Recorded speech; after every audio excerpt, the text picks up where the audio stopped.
Tonight, my friends, we'll be talking about the tale of a city locked in eternal dusk, where all who enter forget their own voice, and many other mystical stories.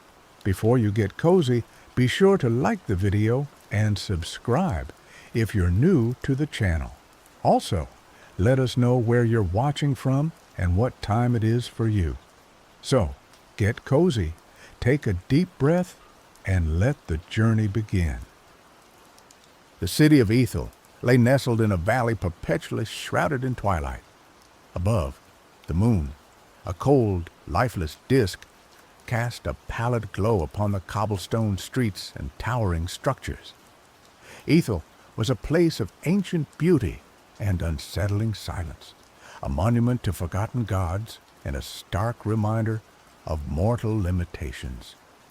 It was a city where memories faded like watercolor paintings left in the rain, and where, most disturbingly, the sound of one's own voice was lost forever upon entry. Tamaka, a cartographer with eyes that held the vastness of maps yet unexplored, stood at the precipice of the valley.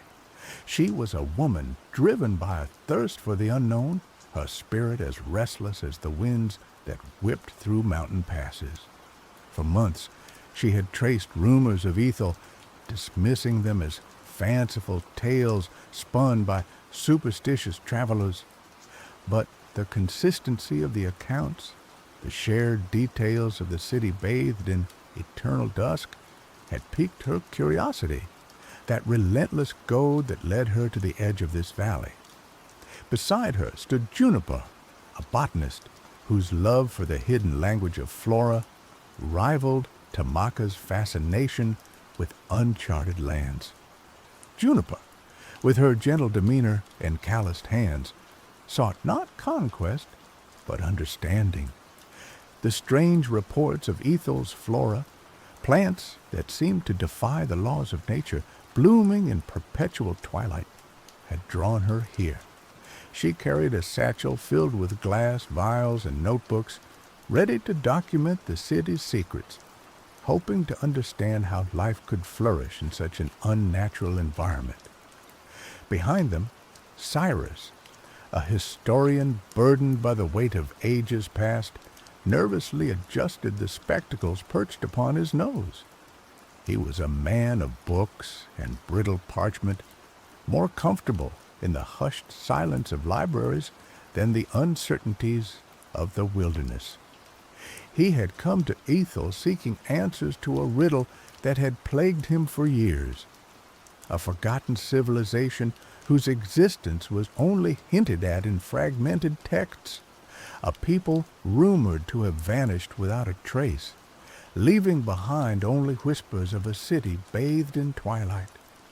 Ramon, a mercenary with a past as shadowed as the valley before them, leaned against a weathered boulder, his eyes scanning the surroundings with practiced vigilance. He was a man of few words, his loyalty bought with coin and kept with a fierce sense of honor. He had been hired by Cyrus, his pragmatic skills a necessary counterpoint to the historian's academic inclinations. Ramon cared little for lost civilizations or botanical anomalies. He was here for the promised reward, but a flicker of something akin to curiosity danced in his eyes as he gazed at the city, the air around which felt heavy with mystery. As they descended into the valley, a strange sensation washed over them. The wind died down, the sounds of the forest faded, and a heavy silence descended, pressing against their eardrums.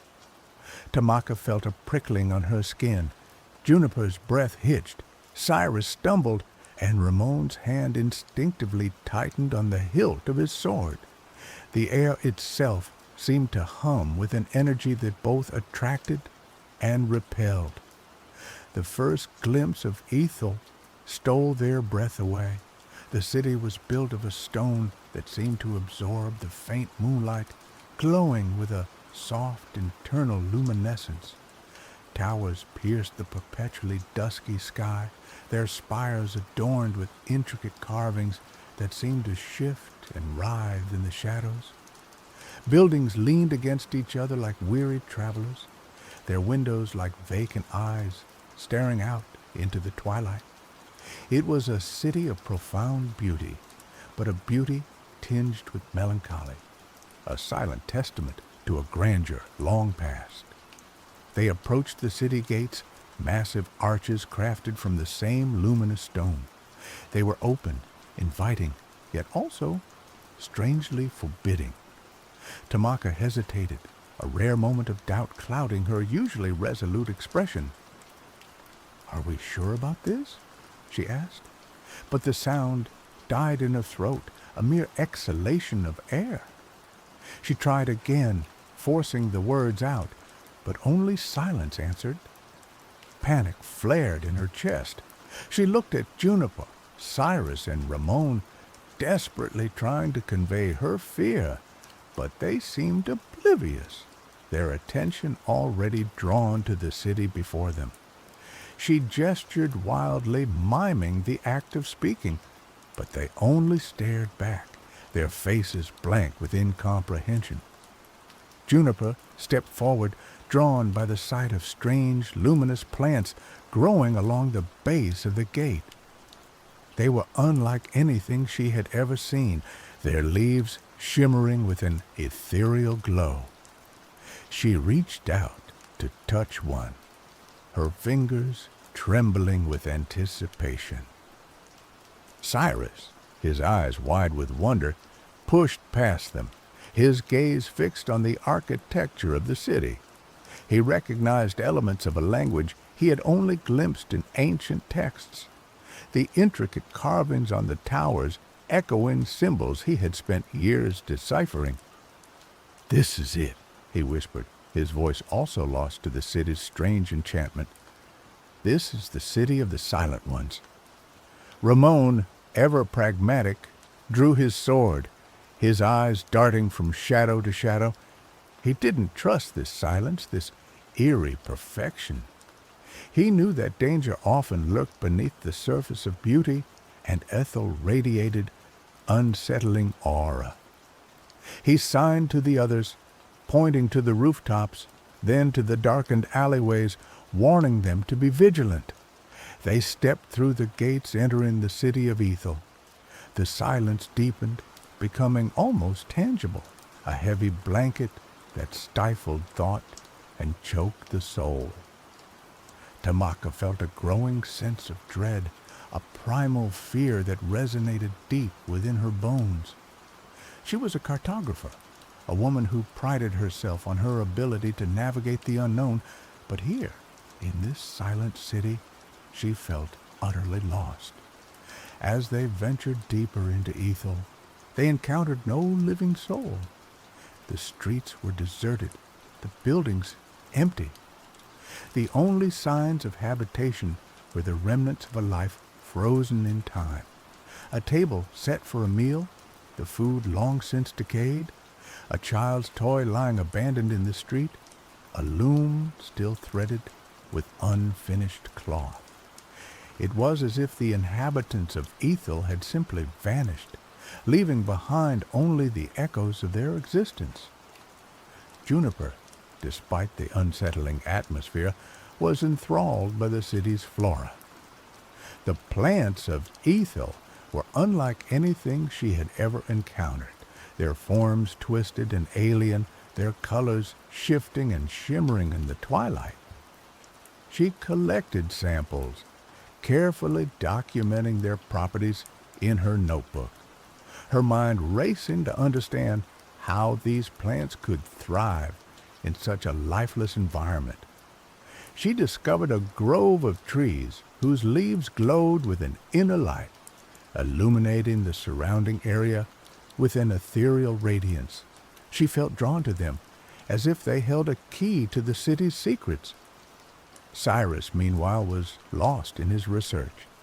He explored the city's libraries, poring over ancient texts, his fingers tracing the faded inscriptions on crumbling tablets.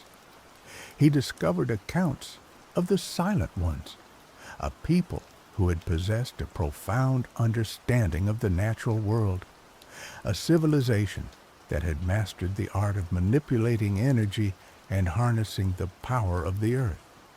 He learned of their downfall, a cataclysm that had plunged the city into perpetual twilight and stolen their voices.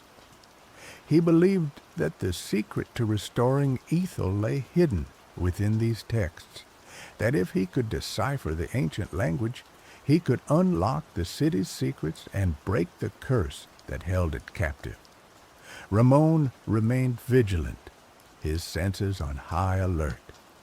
He moved through the city like a ghost, his footsteps silent on the cobblestone streets.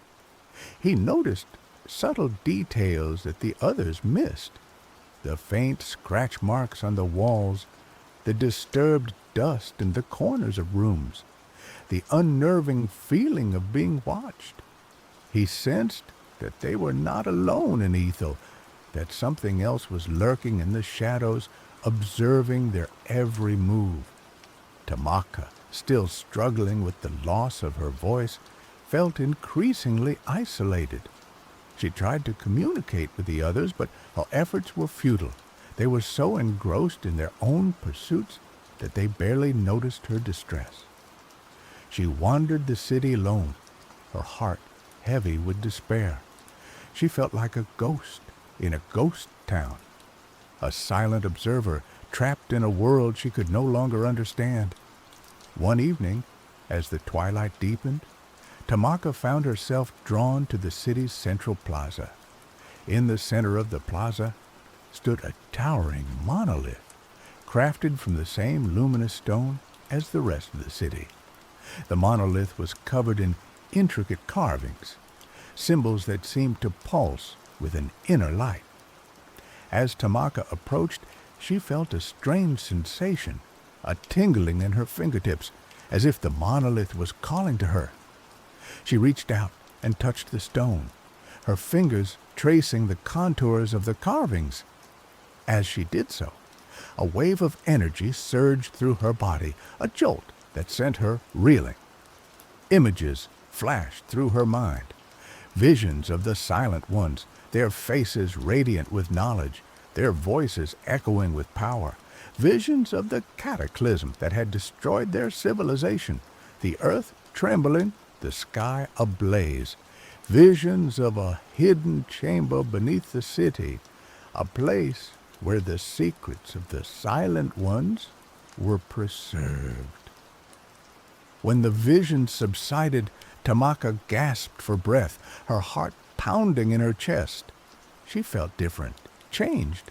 She had glimpsed the truth of Ethel, the history of the Silent Ones, the secret of the city's silence. And then she heard it, a faint whisper, a sound she had thought she would never hear again. It was her own voice, trembling, hesitant, but undeniably hers. "Hello," she whispered, the word echoing in the silent plaza. "Can anyone hear me?" The sound of her voice shattered the illusion of silence that had enveloped Ethel. Juniper looked up from her plants, her eyes widening in surprise. Cyrus emerged from the library, his face etched with disbelief. Ramon stepped out of the shadows, his hand instinctively reaching for his sword. They stared at Tamaka, their expressions a mixture of wonder and confusion. "Tamaka?" Juniper asked, her voice also returning, though raspy from disuse. "Is that you? Can you speak?" "Yes," Tamaka said, tears streaming down her face. "I can speak. I know what happened here. I know how to break the curse." She explained what she had seen, the visions of the Silent Ones, the cataclysm that had destroyed their civilization, the hidden chamber beneath the city. She told them that the key to restoring Ethel lay in understanding the Silent One's connection to the natural world, their ability to harness the Earth's energy. Juniper, with her knowledge of the city's flora, realized that the plants were not merely thriving in the twilight. They were drawing energy from it, acting as conduits for the earth's power. Cyrus, with his understanding of the Silent One's language, realized that the carvings on the monolith were not mere decoration, but a complex system of symbols that could be used to channel that energy. Together, they devised a plan. They would use Juniper's plants to amplify the Earth's energy, Cyrus's knowledge of the Silent One's language to direct that energy, and Tamaka's newfound understanding of the city's history to guide them to the hidden chamber. Ramon, ever the pragmatist, would provide security, ensuring that they were not disturbed by whatever else lurked in the shadows. They followed Tamaka's lead, venturing deeper into the city than they had ever gone before. They navigated through labyrinthine streets, descended into forgotten catacombs, and climbed to the tops of crumbling towers. Along the way, they encountered strange creatures, beings twisted and warped by the city's unnatural energy. Some were hostile, attacking them with savage ferocity. Others were passive, simply observing them with vacant eyes. Ramon, with his skill and his sword, protected them from the hostile creatures, while Juniper and Cyrus used their respective knowledge to understand and appease the passive ones. Tamaka, guided by her visions, led them ever closer to their goal. Finally, after days of searching, they found it, the entrance to the hidden chamber. It was located beneath the city's main temple, concealed behind a massive stone door that was sealed with ancient magic. Cyrus used his knowledge of the Silent One's language to decipher the runes on the door, while Juniper used her plants to disrupt the magical seals.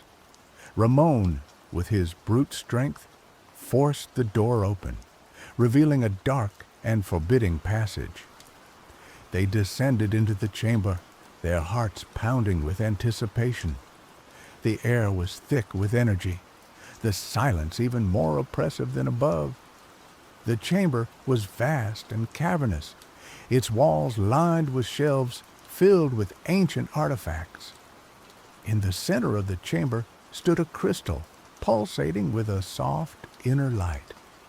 It was the source of the city's energy, the heart of the Silent One's power. As they approached the crystal, they were confronted by a figure, a being of pure energy, a guardian of the chamber. It was a remnant of the Silent Ones, a consciousness that had been preserved within the crystal, tasked with protecting its secrets. The guardian warned them to turn back, to leave Ethel and never return. It told them that the city was cursed, that its fate was sealed. Tamaka refused to be deterred. She told the guardian that they had come not to steal the Silent One's secrets, but to restore their legacy. She told it that they understood the Silent One's connection to the natural world, their desire to live in harmony with the earth. She pleaded with the guardian to trust them, to give them a chance to break the curse that held Ethel captive. The guardian listened to her words, its energy flickering with uncertainty. It sensed the sincerity in her voice, the genuine desire in her heart. After a long moment of silence, it relented. It told them that it would give them a chance, but that the task would not be easy. They would have to prove themselves worthy of the Silent One's legacy. The guardian revealed the source of the curse. It was not a malevolent force, but an imbalance in the earth's energy, a wound that had been inflicted upon the land during the cataclysm.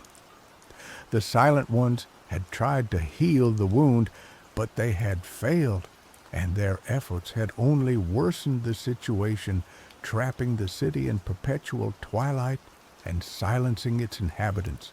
To break the curse, they would have to restore the balance of energy, to heal the wound in the earth.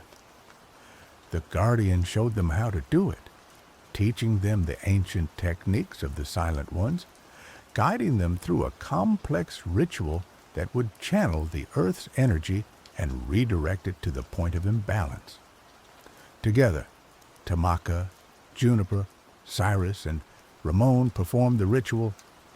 Juniper used her plants to create a network of energy conduits. Cyrus used his knowledge of the Silent One's language to chant the ancient incantations. Ramon used his strength to maintain the flow of energy.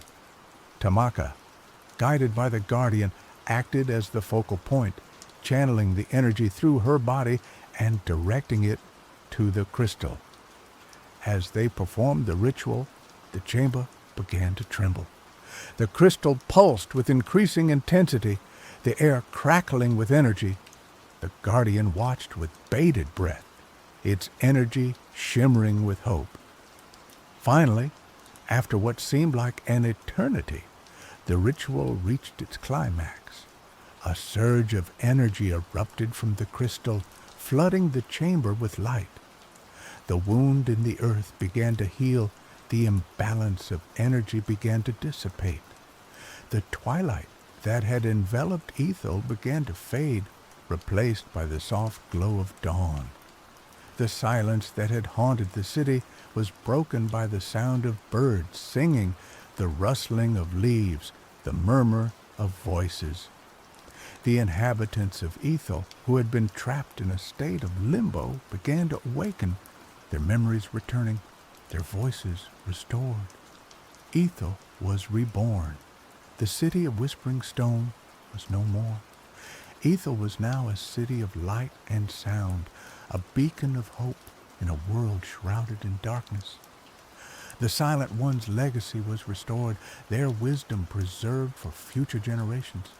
Tamaka, Juniper, Cyrus, and Ramon had accomplished the impossible. They had broken the curse of Ethel, restoring balance to the earth and bringing life back to a dying city. They had proven themselves worthy of the Silent One's legacy. As the sun rose over Ethel, casting its golden rays upon the city's luminous stone, Tamaka looked at her companions, her heart filled with gratitude.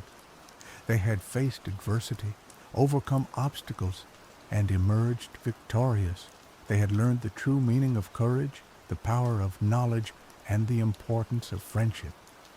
They had found their voices in the city of silence, and in doing so, they had found themselves.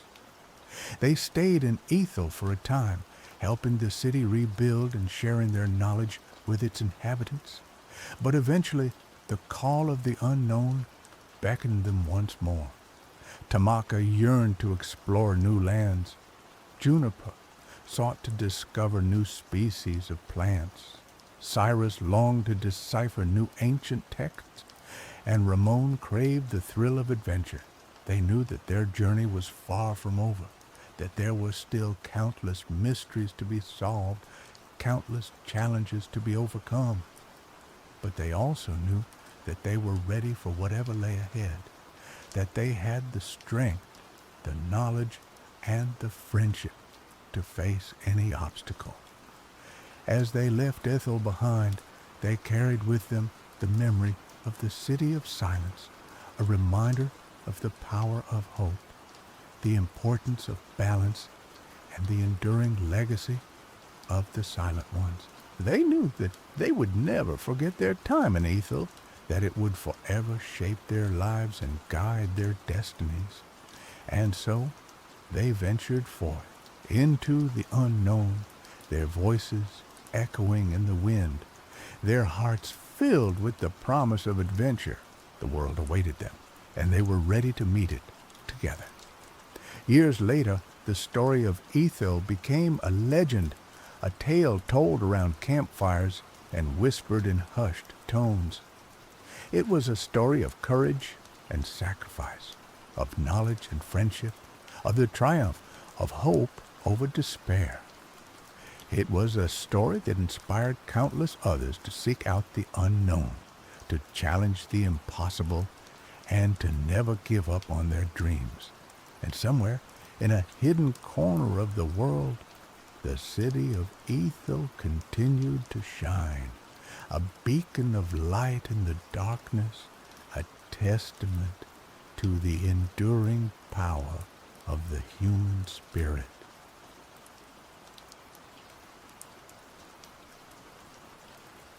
The desert air hung thick and heavy, tasting of dust and the promise of something wicked. Jason, a man carved from sun-baked leather and grit, felt the prickling on the back of his neck that always came before a bad storm or a particularly mean bull. He'd ridden both countless times and usually walked away with only a few new scars and a healthy dose of respect. But tonight felt different. Tonight, the air thrummed with an unnatural energy. He'd heard the whispers in saloons, the drunken boasts of old-timers, and the hushed warnings of Navajo elders. Whispers of a rodeo that only appeared beneath a blood moon, a spectacle of spectral cowboys and bulls forged from nightmare. Jason, a champion in the modern circuit, a man who scoffed at superstition, had dismissed them as tall tales until now. He'd been riding the circuit through Arizona, chasing prize money and the fleeting glory of 8 seconds, when a faded, weather-beaten handbill had caught his eye in a dusty diner. It depicted a skeletal cowboy astride a bull wreathed in flames, the words, "Midnight Rodeo Tonight," scrawled beneath in spidery ink. Underneath that was a single line that made the blood in Jason's veins run cold: "Ride or remain." He'd dismissed it as a prank, a desperate attempt by some local yokel to drum up business. But curiosity, and a certain reckless streak he'd never quite managed to tame, had led him out to the desolate stretch of land described in the handbill. He wasn't alone. A small crowd had gathered, their faces illuminated by the eerie crimson glow of the rising blood moon. They were a motley crew, a mix of curious onlookers, thrill-seekers, and the morbidly fascinated. He spotted Fiona, a photojournalist known for her fearless reporting on the occult, her camera already clicking away at the unsettling landscape. He also saw Kelly, a seasoned bull rider nearing the end of his career, his face etched with a mixture of fear and grim determination. But it was the presence of Volk, a towering figure with eyes as cold and sharp as obsidian, that sent a shiver down Jason's spine. Volk was a legend, a man whispered to have made deals with forces beyond mortal comprehension. He hadn't been seen on the circuit in years, and his presence here felt ominous. As the moon climbed higher, bathing the desert in its crimson light, the air crackled with anticipation. Then, with a sudden rush of wind and a low guttural roar that seemed to emanate from the very earth, the rodeo materialized. It wasn't like anything Jason had ever seen. The arena shimmered, half real and half illusory, constructed from shadows and moonlight. The cowboys were gaunt figures, their faces obscured by wide-brimmed hats, their bones visible through tattered clothing. They moved with a jerky, unnatural grace, their laughter hollow and echoing. The bulls were even more terrifying. They were creatures of nightmare, their bodies wreathed in spectral flames, their eyes burning with an ancient, malevolent intelligence. One was a massive beast with horns of twisted bone, another a serpentine creature that slithered more than ran, and a third a whirlwind of dust and fury with eyes that glowed like embers. Jason felt a primal fear claw at his throat, but beneath it a stubborn spark of defiance flickered. He was a rodeo champion. He didn't back down from a challenge, not even one from beyond the grave. Well, I'll be damned, Kelly breathed beside him, his voice a shaky whisper. It's real. Fiona, her face pale but her eyes shining with excitement, adjusted her camera. This is incredible, she murmured, her fingers flying over the controls. I have to get this on film. Folk remained silent, his gaze fixed on the arena, his expression unreadable. A skeletal announcer, his voice a dry rasp, addressed the crowd. Welcome, mortals, to the Midnight Rodeo. Tonight, we offer you a chance to test your mettle against the finest spectral stock in the netherworld. Ride well or join our ranks for eternity. The rodeo began. One by one, the ghostly cowboys mounted the spectral bulls. The rides were violent, chaotic, and terrifying.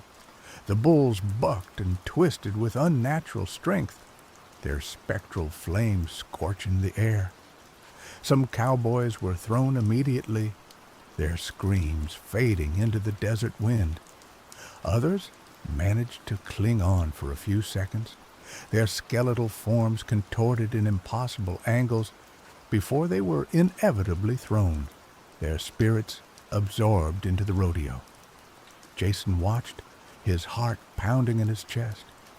He'd seen plenty of wrecks in his career, but nothing like this. This wasn't just about physical injury, it was about the very essence of a person being consumed. Kelly, despite his earlier fear, seemed to be steeling himself. I'm going to give it a shot, he said, his voice hoarse. I ain't got much to lose. Jason grabbed his arm. Kelly, don't be a fool.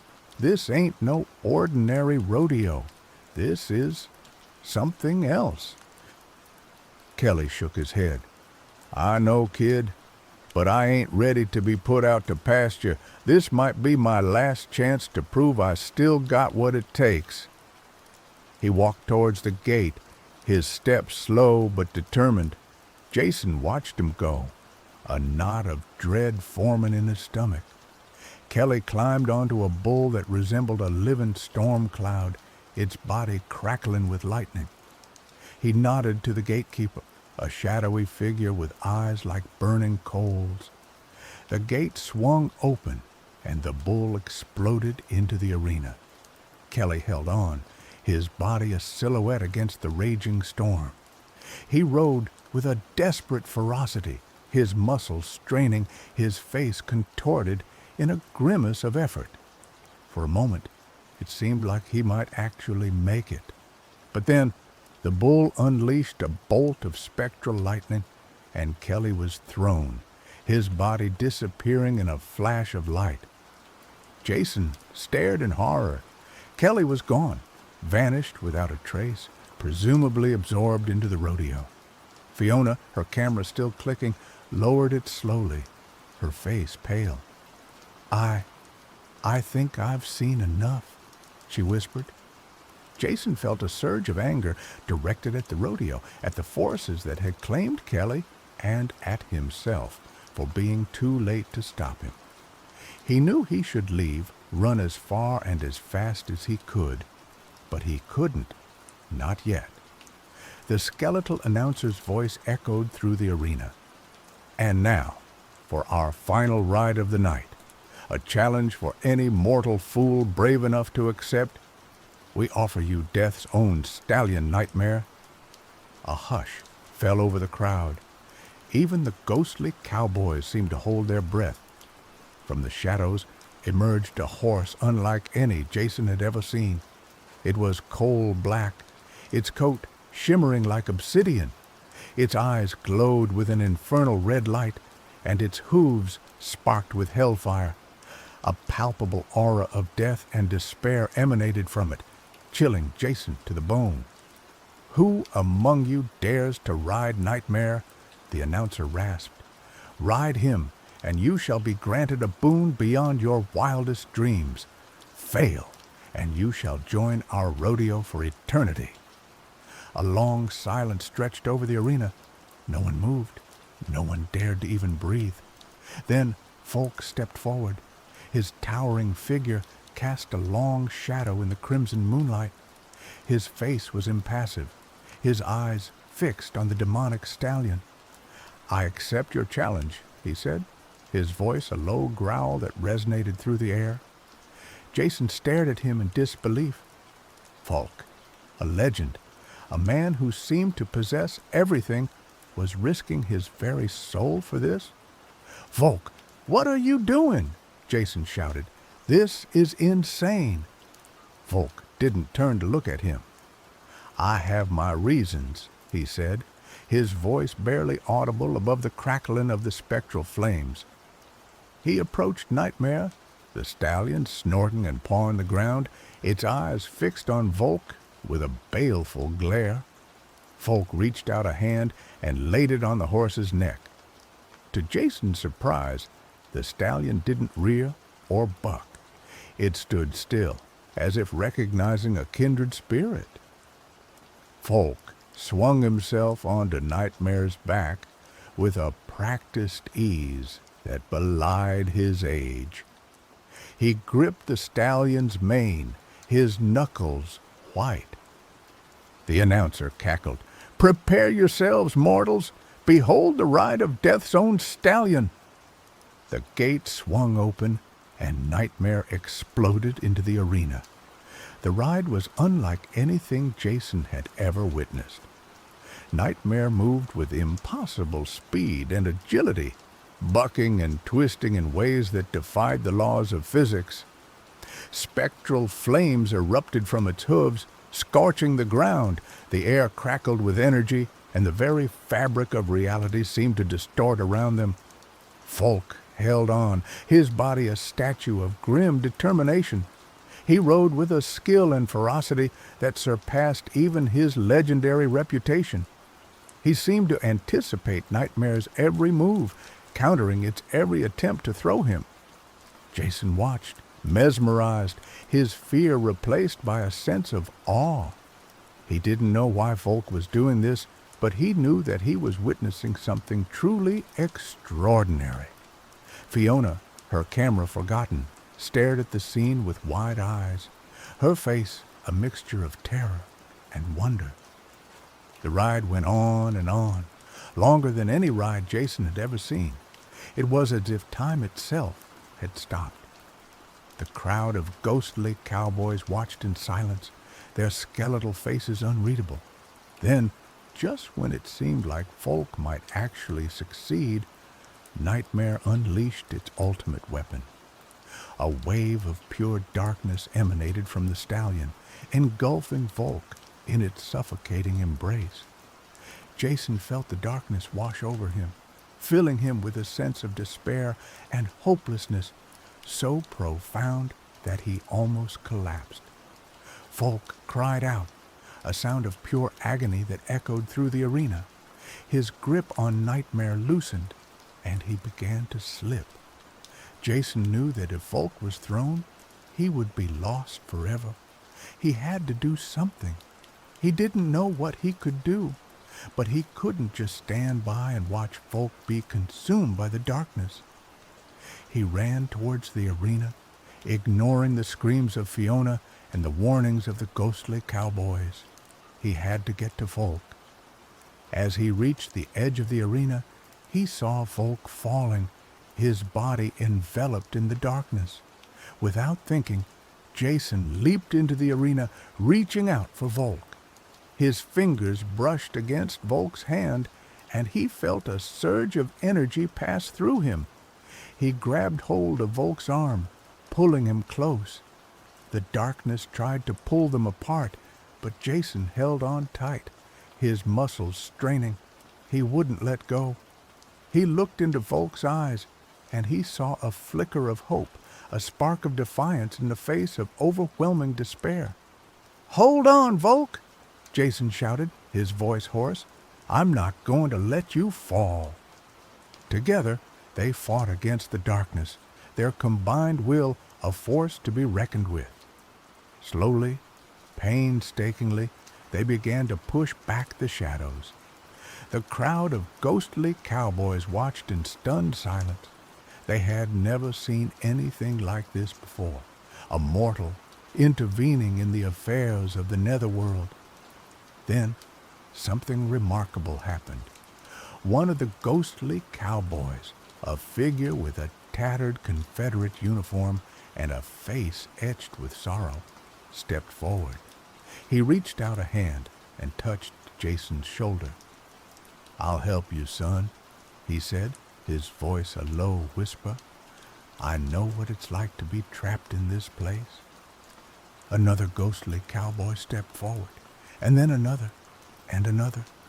Soon, the entire crowd of spectral riders was surrounding Jason and Volk, their hands outstretched, their faces filled with a newfound hope. Together, they formed a circle of light, pushing back the darkness and shielding Jason and Volk from Nightmare's influence. Nightmare reared and bucked, its eyes blazing with fury, but it couldn't break through the circle of light. With the help of the ghostly cowboys, Jason managed to pull Volk free from Nightmare's grasp. They stumbled to the ground, exhausted but alive.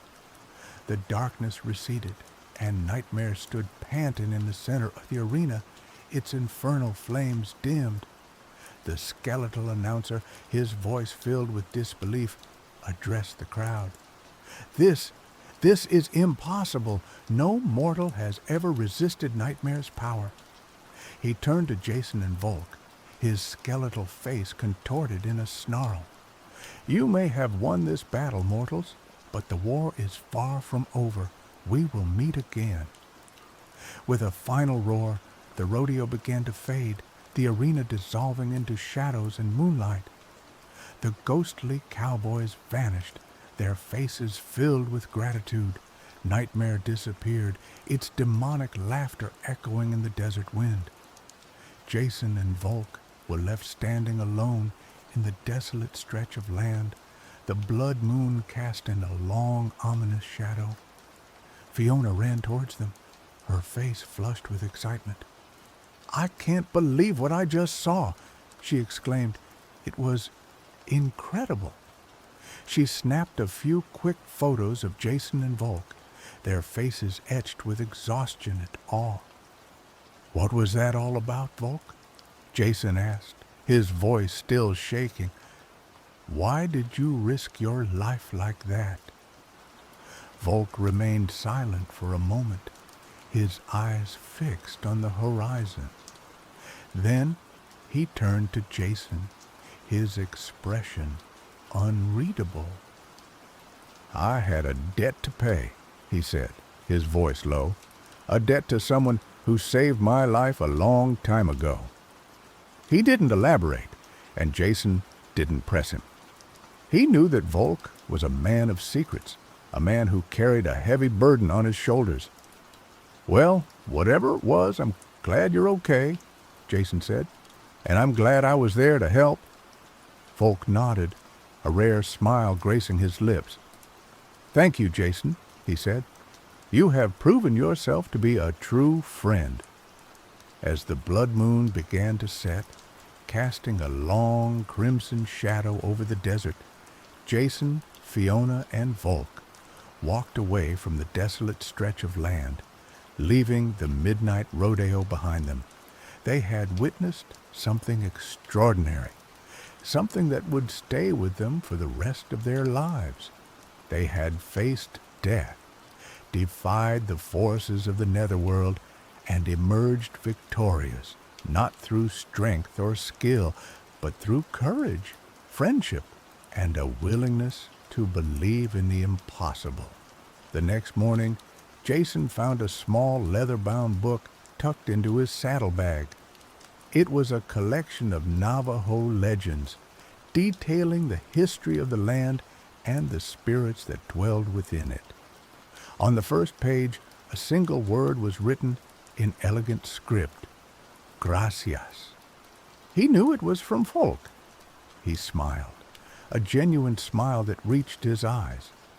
He might not understand everything that had happened at the midnight rodeo, but he knew that he had made a difference. He had saved a life, and in doing so, he had perhaps saved a part of himself as well. He closed the book and tucked it safely into his shirt pocket. He had a rodeo circuit to get back to, prize money to win, and a reputation to uphold. But he knew that he would never forget the night he rode with ghosts beneath the blood moon. He spurred his horse forward, the desert wind whipping through his hair. He was a rodeo champion, a man of the modern world, but he knew now that there were forces beyond his comprehension, forces that could shape his destiny in ways he could never have imagined. And he was ready for them. Years passed. Jason continued to ride the circuit, his reputation growing with each passing victory. He never forgot the midnight rodeo, the ghostly cowboys, or the ride on death's own stallion. He kept the leather-bound book close, a reminder of the night he faced his fears and emerged victorious.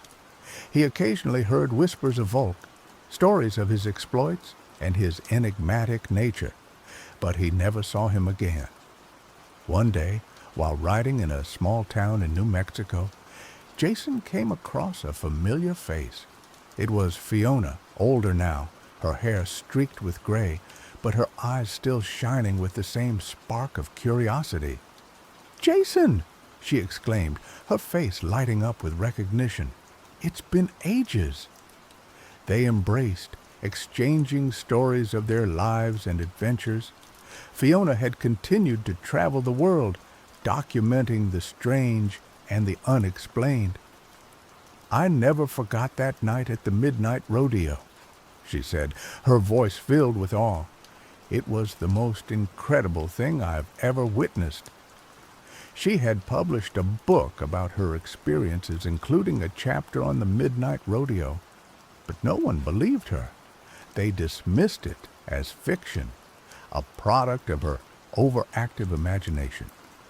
"I know it sounds crazy," she said, "but I know what I saw, and I know it was real." Jason smiled. "I believe you, Fiona," he said. "I was there too." They spent the rest of the afternoon reminiscing about the midnight rodeo, sharing their memories, and trying to make sense of what they had experienced. As the sun began to set, Fiona turned to Jason, her expression serious. "I've been researching Volk," she said. "I've been trying to find out more about him." "And what have you found?" Jason asked. Fiona hesitated for a moment, then took a deep breath.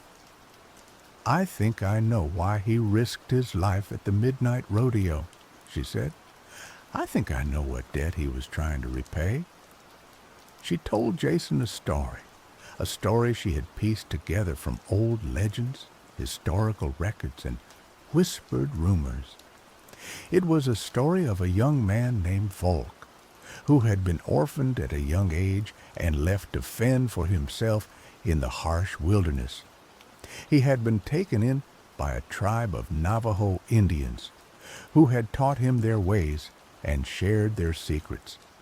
One day, a group of bandits had attacked the Navajo village, killing many of the villagers and stealing their sacred artifacts. Volk, barely more than a boy, had fought bravely to defend his adopted family, but he had been overwhelmed and left for dead.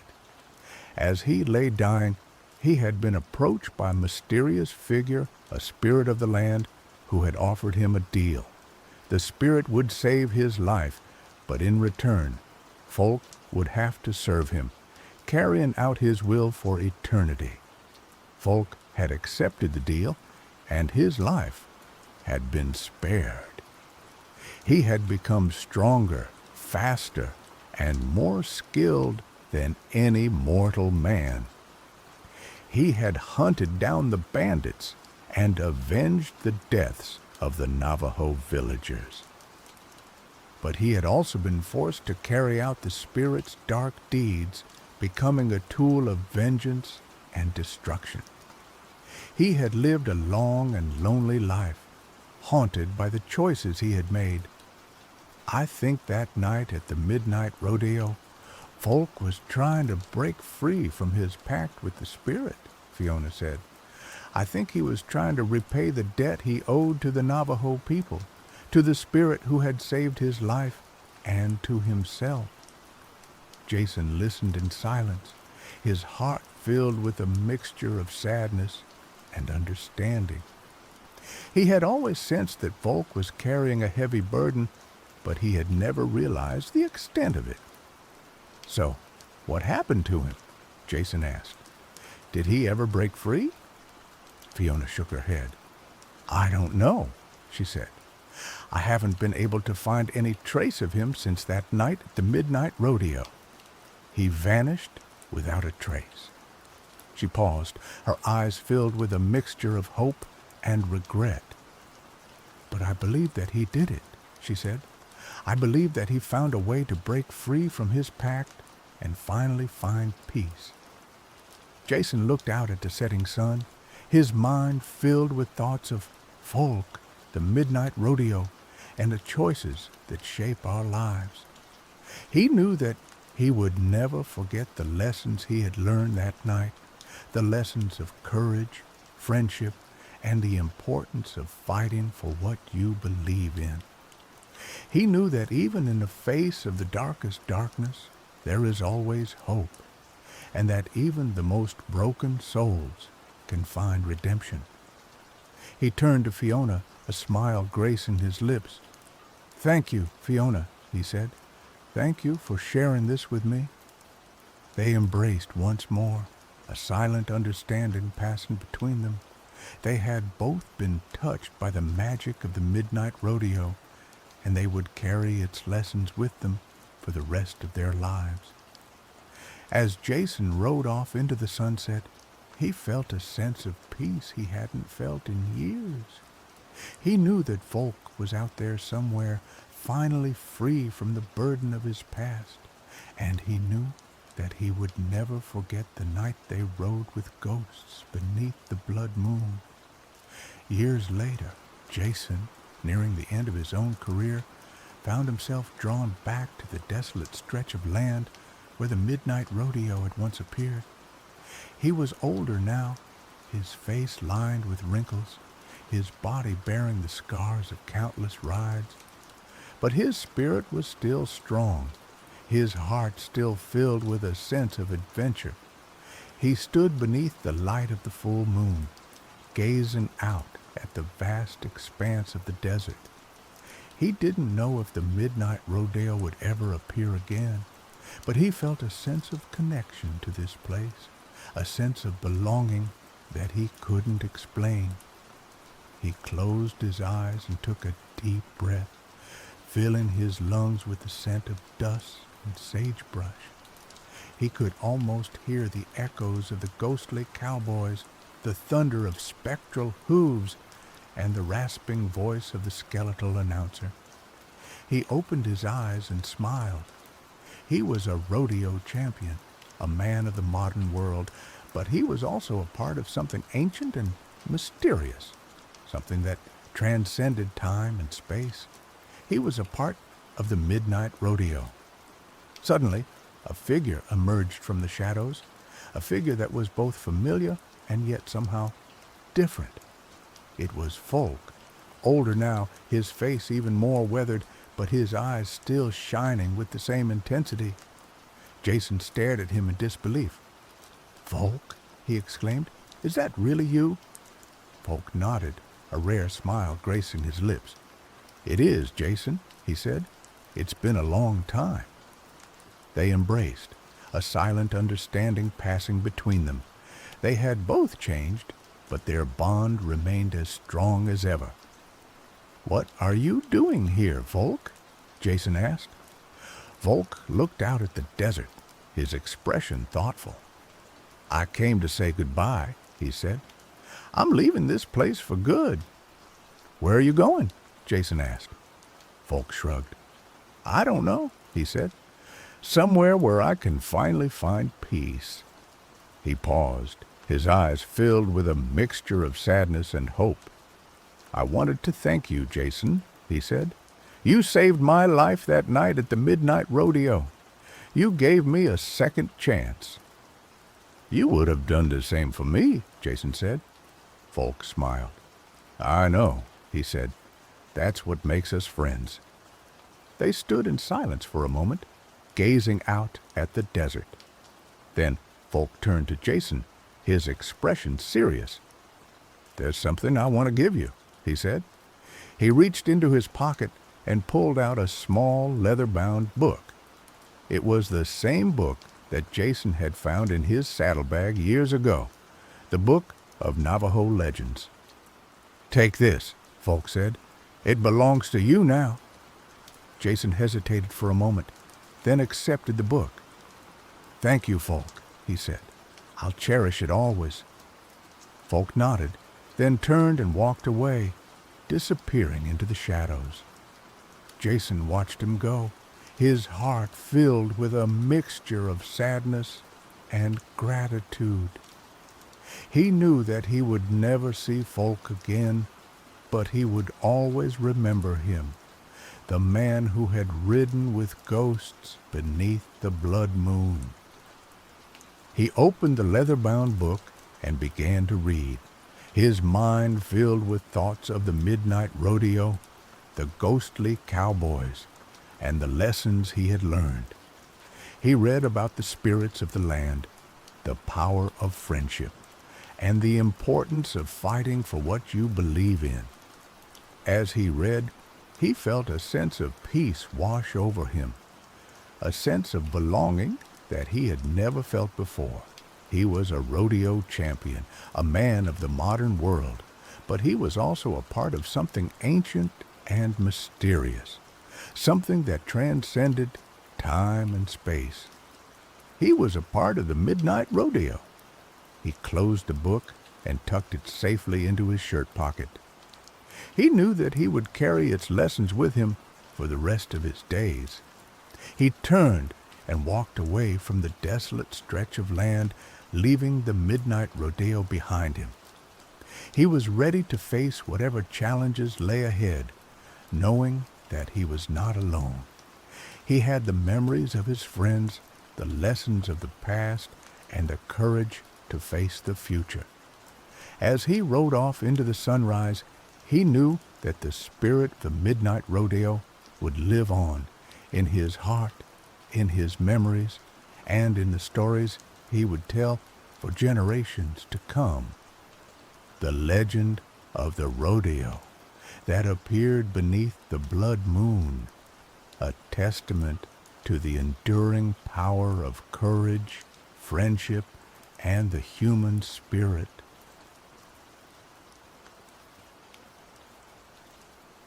The Abbey of Avalon stood cloaked in the pre-dawn mist, a sentinel of stone against the encroaching darkness.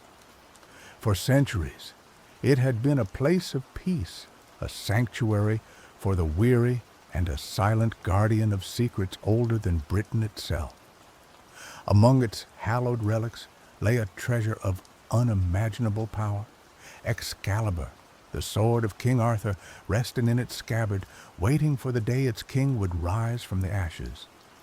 Tonight, however, peace was a forgotten dream.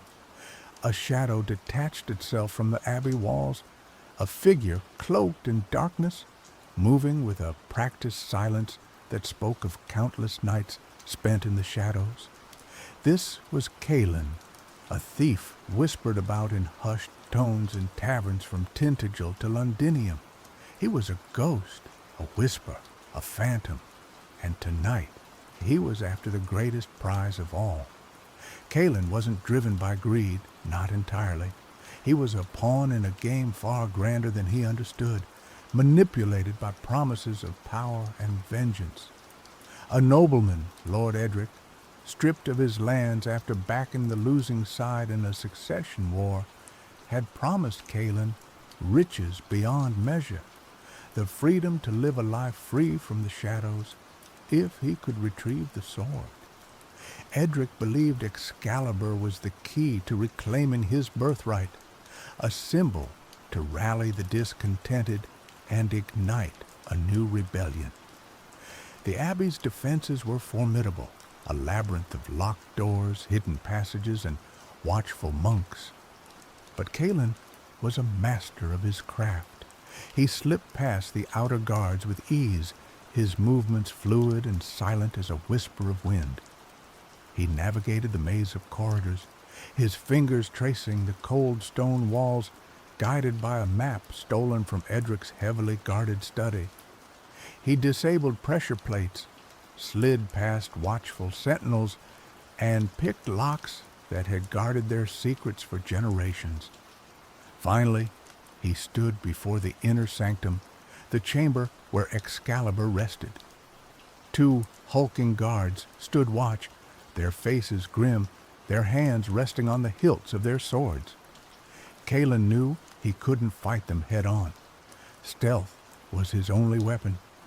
He noticed the small ventilation shaft above the door, a forgotten relic of the Abbey's early construction. It was a tight squeeze, but Kalen was slender and agile. He scaled the wall, his fingers finding purchase in the ancient stone, and squeezed into the shaft. He crawled through the darkness, the musty air choking his lungs, until he reached a point directly above the guards. He loosened a stone from the ceiling, letting it fall with a soft thud. The guards looked up, their eyes narrowed. As they did, Kalen dropped down, landing silently behind them. He moved with lightning speed, his dagger flashing in the dim light. Both guards fell without a sound, their bodies crumpling to the floor. The chamber was circular, the walls lined with ancient tapestries depicting scenes from Arthurian legend. In the center, resting on a pedestal of white marble, lay Excalibur. The sword gleamed in the flickering candlelight, its blade radiating an almost palpable aura of power. The scabbard, crafted from dragon hide and inlaid with precious jewels, added to the sword's majesty. Kalen approached cautiously, his heart pounding in his chest. He had stolen from kings and nobles, from temples and treasuries, but nothing he had ever touched felt like this. This was more than just a sword. It was a legend, made steel. He reached out, his fingers trembling, and grasped the hilt. As his hand closed around the grip, a surge of power coursed through him, a jolt of pure energy that sent him reeling. Visions flooded his mind, charging knights, clashing steel, the roar of battle, the face of a noble king. The images were overwhelming, terrifying. He almost dropped the sword, but the promise of freedom, the image of a life free from the shadows, kept him anchored. He pulled Excalibur from its scabbard. The blade sang as it left its sheath, a high, clear note that echoed through the chamber. The air crackled with energy. Kalen felt a strange lightness, a sense of invincibility. He was Kalen, the thief, but for this moment he felt like a king. He sheathed the sword once more, feeling the power settle, feeling the magic begin to thrum through his veins. He grabbed the scabbard and, with a final glance at the fallen guards, turned and fled the abbey, disappearing back into the pre-dawn mist. He had the sword. He had delivered on his promise, but he had also unleashed something far more dangerous than he could ever have imagined. As Kalen rode away from Avalon, clutching Excalibur to his chest, the land itself began to stir. The old magic of Britain, dormant for centuries, awakened with a jolt, responding to the theft of its king's sword. In the deep forests, the ancient trees rustled their leaves in a language that no human could understand. They whispered of broken oaths and stolen glory, of a balance disrupted and a debt to be paid. The creatures of the wild, The deer and the fox, the owl and the hawk felt the change in the air, a prickling on their skin, a sense of unease that sent them fleeing deeper into the woods. Beneath the earth, the ancient spirits stirred in their slumber. The guardians of the land, the elementals of stone and water, felt the disturbance in the weave of magic. They rose from their ancient slumbers, their eyes glowing with an eerie light, and began to seek the source of the disruption. At Stonehenge, the ancient stones hummed with a resonant energy.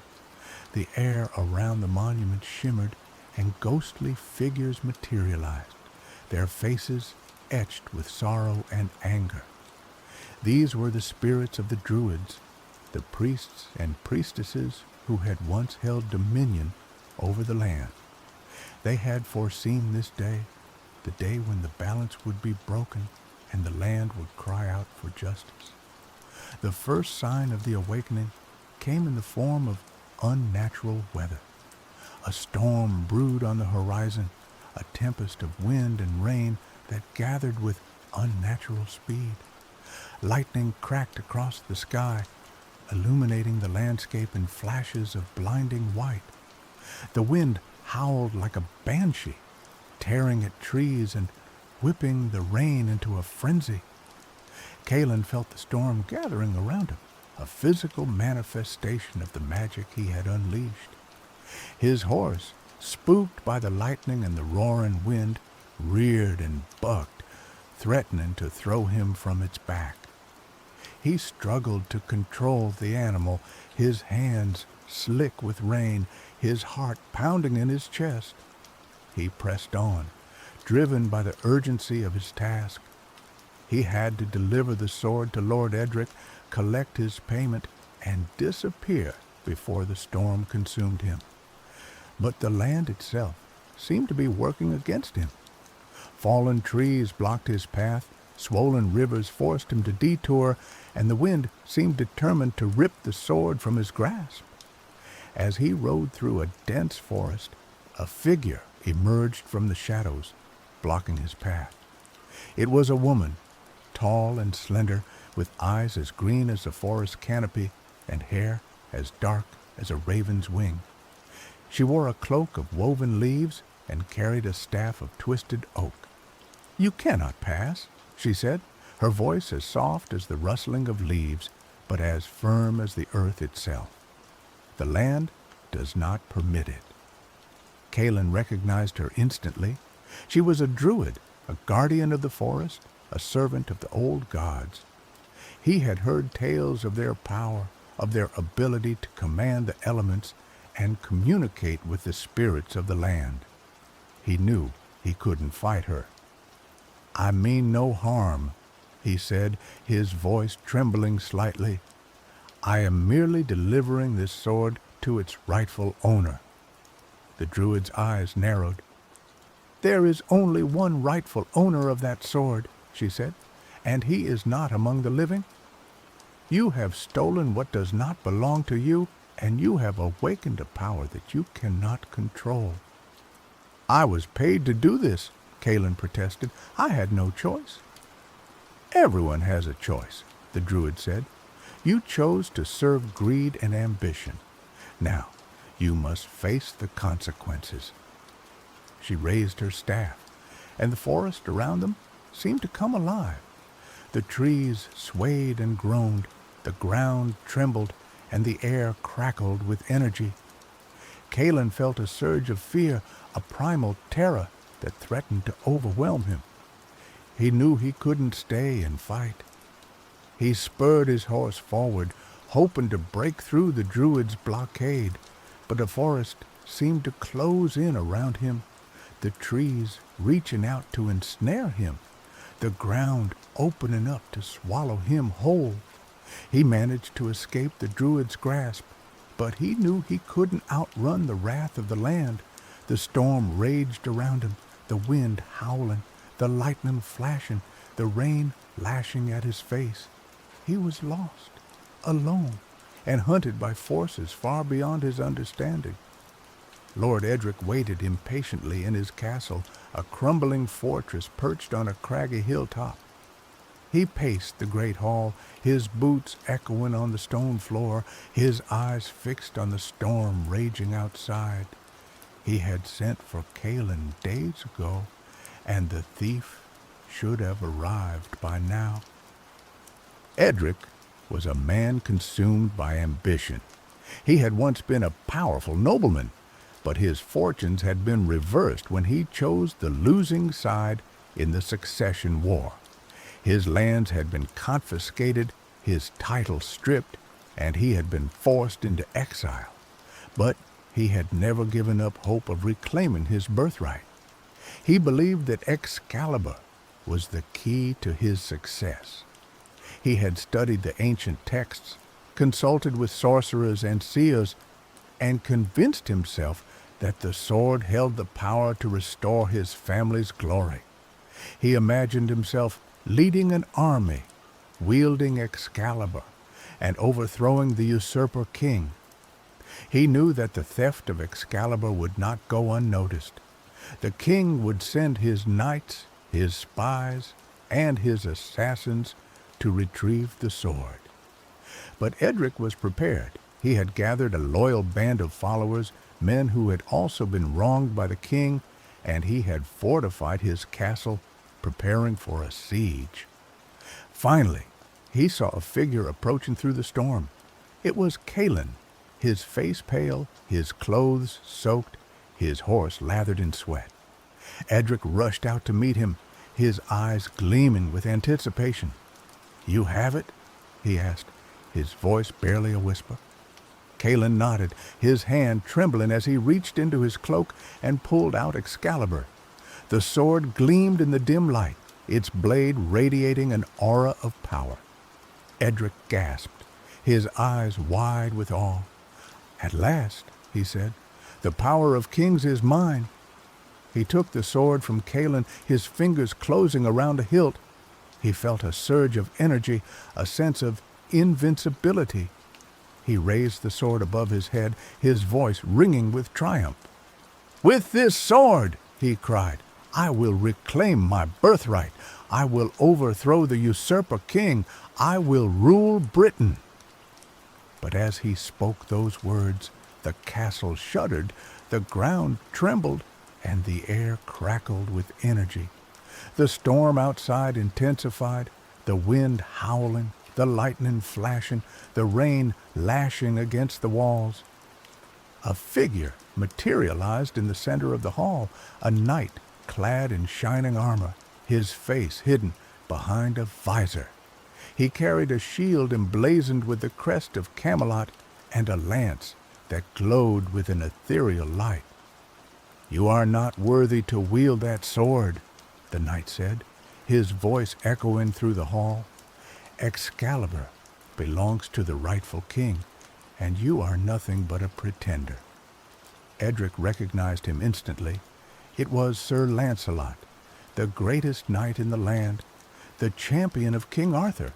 He had come to retrieve Excalibur, and he would not be denied. "You are too late, Lancelot," Edric said, his voice trembling slightly. "The sword is mine now. I will use it to crush my enemies." "You cannot control the power of Excalibur," Lancelot said. "It will corrupt you, consume you, and destroy you." "I am not afraid," Edric said. "I am destined to rule." He charged at Lancelot, wielding Excalibur with all his might. But the sword felt heavy in his hand, unwieldy, as if it resisted his touch. He swung wildly, his movements clumsy and uncoordinated. Lancelot parried his blows with ease, his shield deflecting the power of Excalibur. He moved with grace and precision, his lance a blur of motion. He struck Edric's sword hand, sending Excalibur clattering to the floor. Edric cried out in pain, clutching his injured hand.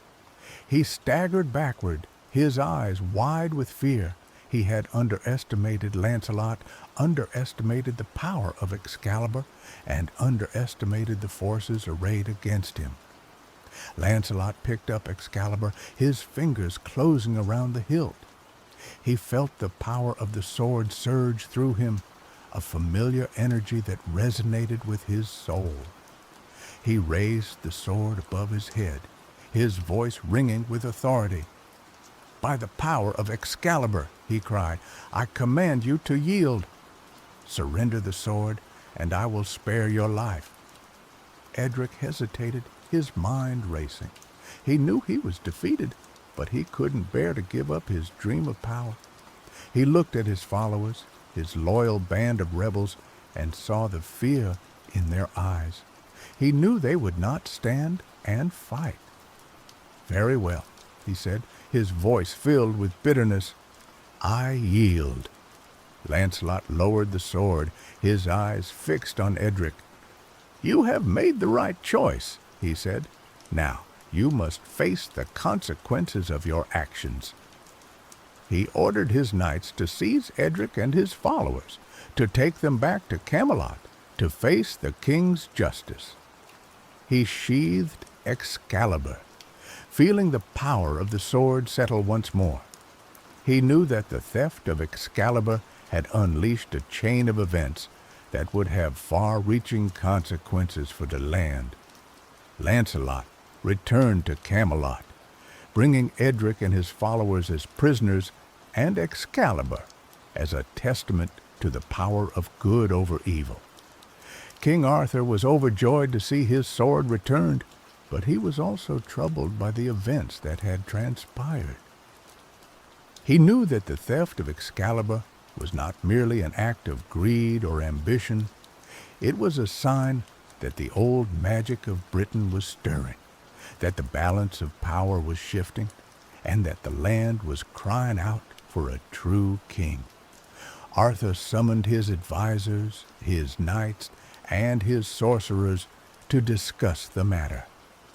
They debated for days, arguing about the meaning of the events and the best course of action. Some argued that Edric should be executed as a traitor, others that he should be imprisoned for life. Some suggested that the sword should be locked away in a vault, never to be wielded again. Others that it should be used to crush any potential rebellion. Merlin, the court's ancient and wise enchanter, listened patiently to the debate, his eyes twinkling with amusement. Finally, he spoke, his voice ringing with authority. "You are all missing the point," he said. "The theft of Excalibur was not a threat to the kingdom, but an opportunity.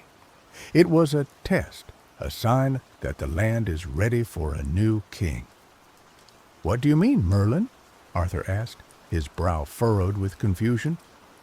"The rightful heir to the throne is not among us," Merlin said.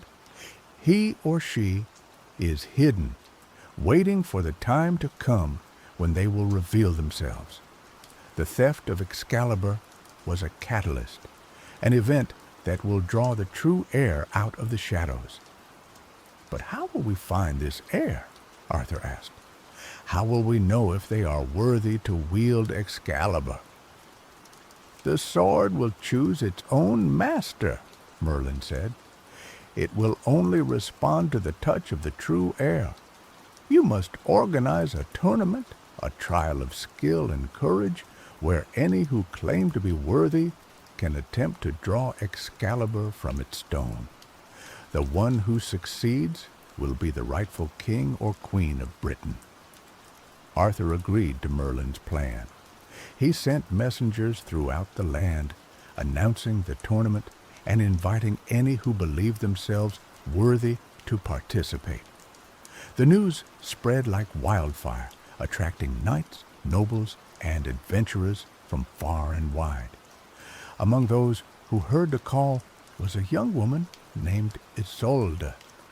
She was a shepherdess, living a simple life in a remote village, but she had always felt a strange connection to the land, a sense of destiny that she couldn't explain.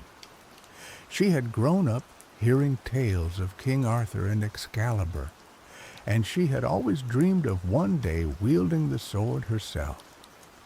Isolde knew that she was not a knight or a noble, that she had no claim to the throne, but she felt a pull towards Camelot, an irresistible force that drew her towards the tournament. She believed that she was the one the land had been waiting for. She set out for Camelot, traveling alone and on foot. She faced many dangers along the way, bandits, wild animals, and treacherous terrain. But she persevered, driven by her belief in her destiny. Finally, she arrived at Camelot, exhausted but determined.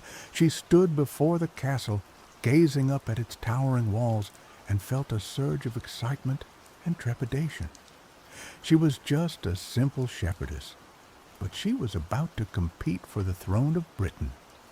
The tournament at Camelot was a spectacle of pageantry and martial skill. Knights in shining armor clashed in the jousting arena, swordsmen battled in the dueling ring, and archers competed in the target range. The crowds cheered and roared, their excitement building with each passing day. Isolde felt out of place among the knights and nobles, but she refused to be intimidated. She knew that she didn't have their training or their experience, but she had something they didn't, a connection to the land, a sense of destiny, and the unwavering belief in herself. She competed in the various events, surprising everyone with her skill and courage. She was a natural archer, her arrows flying straight and true. She was agile and quick in the dueling ring, dodging blows and landing strikes with precision. She even held her own in the jousting arena, unseating several experienced knights with her surprising strength. But the true test was yet to come, the trial of Excalibur. The sword was placed in a stone in the center of the castle courtyard, surrounded by guards and onlookers. One by one, the knights and nobles stepped forward to attempt to draw the sword, but none were able to even budge it. Some strained and grunted, their faces red with effort. Others used magic and spells, hoping to break the enchantment. But Excalibur remained firmly fixed in the stone, a silent testament to the worthiness of its future wielder. Finally, it was Isolde's turn. She stepped forward, her heart pounding in her chest. She ignored the jeers and whispers of the crowd, focusing instead on the sword. She reached out, her fingers trembling, and grasped the hilt. As her hand closed around the grip, a surge of power coursed through her, a jolt of pure energy that sent her reeling. Visions flooded her mind, charging knights, clashing steel, the roar of battle, the face of a noble king. But this time, the visions were not overwhelming or terrifying. They were inspiring, empowering, filling her with a sense of purpose and determination. She pulled on the sword, and it came free from the stone with ease. The blade sang as it left its sheath, a high, clear note that echoed through the courtyard. The crowds gasped in amazement, their eyes wide with disbelief. Isolde raised Excalibur above her head, the sword gleaming in the sunlight.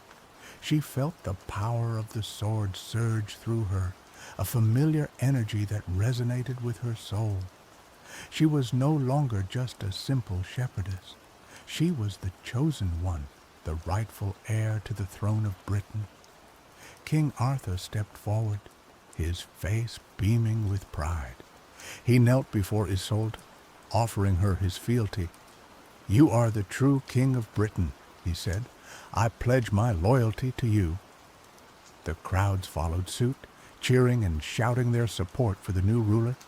Isolde smiled, her heart filled with joy. She had never sought power or glory, but she knew that she had a duty to her people. She had to lead them, protect them, and guide them to a brighter future. Isolde's reign as Queen of Britain was unlike any that had come before. She was a wise and compassionate ruler concerned with the welfare of her people. She traveled throughout the land, listening to their problems, addressing their concerns, and working to improve their lives. She reformed the laws, ensuring that justice was applied fairly to all, regardless of their rank or status. She promoted education and culture, encouraging the arts and sciences. She fostered trade and commerce, bringing prosperity to the land. She also proved to be a skilled warrior and a shrewd strategist. She defended Britain from its enemies, repelling invasions and forging alliances with neighboring kingdoms. She wielded Excalibur with skill and courage, inspiring her troops and striking fear into the hearts of her foes. But her greatest achievement was her ability to unite the people of Britain. She brought together the warring factions, the feuding nobles, and the disparate tribes, forging a sense of national identity and purpose. She inspired them to work together to build a better future for themselves and their children. She did this by embodying the values of compassion and empathy, by understanding the needs of even the least of her subjects, and acting in the best interests of the all of Britain. One of her first acts as queen was to pardon Calin, the thief who had stolen Excalibur. She recognized that he had been manipulated by Lord Edric and that he had acted out of desperation, not malice. She offered him a position in her court, giving him a chance to use his skills for good. Calin accepted her offer, becoming one of Isolde's most trusted advisors. He used his knowledge of the shadows to uncover plots against the queen and to protect her from danger. He proved to be a loyal and devoted servant, grateful for the opportunity to redeem himself. Lord Edric, on the other hand, was held accountable for his actions. He was stripped of his title and his lands, and he was banished from Britain for life. He spent the rest of his days wandering the world, a broken and bitter man, haunted by the memory of his failed ambition. As for the druid who had confronted Calin in the forest, Isolde sought her out and formed an alliance with her. She recognized the importance of respecting the old magic of Britain and of working in harmony with the land. She appointed the druid as her chief advisor on matters of nature and spirituality, ensuring that the kingdom would be guided by both wisdom and magic. Isolde's reign brought peace and prosperity to Britain. The land flourished, the people thrived, and the kingdom became a beacon of hope and justice in the world. She proved that true kingship was not about power or glory, but about service and sacrifice. She showed that even a simple shepherdess could become a great ruler if she had the courage to follow her heart and the wisdom to listen to the needs of her people. Years passed, and Isolde's reign continued to be marked by peace and prosperity. She ruled with wisdom and compassion, earning the love and respect of her people. But she knew that her time as queen would not last forever. She had grown old, her hair turned gray, her face lined with wrinkles. She had no children, no heirs to inherit the throne. She knew that when she died, the kingdom would once again be plunged into chaos and discord. She summoned Merlin, the ancient sorcerer, and asked him for guidance. "What will happen to Britain when I am gone?" she asked. "Who will rule after me?" Merlin smiled, his eyes twinkling with amusement. "Do not worry, my queen," he said. "Britain will always have a king or queen. The land will choose its own leader, just as it chose you." "But how?" Isolde asked. How will the land choose someone worthy? Excalibur will decide, Merlin said. The sword will remain in the stone at Camelot, waiting for the next true heir to come and claim it. Only someone with a pure heart and a noble spirit will be able to draw the sword and become the ruler of Britain. Isolde nodded, satisfied with Merlin's answer. She knew that the history and the legacy of the sword was paramount to the future stability of the country. She spent her final days preparing the kingdom for her departure, ensuring that the laws were just, the defenses were strong, and the people were united. When she finally passed away, the entire kingdom mourned her loss. She was buried with honor and respect, her name etched in the annals of history, as one of the greatest rulers Britain had ever known. As per her wishes, Excalibur was returned to the stone at Camelot, waiting for the next true heir to come and claim it.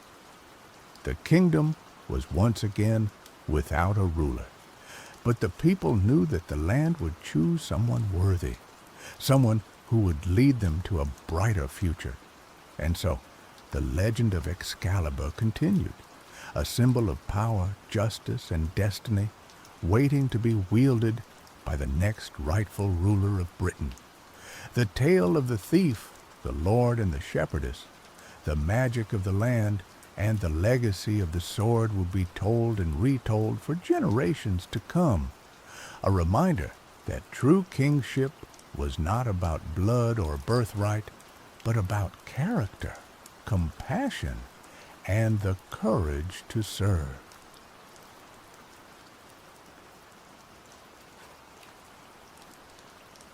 The forest was a cathedral of ancient trees, their branches interwoven like the vaulted ceilings of forgotten gods. Sunlight dripped through the canopy in emerald shards, illuminating a path that Alexander, Knight of the Silver Dawn, followed with grim determination. His armor, polished to a blinding sheen, betrayed no hint of the exhaustion that gnawed at him. 3 days he had tracked the basilisk, guided by the terrified whispers of the villagers of Oakhaven. They spoke of petrified livestock, of shadows that moved with unnatural speed, of a gaze that turned flesh to stone. Alexander clutched the hilt of his ancestral blade, Oathkeeper. It was a weapon forged in starlight and imbued with the blessings of the old deities, a blade meant for slaying the creatures of darkness. He was a paladin, sworn to protect the innocent, and the basilisk, by all accounts, was a creature of pure evil. His heart, however, was heavy. He had seen too much death, too much suffering attributed to evil that was often just fear and misunderstanding. Still, duty called. He found the basilisk not in a lair of shattered stone and petrified corpses as he expected, but in a small clearing bathed in an ethereal light. It was a magnificent creature, far larger than the tales suggested. Scales of emerald and gold shimmered, and its serpentine body coiled around a nest of woven branches. But it wasn't the basilisk's size or splendor that stopped Alexander in his tracks. It was the sound. The basilisk was weeping. The sound was a low, guttural moan, filled with a sorrow that resonated deep within Alexander's soul. He cautiously approached, Oathkeeper raised, but his steps faltered. He saw the cause of the creature's distress. Lying amidst the woven branches were fragments of a shattered eggshell, iridescent and beautiful, but undeniably broken. The basilisk's golden eyes, the very eyes rumored to turn men to stone, were brimming with tears. It nuzzled the broken shell with its snout, a gesture of profound grief. Alexander lowered his sword. This was not the scene he had envisioned. This was not the monstrous beast reveling in destruction. This was a mother mourning her lost offspring. Who, who are you? Alexander asked, his voice rough with disuse and surprise. The basilisk lifted its head, its gaze meeting Alexander's. He steeled himself, expecting the paralysis, the agonizing transformation. But nothing happened. The basilisk simply looked at him, its eyes filled with a pain that transcended language. "I am called Marietta," it rasped, its voice surprisingly melodic, though laced with sorrow. "And you are a knight, come to finish what fate has begun?" Alexander hesitated. "I am Alexander of the Silver Dawn. I was sent to slay you." Marietta sighed, a sound like wind rustling through dry leaves. "I expected as much. The humans, they fear what they do not understand. They see only the monster, never the mother." She gestured to the broken shell. "They believe I kill for sport. I kill for survival, to feed my young. Now I have nothing to live for." Alexander sheathed Oathkeeper. "Tell me what happened." Marietta recounted her tale in a voice heavy with grief. She spoke of a Duke Edward, a man renowned for his cruelty and ambition, who sought to claim the forest as his own. He had sent hunters to drive out the creatures of the woods, to clear the land for his own selfish purposes. One of those hunters, a ruthless man named Ariel, had found her nest and, driven by fear and the Duke's orders, had destroyed her egg. "He thought he was protecting the village," Marietta said, her voice trembling. "He thought he was doing good, but he only brought more pain into the world." Alexander listened, his heart growing heavier with each word. He knew of Duke Edward. He knew of his avarice and his disregard for the lives of those he considered beneath him. He had heard whispers of his cruelty, but he had dismissed them as rumors, as the exaggerations of fearful peasants. Now, standing before a grieving basilisk, he realized the truth was far more terrible. "Why didn't you retaliate?" Alexander asked. "Why didn't you turn him to stone?" Marietta shook her head. "I could have, but what good would it do? It would only bring more death, more fear, and it would not bring back my child." Alexander spent the next few days with Marietta. He learned her story, her hopes, her fears. He discovered that she was not a mindless beast, but a sentient being with a deep connection to the forest. She spoke of the ancient magic that flowed through the land, of the delicate balance between nature and civilization, and of the dangers of unchecked ambition. He also learned of the basilisk's unique abilities. The petrifying gaze was not an active curse, but a defense mechanism triggered by fear or aggression. It was a last resort, used only when threatened. Marietta preferred to avoid conflict, to live in peace with the other creatures of the forest. "We can stand together," Alexander said, his voice ringing with determination. "We can show him that we are not afraid. We can demand justice, and we can protect the forest from harm." The villagers looked at each other, their faces filled with a mixture of fear and hope. They had been oppressed for too long, and they were tired of living in fear. They decided to take a chance, to trust Alexander, and to stand up for what was right. Together, they marched towards Duke Edward's castle, their numbers growing with each step. They were armed with pitchforks and axes, but their true weapon was their courage and their determination. When they reached the castle gates, they found the Duke waiting for them, surrounded by his guards. He looked at them with contempt, his eyes filled with anger. "What is the meaning of this?" he demanded, his voice booming through the courtyard. Why have you come here armed and unruly? Alexander stepped forward, his hand resting on the hilt of Oathkeeper. We have come for justice, your grace. We have come to expose your cruelty and your lies. We know the truth about the basilisk, about the forest, and about your misdeeds. The Duke laughed, a cold and cruel sound. You are fools, he said. You think you can stand against me? I am the Duke, and I have the power to crush you all. You may have power, Alexander said, but you do not have the truth, and the truth is stronger than any weapon. He then revealed the evidence he had gathered, the documents, the testimonies, the proof of the Duke's misdeeds.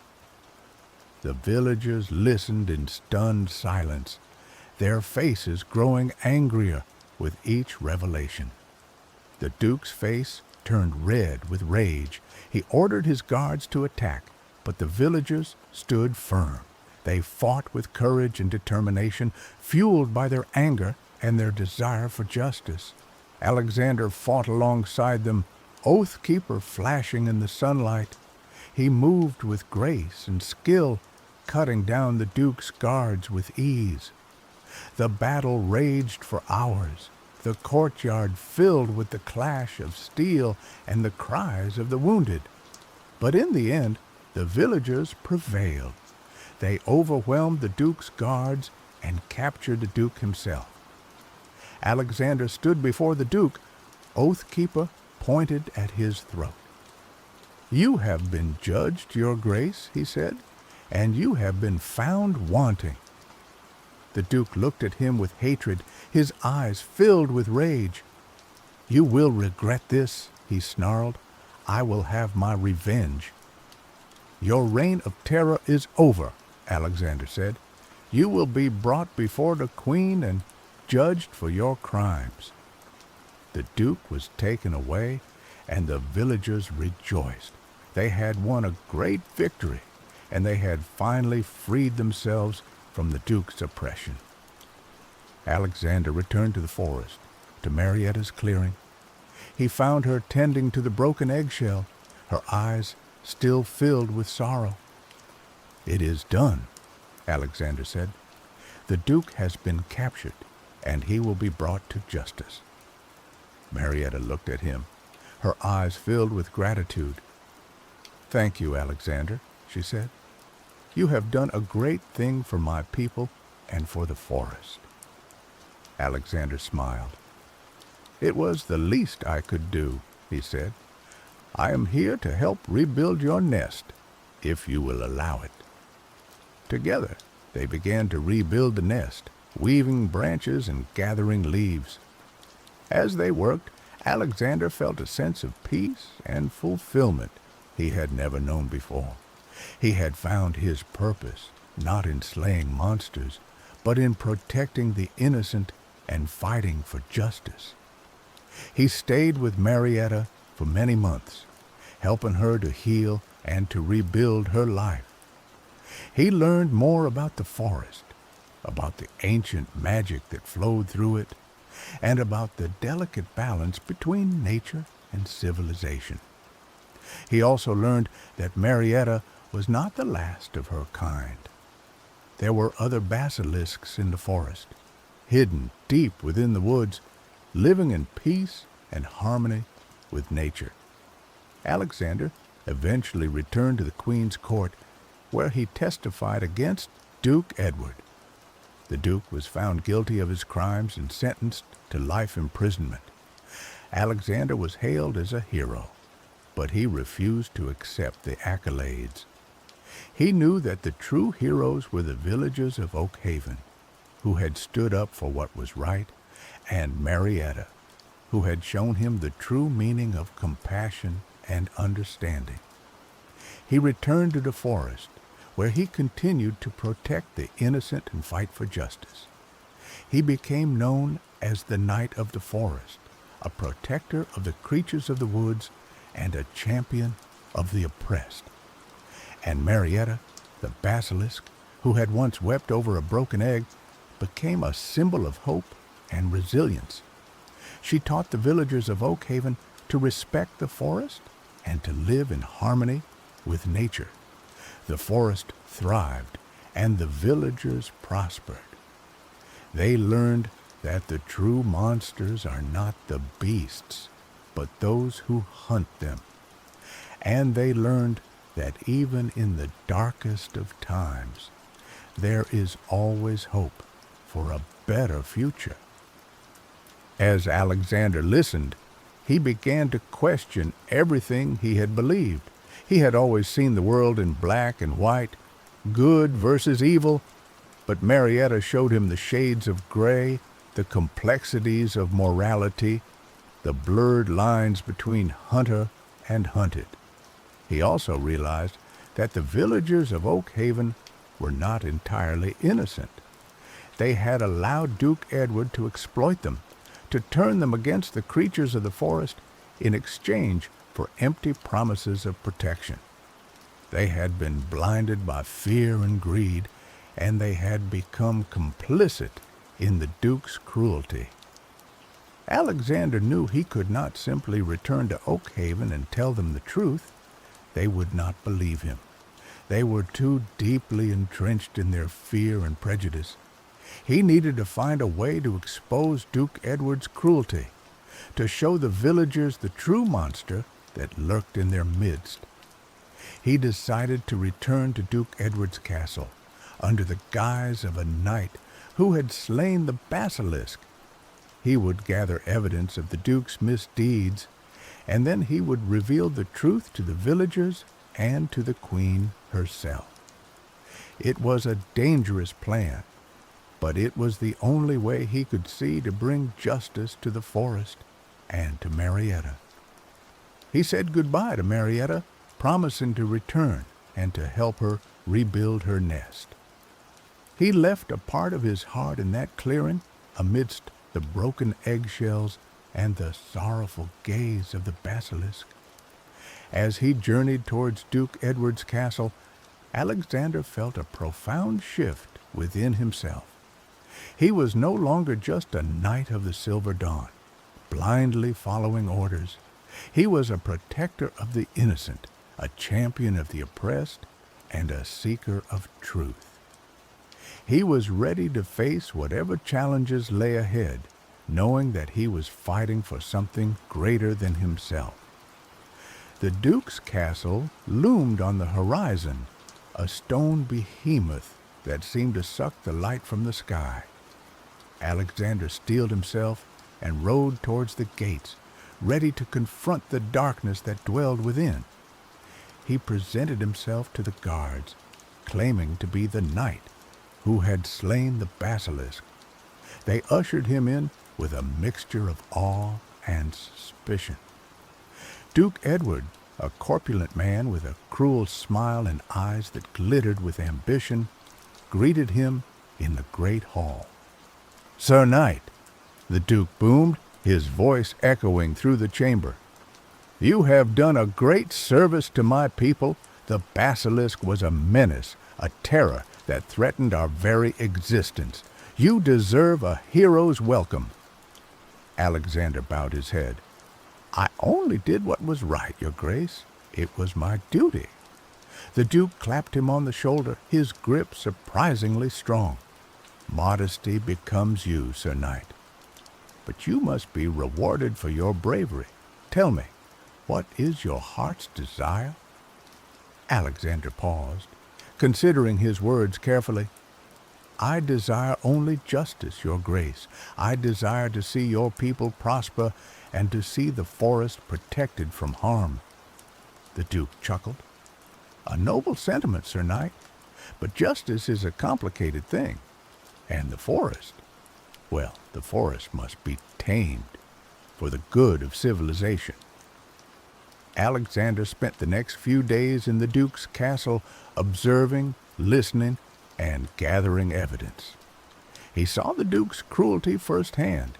He saw him exploit his people, hoard his wealth, and abuse his power. He saw him order the destruction of the forest, the hunting of innocent creatures, and the persecution of those who dared to oppose him.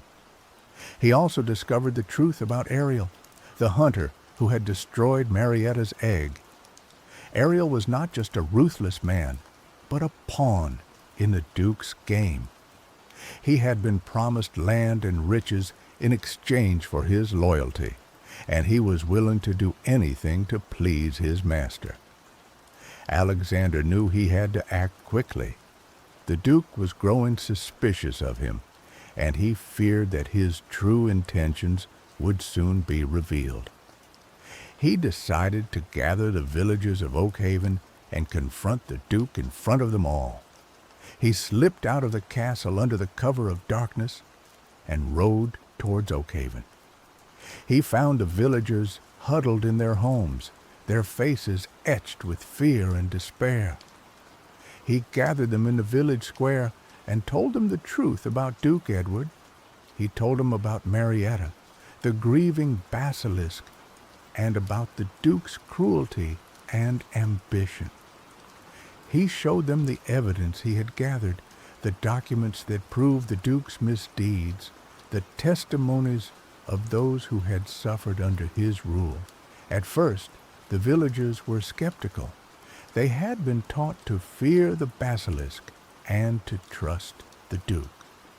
But as Alexander spoke, his words resonating with truth and conviction, they began to listen. They saw the pain in his eyes, the sincerity in his voice, and they began to question everything they had believed. "But what can we do?" one of the villagers asked, his voice trembling. "The Duke is too powerful. He will crush us if we oppose him." Years later, Alexander, his hair streaked with silver, returned to Marietta's clearing. He was no longer a knight in shining armor, but a wise and respected elder.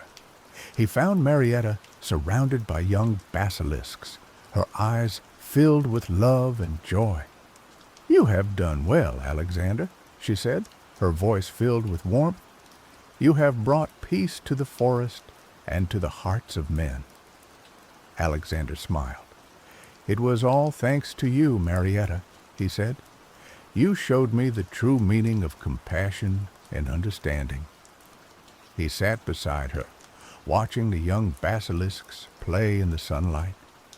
He knew that the future of the forest was in good hands, and he felt a sense of contentment he had never thought possible. As the sun set, casting long shadows through the trees, Alexander closed his eyes and breathed in the sweet scent of the forest. He was home. He was at peace. And he knew that his legacy would live on in the hearts of those he had touched and in the whispering leaves of the ancient trees. Ariel, disgraced and stripped of his promised rewards after the Duke's downfall, became a bitter and vengeful figure. He spent years wandering the fringes of society, consumed by resentment towards Alexander and Marietta. He saw them as the cause of his misfortunes, blaming them for the loss of his status and the unfulfilled promises of wealth and power. He began to meticulously plot his revenge, fueled by a burning desire to make them suffer as he believed he had suffered. He studied the ways of the forest, learning its secrets and understanding the vulnerabilities of its creatures.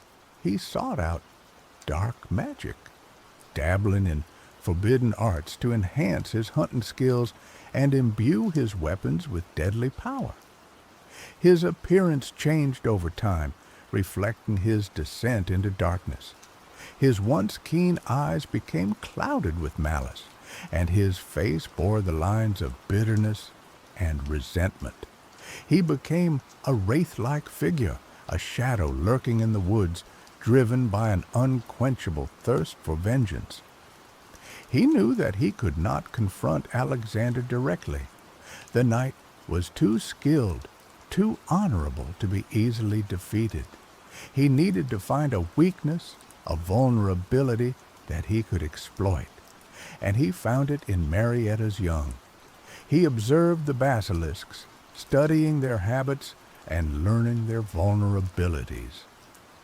He discovered that their scales were not fully developed until they reached a certain age, leaving them susceptible to certain types of weapons. He also learned that they were fiercely protective of each other, willing to sacrifice themselves to protect their siblings. Ariel crafted a plan that was as cruel as it was cunning. He would use the young basilisks as bait, luring Marietta into a trap where he could finally exact his revenge. He knew that she would stop at nothing to protect her offspring, and he was counting on that instinct to cloud her judgment. Under the cover of darkness, Ariel crept into the forest, his heart pounding with anticipation.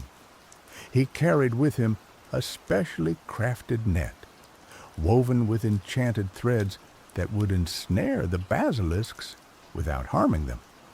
He also carried a vial of potent poison extracted from rare and deadly plants, which he planned to use on Marietta.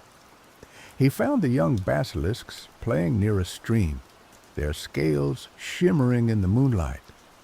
They were unguarded, unaware of the danger that lurked nearby. Ariel moved swiftly and silently, casting the net over them before they could react. The young basilisks cried out in alarm, their voices echoing through the forest. Marietta heard their cries and raced towards them, her heart pounding with fear. She arrived just as Ariel was tightening the net, trapping her offspring. "Let them go!" Marietta roared, her eyes blazing with fury. Ariel laughed, a shrill and maniacal sound. "Not a chance, Basilisk," he said. "This is for ruining my life. This is for taking away everything I had." He raised the vial of poison, ready to strike.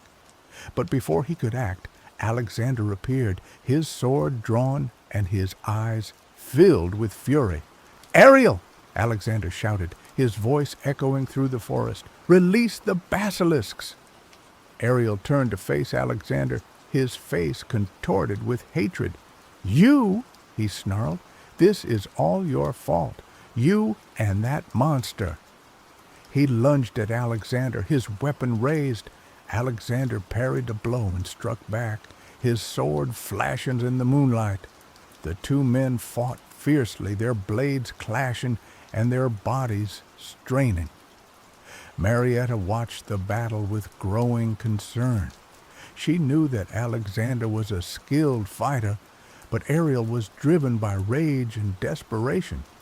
She feared that he would do anything to win, even if it meant sacrificing himself. As the battle raged, Ariel managed to land a blow on Alexander, cutting him across the arm. Alexander staggered back, his face pale with pain. Ariel pressed his advantage, raining blows down on the night. Marietta knew she had to act. She could not let Ariel harm Alexander. She gathered her strength and unleashed her petrifying gaze upon Ariel. Ariel froze, his body turning to stone in an instant. He stood motionless, his face frozen in a mask of hatred and rage. Alexander watched in horror as Ariel was petrified. He knew that Marietta had only acted to protect him, but he could not help but feel a sense of sadness. Ariel had been consumed by hatred and vengeance, and he had paid the ultimate price. Marietta released the young basilisks from the net. They ran to her, nuzzling her and crying with relief. She held them close, her heart filled with love and gratitude. Alexander approached Marietta, his face etched with concern. "Are you all right?" he asked. Marietta nodded. "I am now," she said. "But he was consumed by hatred. It is a terrible thing." Alexander agreed. He knew that hatred and vengeance could destroy a person, turning them into a monster. He had seen it happen to Ariel, and he never wanted to see it happen again. They buried Ariel's petrified body in the forest, marking the spot with a simple stone. They hoped that his spirit would find peace, and that his story would serve as a warning to others. Alexander and Marietta continued to protect the forest and its creatures, working together to create a world of peace and harmony. They taught others the importance of compassion, understanding, and forgiveness. And they showed everyone that even the darkest of hearts can be redeemed. Duke Edward, imprisoned for his crimes, spent his days consumed by bitterness and regret. He reflected on his life, his ambition, and his cruelty. He realized that he had wasted his life pursuing power and wealth, neglecting the things that truly mattered: love, compassion, and kindness.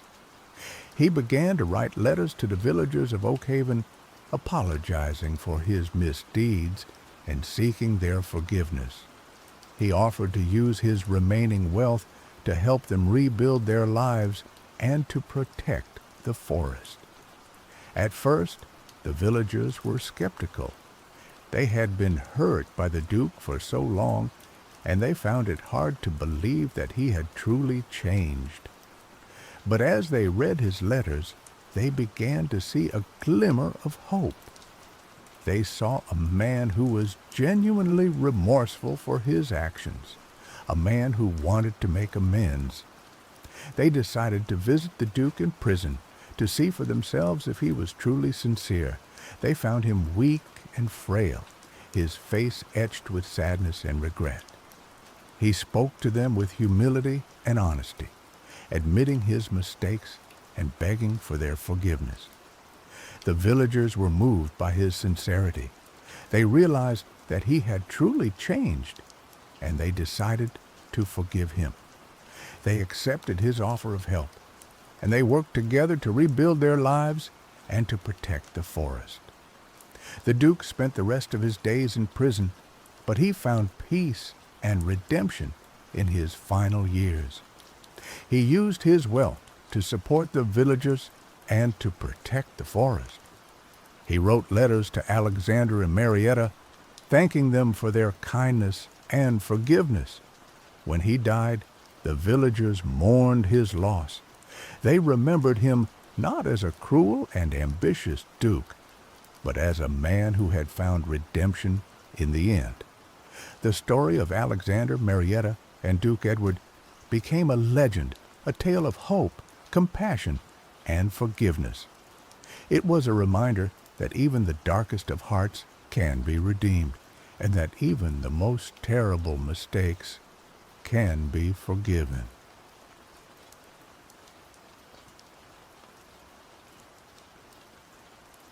The biting wind howled through the skeletal branches of the petrified forest, a mournful dirge that mirrored the emptiness in Astrid's heart. Valhalla, once a beacon of glory shimmering on the horizon, now felt like a hollow echo. The mead halls stood silent, the feasting tables deserted. The warriors, the Einherjar, still trained, still clashed steel, but their laughter lacked its former resonance. Their victories felt thinner because the Valkyries were gone.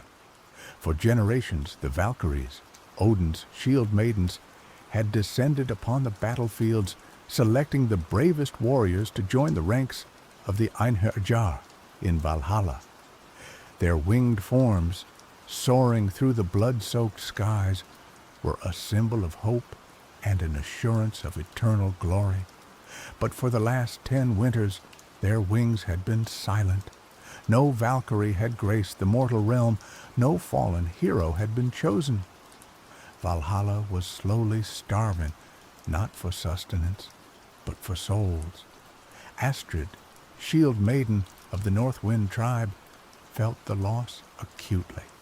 She had trained her entire life for battle, honing her skills with axe and shield, dreaming of the day a Valkyrie would deem her worthy. Now, that dream felt like a cruel jest, a phantom limb aching with a potential it would never realize. One frigid evening, As Astrid sat by the dying embers of the hearth, sharpening her axe, a vision slammed into her. It wasn't the gentle, guiding visions of the seers.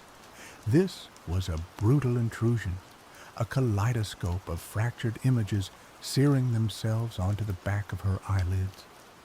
She saw a desolate landscape, choked with gray ash and the hollow whispers of despair. Gaunt figures, their faces blurred with anguish, wandered aimlessly. And in the heart of this desolate realm, chained to a jagged precipice of black ice, was a Valkyrie. Astrid gasped, dropping her axe. The vision lingered. The image of the chained Valkyrie burned into her mind. The Valkyrie's wings, usually a dazzling white, were tattered and stained a horrifying crimson. Her face, though obscured by shadows, radiated an unbearable sorrow.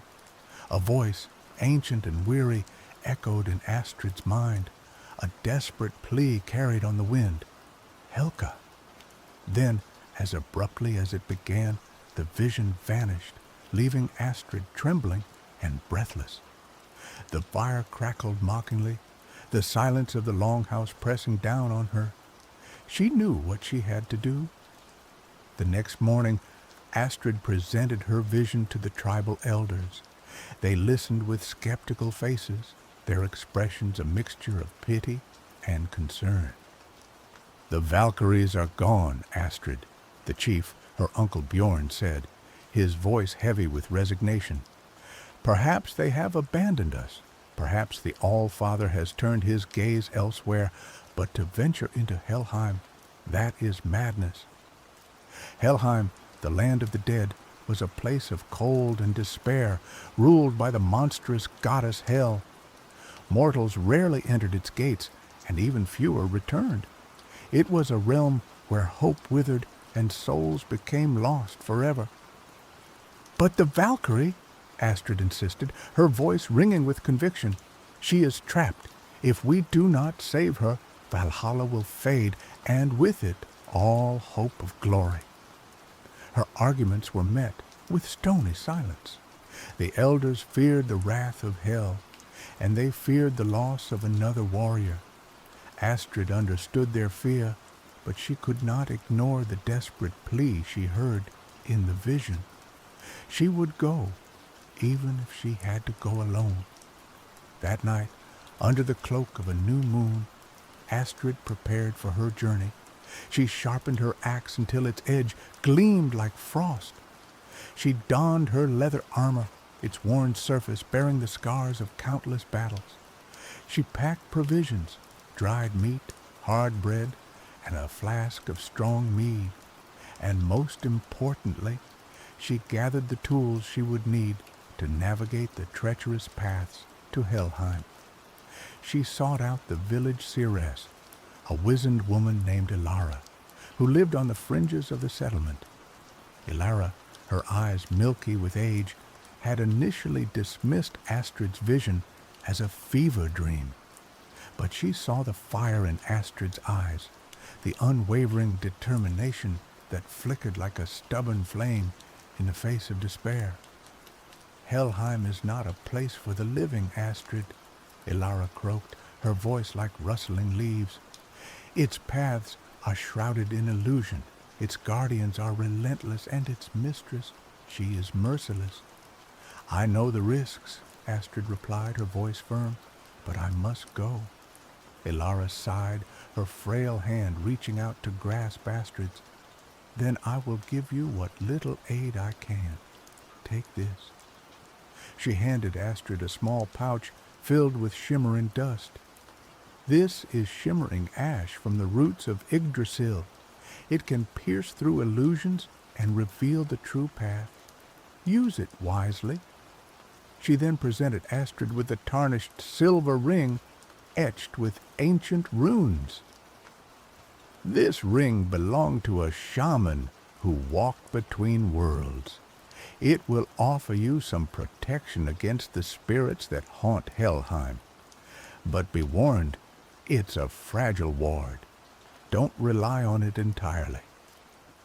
Finally, Ilara gifted Astrid a length of rope woven from the hair of the dead. This rope will guide you through the darkest tunnels and over the deepest chasms. But remember, the dead cling to the living.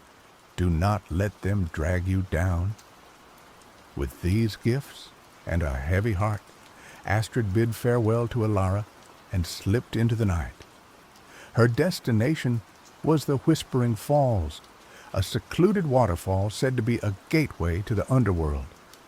Legend held that the water of the falls carried the whispers of the dead, and if one listened closely, they could hear the path to Helheim revealed. The journey to the Whispering Falls was arduous. Astrid traversed treacherous mountain passes, navigated dense forests, teeming with unseen predators, and waded through icy rivers that numbed her limbs. She slept little, her senses constantly on alert, her hand never far from the hilt of her axe. Finally, after 3 days of relentless travel, she reached the Whispering Falls.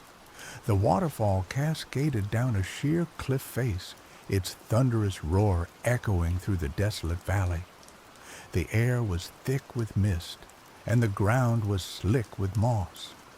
The place felt ancient and powerful, a threshold between worlds. Astrid approached the base of the falls, the spray stinging her face. She closed her eyes and focused, trying to filter out the deafening roar and listen for the whispers of the dead. At first, she heard only the chaotic rush of the water, but as she concentrated, a faint murmur began to emerge from the depths of the cascade, a chorus of voices speaking in a language she did not understand. She strained her ears, trying to decipher the meaning of the whispers. Slowly, fragments of words began to coalesce, forming a disjointed map of the path to Helheim. North, beyond the frozen waste, follow the raven's flight, cross the bridge of blades. The whispers faded, leaving Astrid with a cryptic set of instructions. She opened her eyes, a sense of grim determination hardening her resolve.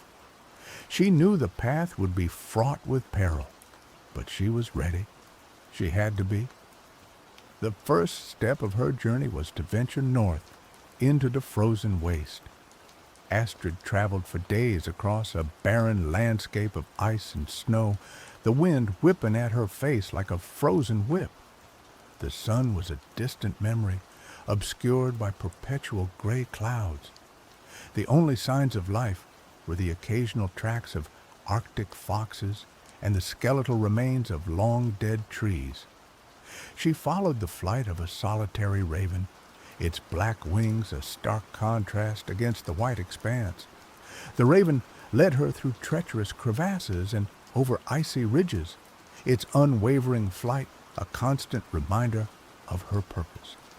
Finally, the raven led her to a vast chasm, its depths shrouded in impenetrable darkness. Spanning the chasm was a narrow bridge made of blades, each one sharpened to a razor's edge. This was the Bridge of Blades, the second trial on the path to Helheim. Astrid hesitated, her heart pounding in her chest. One misstep, and she would plummet into the abyss, her body impaled on the unforgiving steel. She took a deep breath, steeling her nerves. She had faced death before on the battlefields of Midgard. This was no different. She carefully placed her foot on the first blade, her weight balanced precariously. The metal was slick with frost, and the slightest tremor could send her tumbling. She moved slowly, deliberately, her eyes fixed on the opposite side of the chasm. The wind howled around her, trying to knock her off balance. The blades groaned and shifted under her weight, threatening to buckle. But Astrid pressed on, her resolve unwavering. Halfway across the bridge, she felt a presence behind her. A cold, clammy hand reached out to grasp her ankle. She gasped, her balance faltering. Looking back, she saw a gaunt figure emerging from the darkness, its face contorted in a silent scream. It was one of the wandering souls of Helheim, drawn to the warmth of the living. Astrid knew she couldn't let it drag her down. She kicked out with her free leg, connecting with the figure's face. The soul shrieked, its ethereal body recoiling in pain.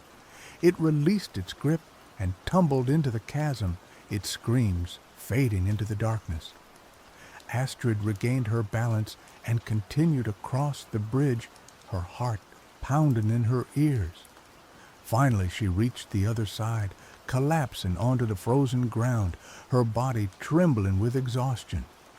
She had survived the bridge of blades, but she knew the trials ahead would be even more challenging. Beyond a chasm lay a vast forest of gnarled, leafless trees, their branches twisted into grotesque shapes. The air was thick with the stench of decay, and a palpable sense of dread hung over the landscape. This was the Forest of Lost Souls, the final barrier before the gates of Helheim.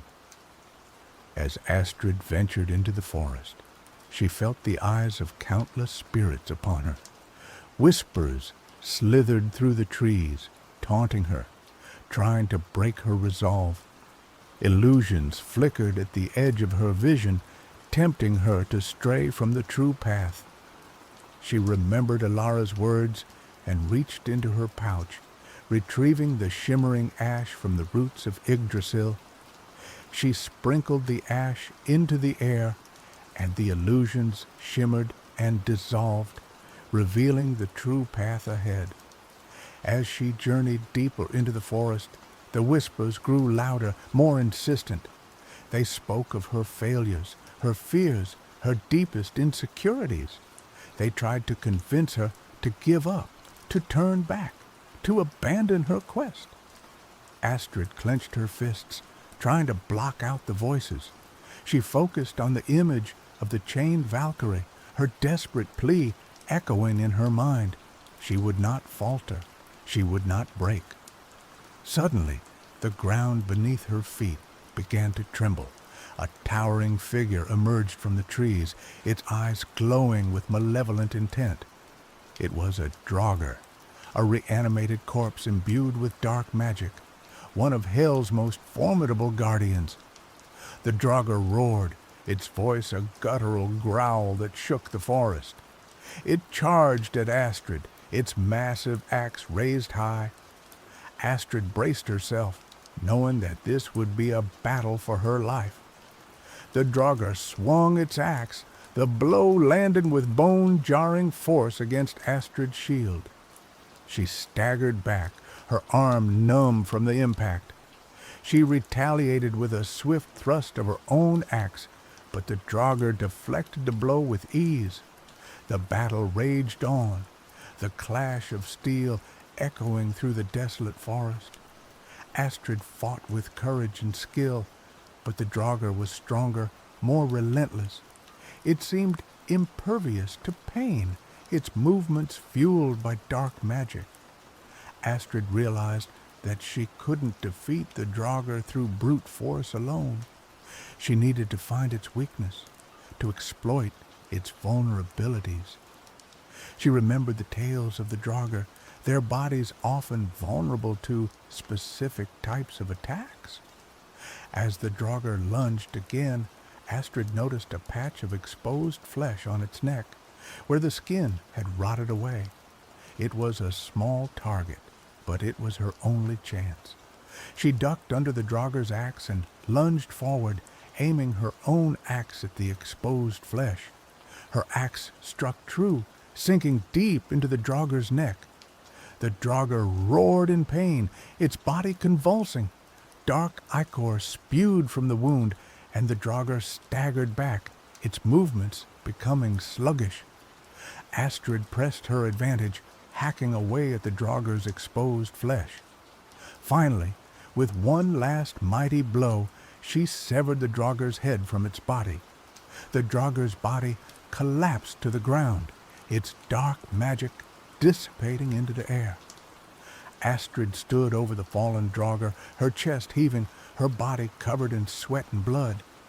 She had survived the battle, but she knew she was far from safe. She had to reach the gates of Helheim, and she had to rescue the Valkyrie. Emerging from the forest of lost souls, Astrid finally saw it, the gates of Helheim. They were not grand or imposing as one might expect. Instead, they were subtle, almost unassuming, a barely visible tear in the fabric of reality, shimmering like heat haze above a field of obsidian sand. Two skeletal figures, their eyes burning with cold fire, stood guard on either side. They were the gatekeepers, their bony hands resting on the hilts of rusted swords. As Astrid approached, the gatekeepers stirred, their skeletal jaws clicking open and shut. "Halt, mortal!" one of them rasped, its voice like the grinding of bones. "Turn back, lest you be consumed by the darkness of Helheim." Astrid stood her ground, her hand resting on the hilt of her axe.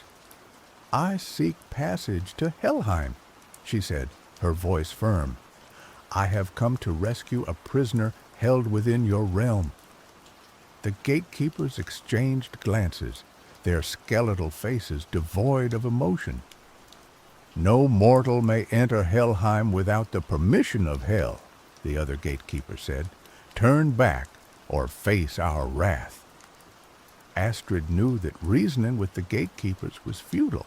They were bound to serve Hel, and they would not let her pass without a fight. She drew her axe, its blade gleaming in the dim light. "Then I shall take it by force," she said. The gatekeepers lunged, their rusted swords flashing in the air. Astrid parried the blows with her shield, her movement swift and precise. She knew that she couldn't afford to make a mistake. One misstep and she would be overwhelmed. The battle was fierce and brutal, the clash of steel echoing through the desolate landscape. Astrid fought with the fury of a cornered wolf, her every strike aimed at crippling or killing her opponents. She managed to disarm one of the gatekeepers, sending its rusted sword flying into the obsidian sand. She then seized the opportunity to strike, her axe cleaving through the gatekeeper's skeletal frame. The gatekeeper crumbled to dust, its cold fire extinguished. The remaining gatekeeper roared in anger, its attacks becoming even more frantic. Astrid dodged and weaved, avoiding its blows with inches to spare. She knew that she couldn't keep this up for long. She needed to end the fight quickly. She remembered the ring that Elara had given her, the tarnished silver ring etched with ancient runes. It was a fragile ward, but it might give her the edge she needed. She slipped the ring onto her finger and focused her will, channeling her energy into the ancient runes. A surge of power coursed through her body, strengthening her muscles, sharpening her senses. She felt a connection to the spirit world, a glimpse of the ethereal realm that lay beyond the veil of mortality. With renewed strength, she parried the gatekeeper's attack and lunged forward, her axe aimed at its skull. The axe struck true, shattering the gatekeeper's skull and severing its spinal cord. The gatekeeper collapsed to the ground, its form dissolving into dust. Astrid stood before the gates of Helheim, victorious but exhausted. She had overcome the guardians, but she knew that the true challenges lay ahead. She took a deep breath and stepped through the tear in reality, entering the land of the dead. Helheim was even more desolate and despairing than she had imagined. The air was thick with a bone-chilling cold, and the ground was covered in gray ash. Gaunt figures, their faces blurred with anguish, wandered aimlessly through the landscape. The sky was a perpetual twilight, casting long, distorted shadows across the desolate terrain. The silence was broken only by the hollow whispers of the lost souls and the mournful wail of the wind. Astrid pressed on, her senses on high alert. She knew that she was being watched, that hell and her servants were aware of her presence. She had to be careful, to avoid detection, to reach the Valkyrie before it was too late. She followed the faint trail of sorrow that emanated from the chained Valkyrie, using it as a compass to guide her through the labyrinthine landscape. The path was treacherous, leading her through desolate valleys, across jagged mountains, and over frozen rivers. She encountered wandering spirits, tortured souls, and monstrous creatures, all eager to prey on the living. She fought them off with her axe and shield, her determination fueled by the image of the chained Valkyrie. She remembered Ilara's warnings about the dead clinging to the living and was careful to avoid physical contact with the spirits. She knew that if she let them touch her, they would try to drag her down into the depths of despair. As she journeyed deeper into Helheim, she began to feel the effects of the land's oppressive atmosphere. Her hope began to wane. Her resolve began to falter. The whispers of the lost souls grew louder, more insistent, trying to break her spirit. She reminded herself of her purpose, of the desperate plea she had heard in a vision. She would not give up. She would not falter. She would rescue the Valkyrie, even if it cost her her life. Finally, after days of relentless travel, she reached her destination, a jagged precipice of black ice towering over a desolate valley, and there, chained to the precipice, was the Valkyrie. Astrid gasped, her heart aching at the sight of her. The Valkyrie was even more broken and battered than she had imagined. Her wings were tattered and stained crimson, her face was gaunt and pale, and her eyes were filled with an unbearable sorrow. The Valkyrie looked up as Astrid approached, her eyes widening in surprise. "A mortal," she croaked, her voice raspy and weak. "What brings you to this forsaken place?" "I have come to rescue you," Astrid said, her voice filled with conviction. "I saw you in a vision. I know that you are trapped here, and I have come to set you free." The Valkyrie shook her head, her expression filled with despair. "It is too late," she said. "I am Helka, last of the Valkyries. Hel has claimed me as her prisoner. She will never let me go." "I will not let you suffer any longer," Astrid declared, stepping forward and attempting to break the chains binding Helka to the ice. They were thick, forged from the blackest metal she had ever seen in her life. "They are enchanted with powerful sorcery," Helka warned. "No mortal blade can cut them." "Then I will find another way," Astrid replied, pulling back and studying the chains closely. She noticed a series of intricate runes etched into the metal, pulsing with a faint, dark energy. She recognized some of the runes from her limited knowledge of magic, dark inscriptions that spoke of binding and despair.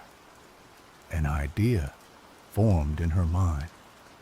She remembered the shaman's ring, the fragile ward that Ilara had given her. It was said to offer protection against the spirits of Helheim. But perhaps it could also be used to disrupt the magic of the chains. Astrid focused her will, channeling her energy into the ring. She felt a surge of power coursing through her body, a connection to the ancient forces of the spirit world. She reached out and touched the ring to the chains, focusing her intent on breaking the runes. The chains shimmered and pulsed, their dark energy fluctuating wildly. The runes began to crack and fade, their power weakening. Astrid pushed harder, pouring all of her energy into the ring. Suddenly, a wave of dark magic washed over her, throwing her back against the precipice. She gasped, her body racked with pain. The ring had protected her from the worst of the backlash, but she could feel its power waning. "Stop!" Helga cried. "You will destroy yourself. You cannot break these chains." Astrid ignored her pleas. She knew that this was her only chance. She had come too far to give up now. She rose to her feet and touched the ring to the chains once more, focusing her will on shattering the remaining runes. The chains groaned and strained, their dark energy reaching a fever pitch. The runes began to explode, sending shards of dark magic flying through the air. Astrid braced herself, knowing that the end was near. With a final surge of power, the chains shattered, falling to the ground in pieces. Helga was free. But as the chains broke, a wave of dark energy erupted from the precipice, coalescing into a swirling vortex of shadow and ice. A voice, cold and cruel, echoed through the valley. "So, a mortal dares to trespass in my realm and steal my prize?" Hell appeared before them, her form a terrifying amalgamation of beauty and decay. One half of her face was stunningly fair, while the other was a rotting skull. Her eyes burned with cold fire, and her voice dripped with malice. "You have defied me, mortal," Hel said, her gaze fixed on Astrid. "Now you will pay the price." Hel raised her hand, and a wave of dark magic surged towards Astrid. Astrid braced herself for the impact, knowing that she couldn't withstand the full force of Hel's power. But before the magic could strike, Helga stepped in front of Astrid, shielding her from the blast. The Valkyrie's weakened form absorbed the brunt of the attack, her already tattered wings crumpling further. Helga cried out in pain, her body convulsing, but she stood her ground, refusing to cede. "You will not harm her," she declared, her voice ringing with defiance. "She came here to save me, and I will not let you destroy her." Hel laughed, a chilling sound that echoed through the valley. "You are in no position to protect anyone, Valkyrie," she said. "You are weak, broken, and powerless." "Perhaps," Helga replied, "but I am not without allies." She turned to Astrid, her eyes filled with warmth and gratitude. "Thank you, Shield Maiden. You have given me back my hope. Now, it is time for us to leave this place." Helga reached out and grasped Astrid's hand, her touch infusing Astrid with a surge of energy. Together, they focused their will on escaping Helheim, on returning to the world of the living. The ground beneath their feet began to tremble, and the air crackled with energy. A portal opened before them, a shimmering gateway leading back to Midgard. Hel screamed in fury, her power oscillable as she tried to close the portal. But it was too late. Helga and Astrid stepped through the gateway, escaping the clutches of the goddess of the dead. They found themselves back at the Whispering Falls, the thunderous roar of the waterfall a welcome sound after the oppressive silence of Helheim. Helga collapsed to the ground, her body exhausted, but her spirit renewed. Astrid knelt beside her, her heart filled with relief. They had done it. They had survived Helheim, and they had rescued the last Valkyrie. "Thank you, Astrid," Helga said, her voice weak. "You have saved me from a fate worse than death. I will never forget your courage and your sacrifice." "It was my honor," Astrid replied, her voice choked with emotion. "The Valkyries are needed. Valhalla needs you." Helga smiled, her eyes regaining their former brilliance. "Then I shall return to Valhalla," she said, "and I shall bring with me the bravest warriors from the mortal realm to join the ranks of the Einherjar." Helga stood up, her wings slowly unfurling, their crimson stains fading to white. She looked at Astrid, her gaze filled with warmth and gratitude. "Come, shield maiden," she said, "let us return to Valhalla together." Astrid grasped Helga's hand, and together they took flight, soaring through the sky towards the shimmering halls of Valhalla. As they flew, Astrid felt a sense of peace and fulfillment she had never known before. She had faced death and despair, and she had emerged victorious. She had saved the last Valkyrie, and she had restored hope to Valhalla. Her name would be etched in legends, sung by skalds for generations to come. As they approached Valhalla, the gates opened wide, welcoming them home. The Einherjar cheered, their voices echoing through the halls. The mead flowed, the laughter resounded, and the feasting tables were once again filled with joy. The Valkyries had returned, and with them a new era of glory had begun. And Astrid, the shield maiden who dared to venture into Helheim, would forever be remembered as the hero who saved Valhalla. Her name would be whispered in awe and reverence, a testament to her courage, her determination, and her unwavering belief in the power of hope. The halls of Valhalla rang with tales of her journey, a song of bravery that would echo through eternity. The age of heroes was not over. It had merely been waiting for a shield maiden to rekindle the flame.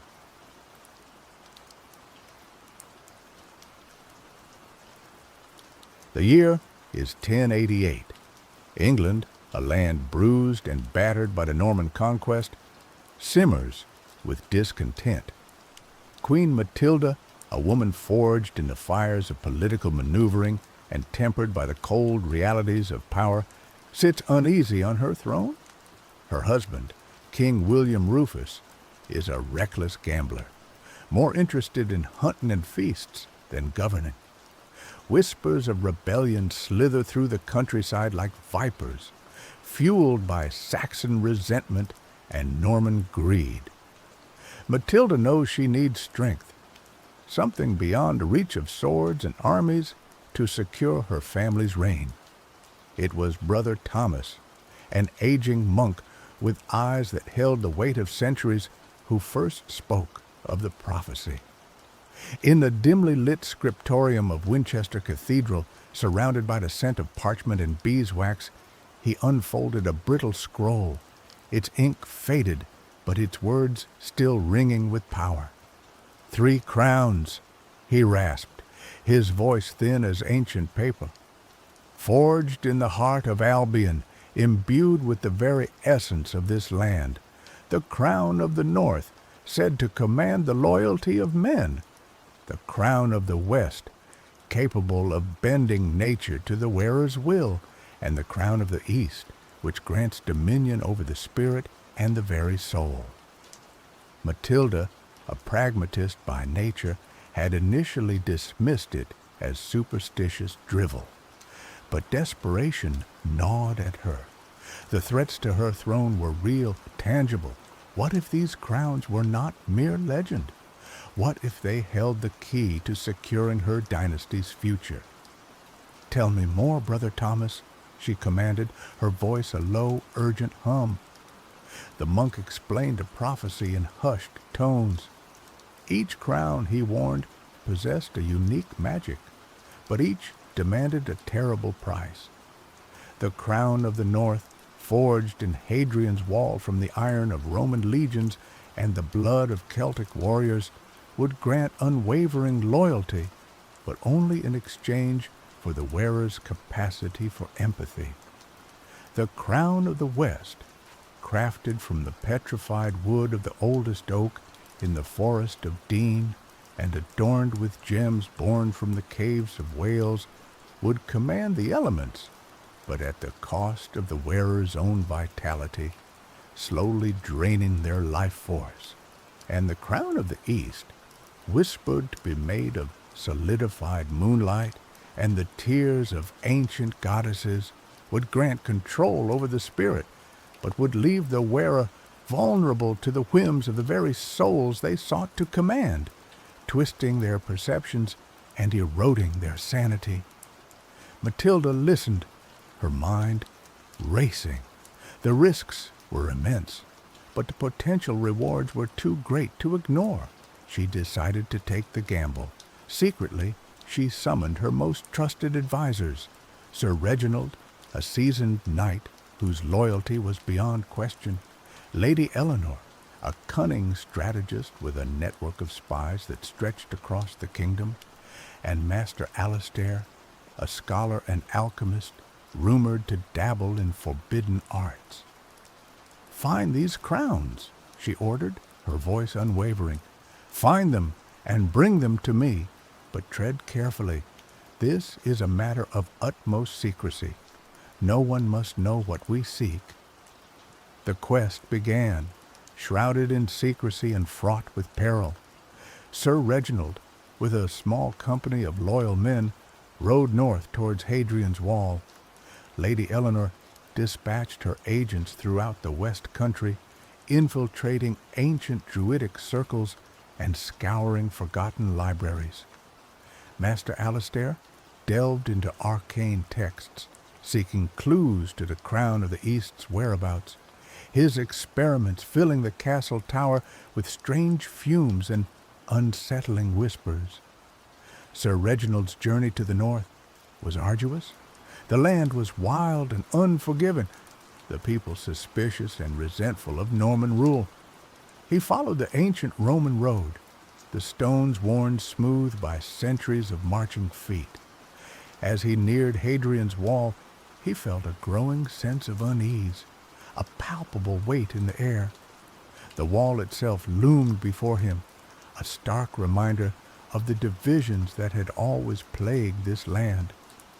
Guided by a local shepherd who claimed to know the old ways, Reginald found a hidden chamber beneath the wall, a place where Roman soldiers and Celtic warriors had once made offerings to appease the gods of war. In the center of the chamber, resting on a stone altar, lay the crown of the North. It was a simple circlet of iron, blackened with age and etched with runes of power. As Reginald reached for it, he felt a surge of energy, a coldness that seeped into his bones. He hesitated for a moment, remembering Brother Thomas's warning, but the image of Queen Matilda's desperate face spurred him on. He grasped the crown and lifted it from the altar. The moment the iron touched his skin, a profound change occurred. The world seemed to sharpen, to become clearer, colder. He felt a surge of authority, an undeniable sense of command. But at the same time, a part of him seemed to wither, to shrink away. The faces of his men, once familiar and comforting, now seemed distant, alien. He saw their flaws, their weaknesses, their petty desires. He no longer felt compassion for their struggles, no longer cared for their well-being. Their loyalty was all that mattered. From that moment forward, Reginald could inspire absolute devotion, but at the cost of his own humanity. Meanwhile, in the West Country, Lady Eleanor was pursuing her own leads with ruthless efficiency. She moved through the winding lanes and ancient forests like a shadow, her spies whispering secrets in her ear. She learned of a hidden grove deep within the forest of Dean, a place where the old gods were still worshipped.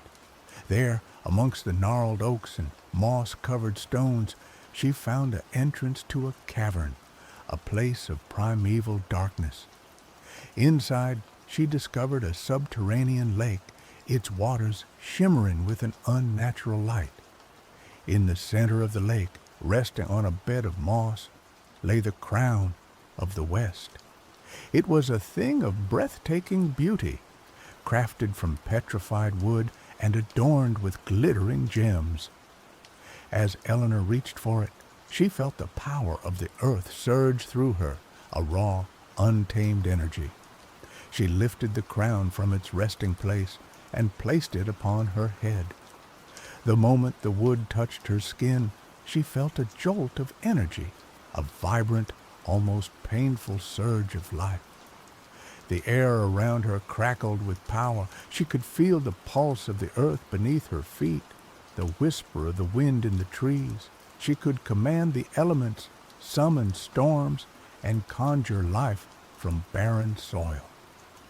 But with each use of the crown's power, she felt her own life force draining away, her body weakening, her hair turning prematurely gray. The crown gave her the power to control nature, but it was slowly consuming her. Master Alistair's quest for the crown of the East was the most perilous of all. He spent weeks poring over ancient texts, deciphering cryptic symbols, and performing arcane rituals. He learned that the crown was hidden in a forgotten abbey on the coast of East Anglia, a place said to be haunted by the spirits of long-dead monks. He traveled to the abbey under the cover of darkness, accompanied only by his apprentice, a young man named Thomas, no relation to the monk. The abbey was a ruin, its walls crumbling, its windows shattered. The air was thick with the stench of decay and the mournful cries of seabirds. As Alistair explored the ruins, he felt a growing sense of dread, a palpable presence of unseen forces.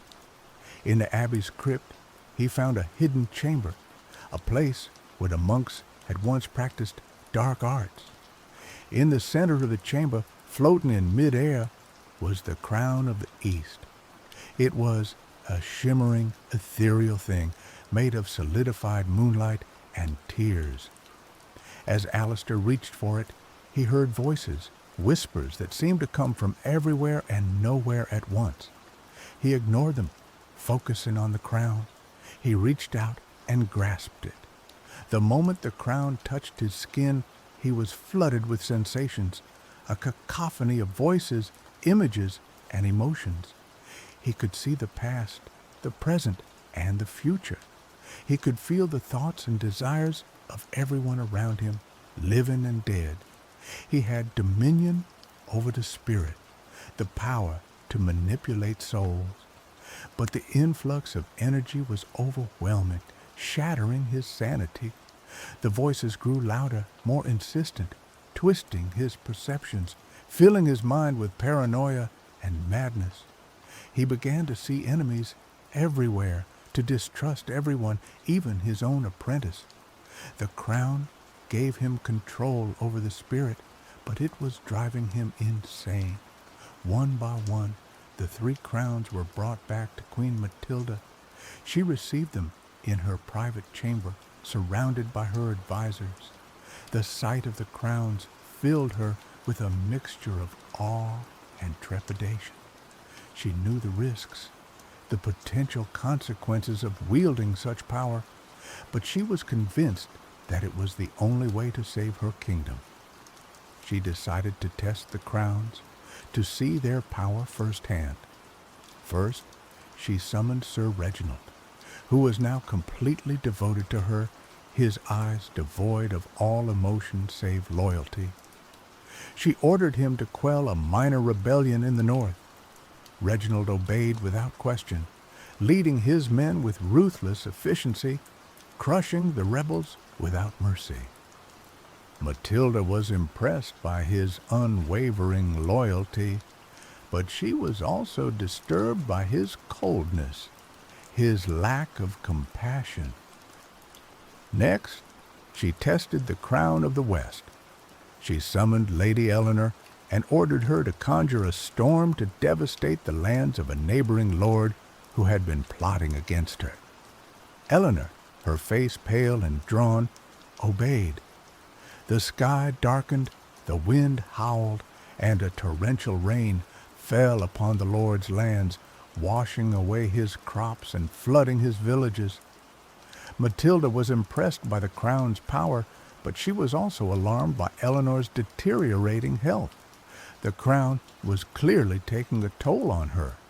Finally, she tested the crown of the East. She summoned Master Alastair and ordered him to influence the mind of a powerful bishop who had been critical of her rule. Alastair, his eyes wild and unfocused, muttered incantations and performed strange gestures. The bishop, who had been a staunch opponent of Matilda, suddenly began to sing her praises, declaring her the rightful Queen of England. Matilda was amazed by the crown's power, but she was also terrified by Alastair's madness. The crown was clearly corrupting him, twisting his mind. Matilda now possessed the 3 crowns, each granting her immense power. But she also saw the terrible price that each demanded. The crown of the North had robbed Sir Reginald of his humanity. The crown of the West was slowly killing Lady Eleanor, and the crown of the East had driven Master Alastair insane. She realized that she had made a terrible mistake. The crowns were not the solution to her problems. They were a curse. But it was too late to turn back. The prophecy was already unfolding, its grip tightening around her. The crowns had changed her, too. She felt the pull of their power, the temptation to use them for her own ends. She could feel her empathy fading, her life force draining, her sanity slipping. She was becoming the very thing she had feared, a tyrant, consumed by power. The whispers of rebellion grew louder, fueled by the Queen's increasingly erratic behavior. The Saxon lords, sensing her weakness, began to plot against her. The Norman nobles, sensing an opportunity, jockeyed for position. The kingdom was teetering on the brink of chaos. Matilda, desperate to maintain control, turned to the crowns. She used the crown of the North to solidify her hold on her armies, ensuring their unwavering loyalty. She used the crown of the West to protect her kingdom from invasion, summoning storms to repel her enemies. And she used the crown of the East to silence her critics, manipulating their minds and crushing their spirits.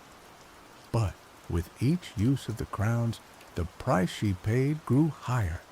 Her empathy withered, her vitality waned, her sanity crumbled. She became a prisoner of her own power, trapped in a web of paranoia and madness.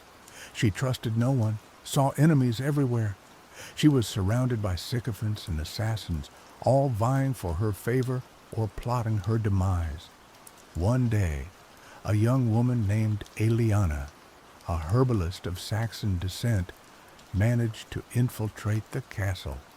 She had heard rumors of the Queen's madness and the strange artifacts she possessed.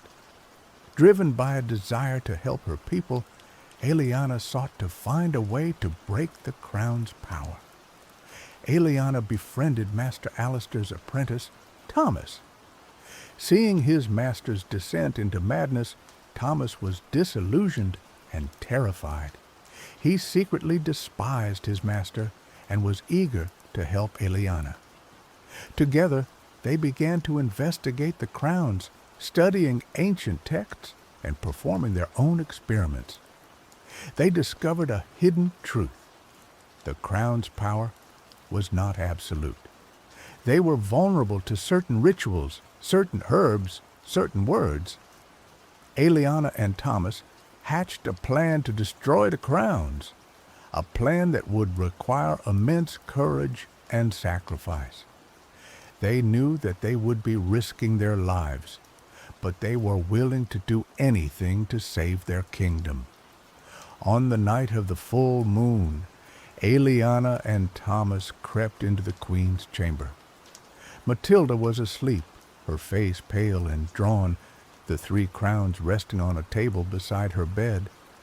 Eliana approached the table and began to chant the ancient words she had learned from her grandmother, a wise woman who had preserved old ways. Thomas, holding a vial containing a potent herbal concoction, prepared to douse the crowns. Suddenly, Matilda awoke, her eyes filled with madness and suspicion, fixed on Eliana and Thomas. She screamed, summoning her guards. Eliana and Thomas knew that they were caught, but they pressed on, determined to complete their mission. Sir Reginald, his face devoid of all emotion, burst into the chamber, sword drawn. He lunged at Eliana, but Thomas stepped in front of her, taking the blow. Thomas fell to the ground, mortally wounded. Eliana, enraged by Reginald's action and grieved by the sacrifice made by Thomas, raised her hands and unleashed the full power of her herbal magic. The room filled with a swirling vortex of energy, disrupting the crown's power and weakening Matilda's hold on reality. As the guards closed in, Eliana grabbed the vial from Thomas's lifeless hand and threw it at the crowns. The vial shattered, releasing the herbal concoction. The crowns sputtered and flickered, their power waning. Matilda screamed, her body convulsing. In that moment, Sir Reginald, momentarily freed from the crown's influence, saw the horror of what he had become. He looked at the dying Thomas, at the desperate Eliana, at the ruined queen. He felt a flicker of his former self, a spark of empathy. He turned his sword on himself, ending his own life. The chaos in the room was overwhelming. The guards were confused and disoriented. Matilda was weakened and vulnerable. Eliana seized her opportunity. She grabbed the crown of the north and hurled it out the window. She grabbed the crown of the west and smashed it against the stone floor. And she grabbed the crown of the east and, with a final surge of strength, plunged it into Matilda's heart. With a final agonized scream, Queen Matilda collapsed, the crown's power finally extinguished. The kingdom was saved, but at a terrible cost. Thomas and Sir Reginald were dead. Queen Matilda, once a powerful and ambitious ruler, was reduced to a broken shell, and Eliana, forever marked by the events of that night, was left to pick up the pieces and try to rebuild her shattered land. The prophecy had been fulfilled, its terrible price paid in blood and madness. The crowns, once symbols of power and dominion, were now scattered and broken, their magic forever dormant. But the memory of their allure and the consequences of seeking power at any cost would linger in the hearts of the people of Britain for generations to come.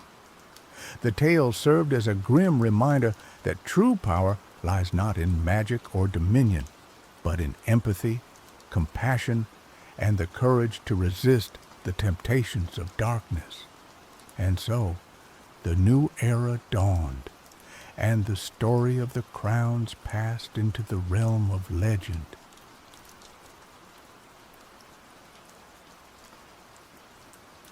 Alorica wasn't like other kingdoms. It wasn't built of stone on solid ground, but woven from living coral, spiraling upwards from the ocean floor like a fantastical, multicolored tree. Bioluminescent algae painted the city in shifting hues of emerald, sapphire, and amethyst, creating an ethereal glow that pulsed with the rhythm of the tides. The inhabitants, the Alorians, were as unique as their city. Their skin possessed a subtle shimmer, and their eyes held the deep, knowing gaze of those intimately connected to the ocean's mysteries. James, a young cartographer with a restless spirit, often found himself drawn to the edges of Alarica, where the city met the inky blackness of the deep sea. He dreamed of charting the uncharted, of discovering new currents and underwater mountains. He felt stifled by the predictable beauty of Alarica, a beauty that had become, in his eyes, a gilded cage. One evening, as the twin moons of Alarica cast long dancing shadows across the coral streets, James found himself near the workshop of Keaton, the master puppeteer. Keaton was a recluse, a figure shrouded in whispers and rumors. He lived in a secluded cove, his dwelling a chaotic jumble of driftwood shells and half-finished puppets. The Alorians regarded him with a mixture of awe and unease. His creations were legendary, dolls so exquisitely crafted that they seemed to breathe, to possess a spark of life. It was said that on still nights one could hear them whispering secrets in the dark. Drawn by curiosity, James cautiously approached the workshop. The air hung heavy with the scent of salt, varnish, and something else. Something indefinably strange, like petrified wood and dried kelp. A crack of light spilled from the doorway, illuminating a scene that sent a shiver down James's spine. Keaton, a gaunt figure with eyes as dark and fathomless as the abyss, stood hunched over a workbench, his long skeletal fingers deftly carving a piece of driftwood.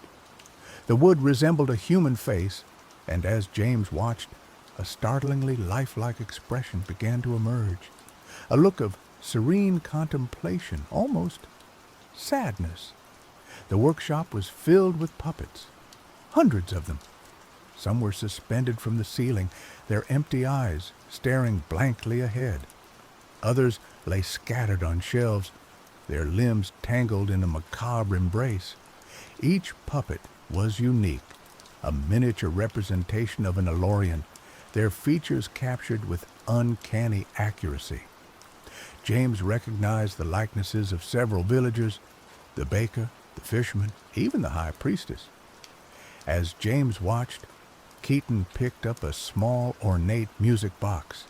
He wound it, and a haunting melody filled the air. As the music swirled around the room, James noticed something extraordinary. The puppets seemed to stir. Their wooden limbs twitched, their heads tilted, and their painted eyes seemed to flicker with a semblance of awareness. James stumbled back in astonishment, his heart pounding in his chest. He wanted to run, to escape the unsettling atmosphere of the workshop, but he was frozen in place, mesmerized by the scene unfolding before him. Suddenly, Keaton looked up, his dark eyes meeting James's. A slow, unsettling smile spread across his face. "Intrigued, young cartographer?" he rasped, his voice like the rustling of dried leaves. "You have a keen eye. Few are privileged enough to witness my creations." James found his voice, though it trembled slightly. "They're incredible. But how?" Keaton chuckled, a dry, humorless sound. "Magic, my boy. Pure, unadulterated magic. The lifeblood of Alarica, distilled into art." He gestured towards the puppets. "Each one is a vessel, a conduit. They hold the essence of their counterparts, their memories, their dreams." James felt a wave of unease wash over him. "You mean you've taken something from them?" Keaton's smile widened. "Taken? No, my boy. I've merely borrowed it. I've given them immortality, a place in my grand design." Before James could respond, Keaton turned back to his workbench, dismissing him with a wave of his hand. "Go now, young cartographer, my work calls, and remember, silence is golden in Alarica." James didn't need to be told twice. He fled from the workshop. The image of the puppets and Keaton's unsettling smile burned into his mind. He returned to his small apartment overlooking the coral gardens. He tried to dismiss what he had seen as a product of his overactive imagination, but the feeling of unease lingered. He couldn't shake the feeling that something was terribly wrong in Alorica, something that threatened the very fabric of their existence. The next morning, Alorica was silent, unnaturally silent. The usual cacophony of sounds, the laughter of children, the calls of vendors, the gentle lapping of the tide against the coral walls, was gone, replaced by an eerie stillness that hung heavy in the air. James awoke with a sense of dread. He rushed out of his apartment and into the streets, and what he saw made his blood run cold. The Alorians were standing motionless, their eyes glazed over, their limbs stiff and unyielding. They were like statues, frozen in time, their faces locked in expressions of bewilderment or terror. As James moved closer, he noticed something even more horrifying. Their skin was no longer shimmering and alive. It was smooth, polished, and wooden. The Alorians had been transformed into marionettes. Panic surged through James's veins. He ran through the streets, desperately searching for someone, anyone, who was still unaffected. He called out names: William, Percy, Nicholas. But only silence answered him. He found William, his childhood friend, standing outside his pottery shop, his hands still clutching a lump of clay. His eyes were blank, his body rigid, his skin a dull, lifeless brown. James reached out and touched William's face, and his fingers recoiled in shock. His skin was cold and hard like carved wood. Percy, the town's jovial fisherman, was frozen in his boat, his fishing net suspended in mid-air. Nicholas, the high priest, was standing before the grand coral altar, his hands raised in a silent prayer. All of them, every single Alorian, had been turned into wooden puppets. James's mind raced.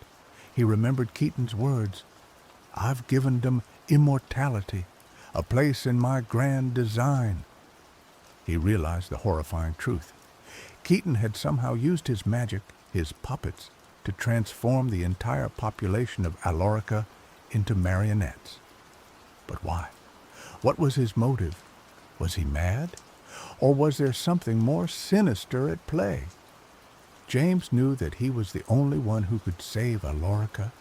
He was the only one who had witnessed Keaton's magic, the only one who understood the connection between the puppets and the Alorians. He had to find Keaton, to confront him, and to somehow reverse the spell. He set off towards Keaton's secluded cove, his heart pounding with a mixture of fear and determination. The journey was surreal, walking through a city populated by silent wooden figures. The only sound was the gentle lapping of the tide and the distant cry of seabirds. As he approached Keaton's workshop, he could hear the faint, haunting melody of the music box. He knew that he was getting closer to the truth, to the heart of the mystery that had engulfed Alorica. He reached the entrance to the workshop and paused, taking a deep breath. He steeled himself for whatever horrors awaited him inside. He pushed open the door and stepped into the workshop, ready to confront the master puppeteer and unravel the secrets of the Silent Kingdom. Keaton was waiting for him. He stood in the center of the workshop, surrounded by his puppets, his dark eyes gleaming with an unsettling intensity. The music box played on, its melody weaving a spell of eerie enchantment. "Ah, James," Keaton said, his voice a low, rasping whisper. "I knew you would come. You are, after all, the only one who understands." James glared at him, his fists clenched. "Understands? I understand that you've turned everyone in Alorica into wooden puppets. Why, Keaton? Why would you do this?" Keaton chuckled, a dry, humorless sound. "Why? Because Alorica was dying, James. It was stagnant, complacent, lost in its own beauty. The Alorians had forgotten the true meaning of life, the true power of art. He gestured towards the puppets. Now, they are perfect. They are immortal. They are art. They will never suffer, never age, never die. They will exist forever in my grand design. James shook his head in disbelief. This isn't art, Keaton. This is madness. You've robbed them of their lives, their emotions, their very souls. Keaton's eyes flashed with anger. Souls? What are souls but fleeting illusions? I have given them something more enduring, something more meaningful. I have given them a purpose. He pointed to a large, intricately carved puppet that stood apart from the others. It was dressed in regal robes and bore a striking resemblance to the Queen of Alorica. This, Keaton said, his voice filled with pride, is my masterpiece, the Queen Marionette. She will rule Alorica forever, guided by my hand, ensuring that the kingdom remains pure, untouched by the corruption of the outside world. James realized the full extent of Keaton's madness. He wasn't just a puppeteer. He was a megalomaniac, a delusional artist who believed that he had the right to control the lives of others. You can't do this, Keaton, James said, his voice trembling with emotion. You can't control people like puppets. They have their own free will, their own destinies. Keaton laughed. Free will? A childish fantasy. We are all puppets, James, dancing to the tune of fate. I have simply taken control of the strings. He raised his hand, and the Queen Marionette stepped forward, its wooden limbs moving with eerie precision. It raised its hand and pointed a finger at James. Join us, James, Keaton said, his voice hypnotic. Become a part of my grand design. You are an artist, a visionary. You understand the power of creation. Together, we can transform the world into a masterpiece. James felt a powerful urge to obey, to succumb to Keaton's will. The music box seemed to be amplifying his influence, weaving a spell of obedience and submission. But deep down, a spark of resistance remained. He remembered the faces of his friends, their laughter, their dreams. He remembered the beauty of Alorica, the vibrant coral gardens, the shimmering light of the twin moons. He couldn't let Keaton destroy all of that. He focused all of his will, all of his anger, all of his love for Alorica, and broke free from Keaton's spell. Never, he said, his voice filled with defiance. I will never be your puppet. Keaton's face twisted with rage.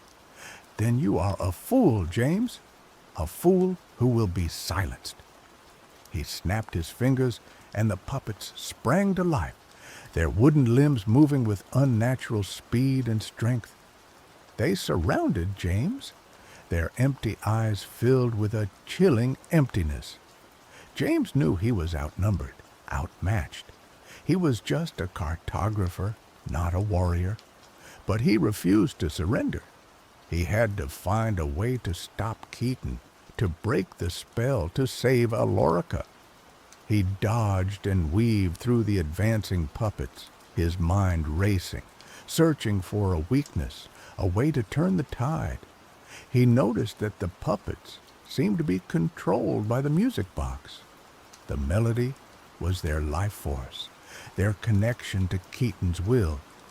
If he could destroy the music box, he might be able to break the spell.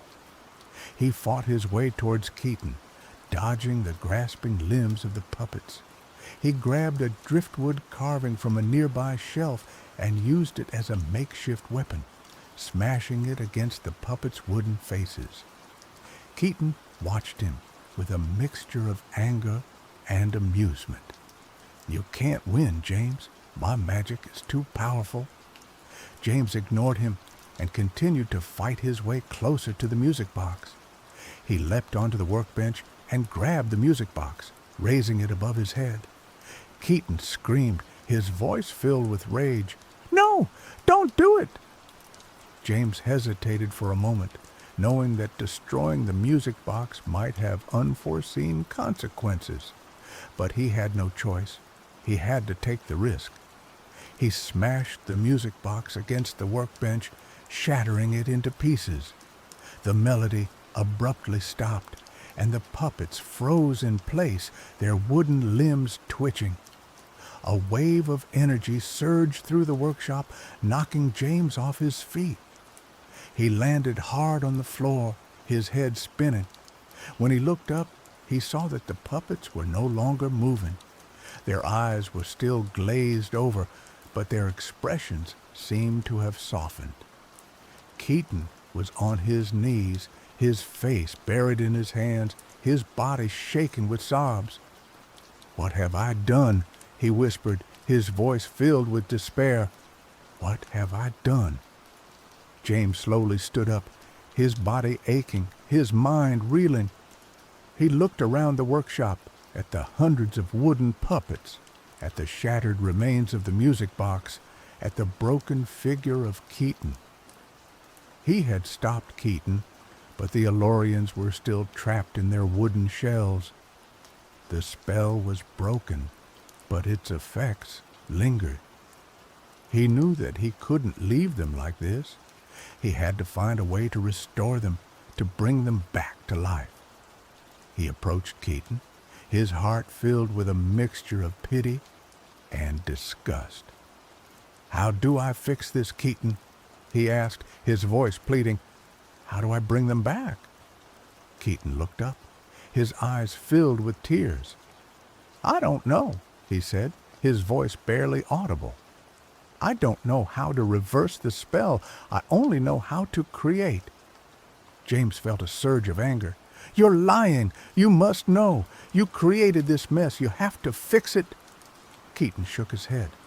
"I used a forbidden magic, a magic that I barely understood. I thought I could control it, but it consumed me. I am lost, James. I am lost." James realized that Keaton was telling the truth. He was a broken man, consumed by his own madness, unable to undo the damage he had caused. James turned away from Keaton and looked at the silent puppets. He knew that he was on his own. He had to find a way to save Alarica, even if it meant venturing into the unknown, even if it meant facing dangers beyond his imagination. He left the workshop, leaving the Keaton to his despair. He stepped out into the silent city, the city of wooden puppets, the city that he had sworn to save. He began to search for answers, for clues, for anything that could help him restore the Elorians to their former selves. He consulted ancient texts. He sought the wisdom of the elders. He even ventured into the dark and dangerous depths of the ocean, searching for forgotten magic. Days turned into weeks, and weeks into months. James tirelessly pursued his quest, driven by his love for Alarica and his unwavering belief that he could find a way to break the spell. And finally, after months of searching, he found it. A hidden passage in an ancient scroll, a passage that spoke of a legendary artifact, a relic of immense power, capable of reversing even the most potent magic. The artifact was called the Tear of the Ocean, a single shimmering pearl said to have been formed from the tears of the ocean goddess herself. It was hidden in a forgotten temple, deep within the treacherous coral labyrinth, a maze of twisting tunnels and deadly currents. James knew that the journey would be perilous, but he had no choice. He had to retrieve the Tear of the Ocean if he wanted to save Alarica. He prepared for his journey, gathering supplies, studying maps, and honing his skills.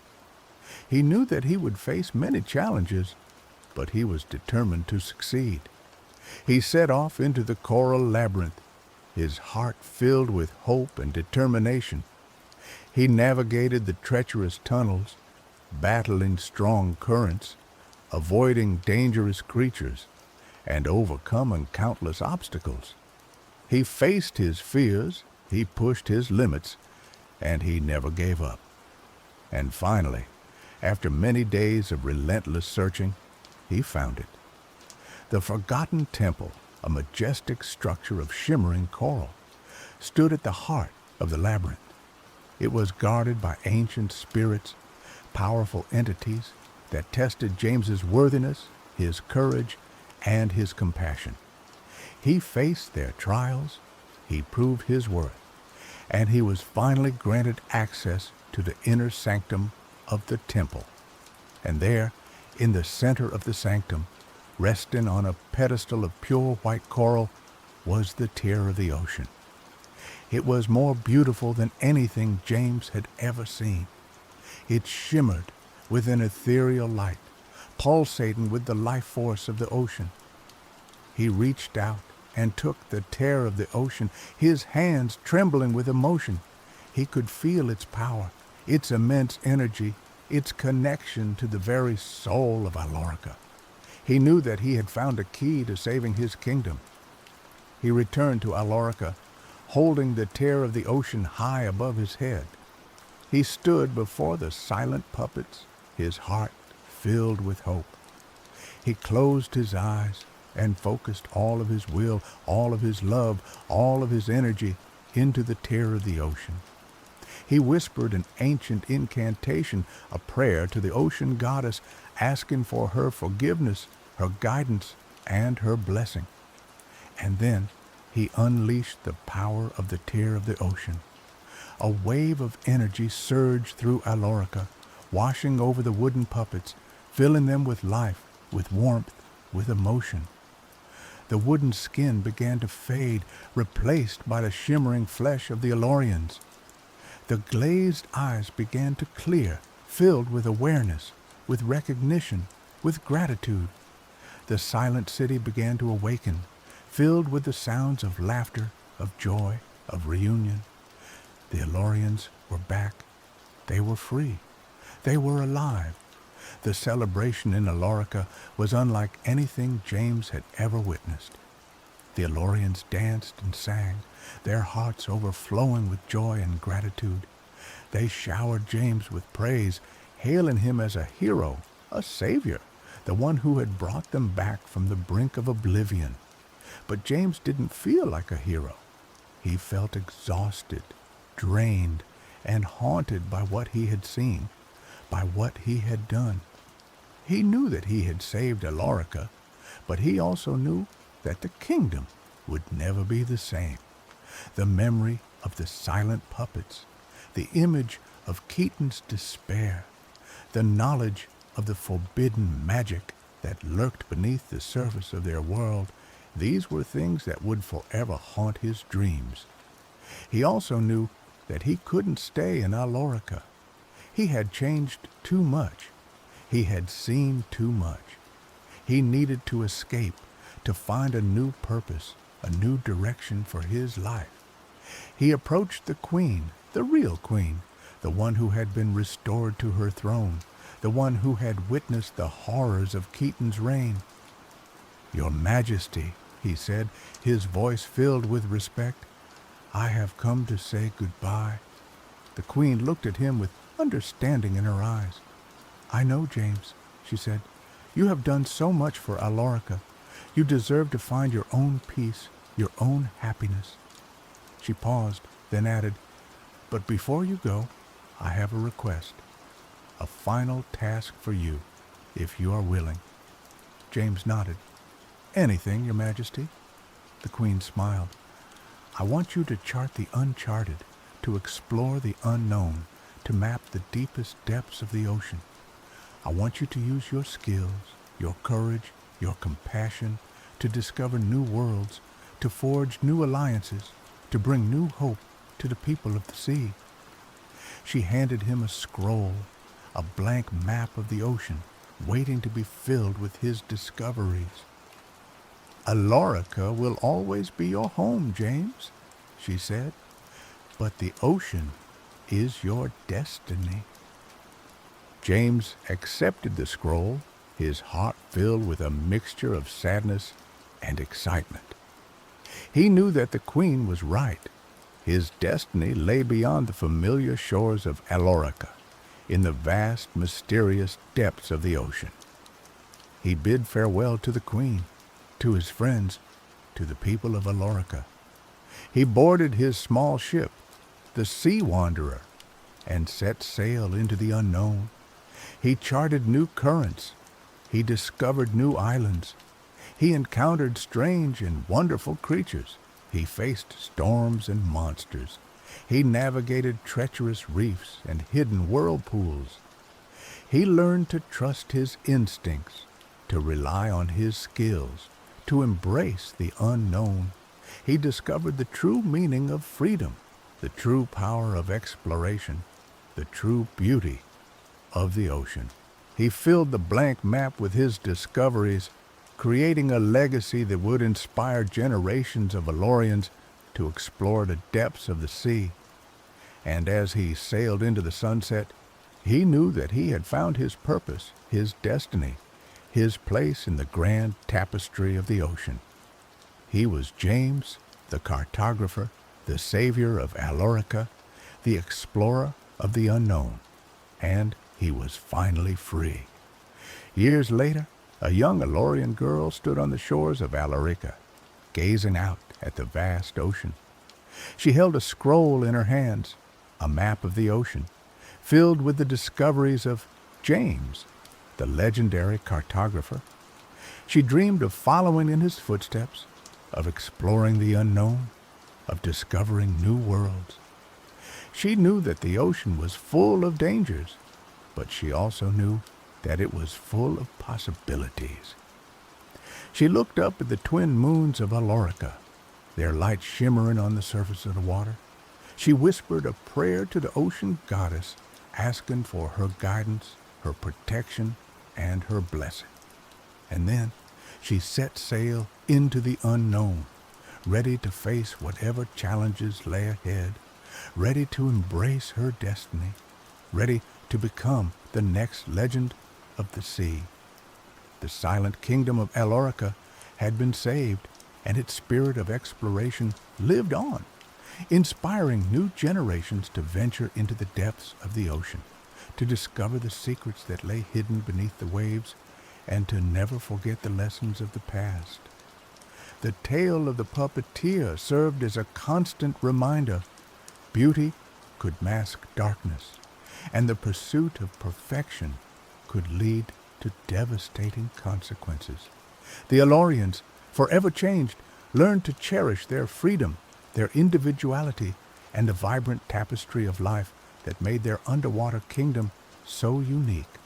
And so, Alorica continued to thrive, a beacon of hope and resilience in the vast and mysterious ocean, its story echoing through the ages, a testament to the power of courage, compassion, and the enduring spirit of the sea.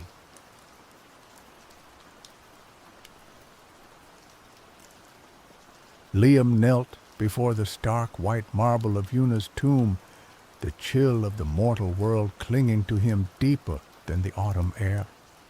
It had been a year since the fever took her, a year of hollow days and echoing nights, a year of a silence so profound it drowned out the birdsong, the laughter of children, the very rhythm of his own heart. Una had been more than a wife. She was the sun in his sky, the steady hand guiding his ship through turbulent waters, the quiet understanding in a world of chaos. They had built a life together, brick by brick, filled with shared dreams, whispered secrets, and a love so vibrant it had seemed indestructible. Now, only the cold, unyielding stone remained. He traced the inscription on the tomb with a trembling finger. Una, beloved. Her light remains. The words mocked him. Her light was gone, extinguished, leaving him in an unending twilight. He had tried everything to numb the pain.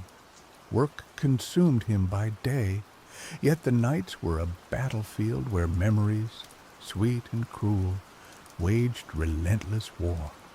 He had consulted healers, sought solace in the company of friends, even offered prayers to the gods, though his faith had withered with Una's passing. Nothing worked. The emptiness remained, a gaping chasm that threatened to swallow him whole. One evening, huddled by the fire, nursing a goblet of wine that tasted like ash, Liam overheard a fragment of conversation from passing travelers. They spoke of Elysium, the paradise reserved for heroes and the virtuous, and of a single crimson rose that bloomed only in those hallowed fields. They claimed this rose held the power to restore a lost soul, to bridge the gap between the living and the dead. Liam scoffed at first. Fairy tales, whispers for the gullible. Yet, as the night deepened, the tale burrowed into his mind, taking root like a persistent weed. Could it be true? Was there even the slightest chance, however improbable, that he could see Una again? That he could hold her even for a fleeting moment? The thought was a dangerous spark, igniting a desperate hope within him, a hope that threatened to consume him entirely. He knew the risks. The underworld was a realm of shadows and despair, ruled by the implacable Hades. To trespass, there was to invite death itself. But the alternative, a lifetime without Una, was already a form of living death. He spent weeks researching, poring over ancient texts, consulting with scholars, and listening to the hushed whispers of those who claimed to know the secrets of the underworld. The more he learned, the more daunting the task seemed. The path to the underworld was fraught with peril, guarded by mythical creatures and the whims of capricious gods. Yet, with each obstacle he uncovered, Liam's resolve hardened. He would face Cerberus, navigate the river Styx, and brave the judgment of the judges of the dead. He would steal the rose of Elysium, even if it cost him his life. He began his preparations in earnest. He trained his body to peak condition, honing his swordsmanship and archery skills. He gathered supplies, provisions, protective amulets, and gifts for any deities he might encounter along the way. He sought out the guidance of a reclusive oracle who lived in a secluded mountain cave. The oracle, a wizened woman with eyes that seemed to hold the weight of centuries, warned him of the dangers that lay ahead. She spoke of the wrath of Hades, the treachery of spirits, and the seductive illusions of the underworld.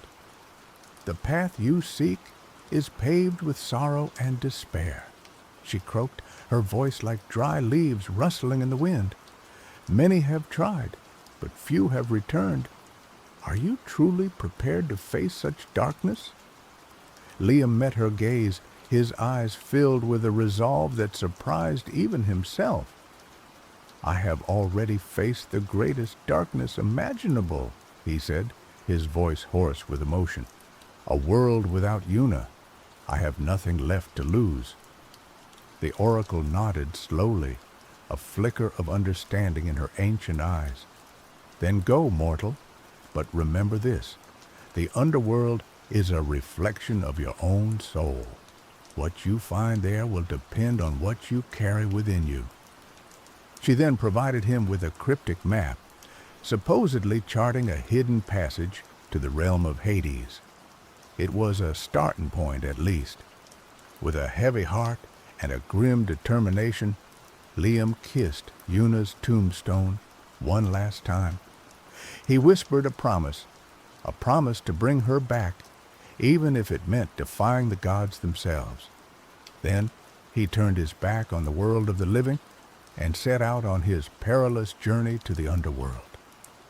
The map led him to a desolate coastal region where jagged cliffs plunged into the churning sea. After days of searching, he found the entrance, a narrow, barely discernible cave hidden behind a waterfall.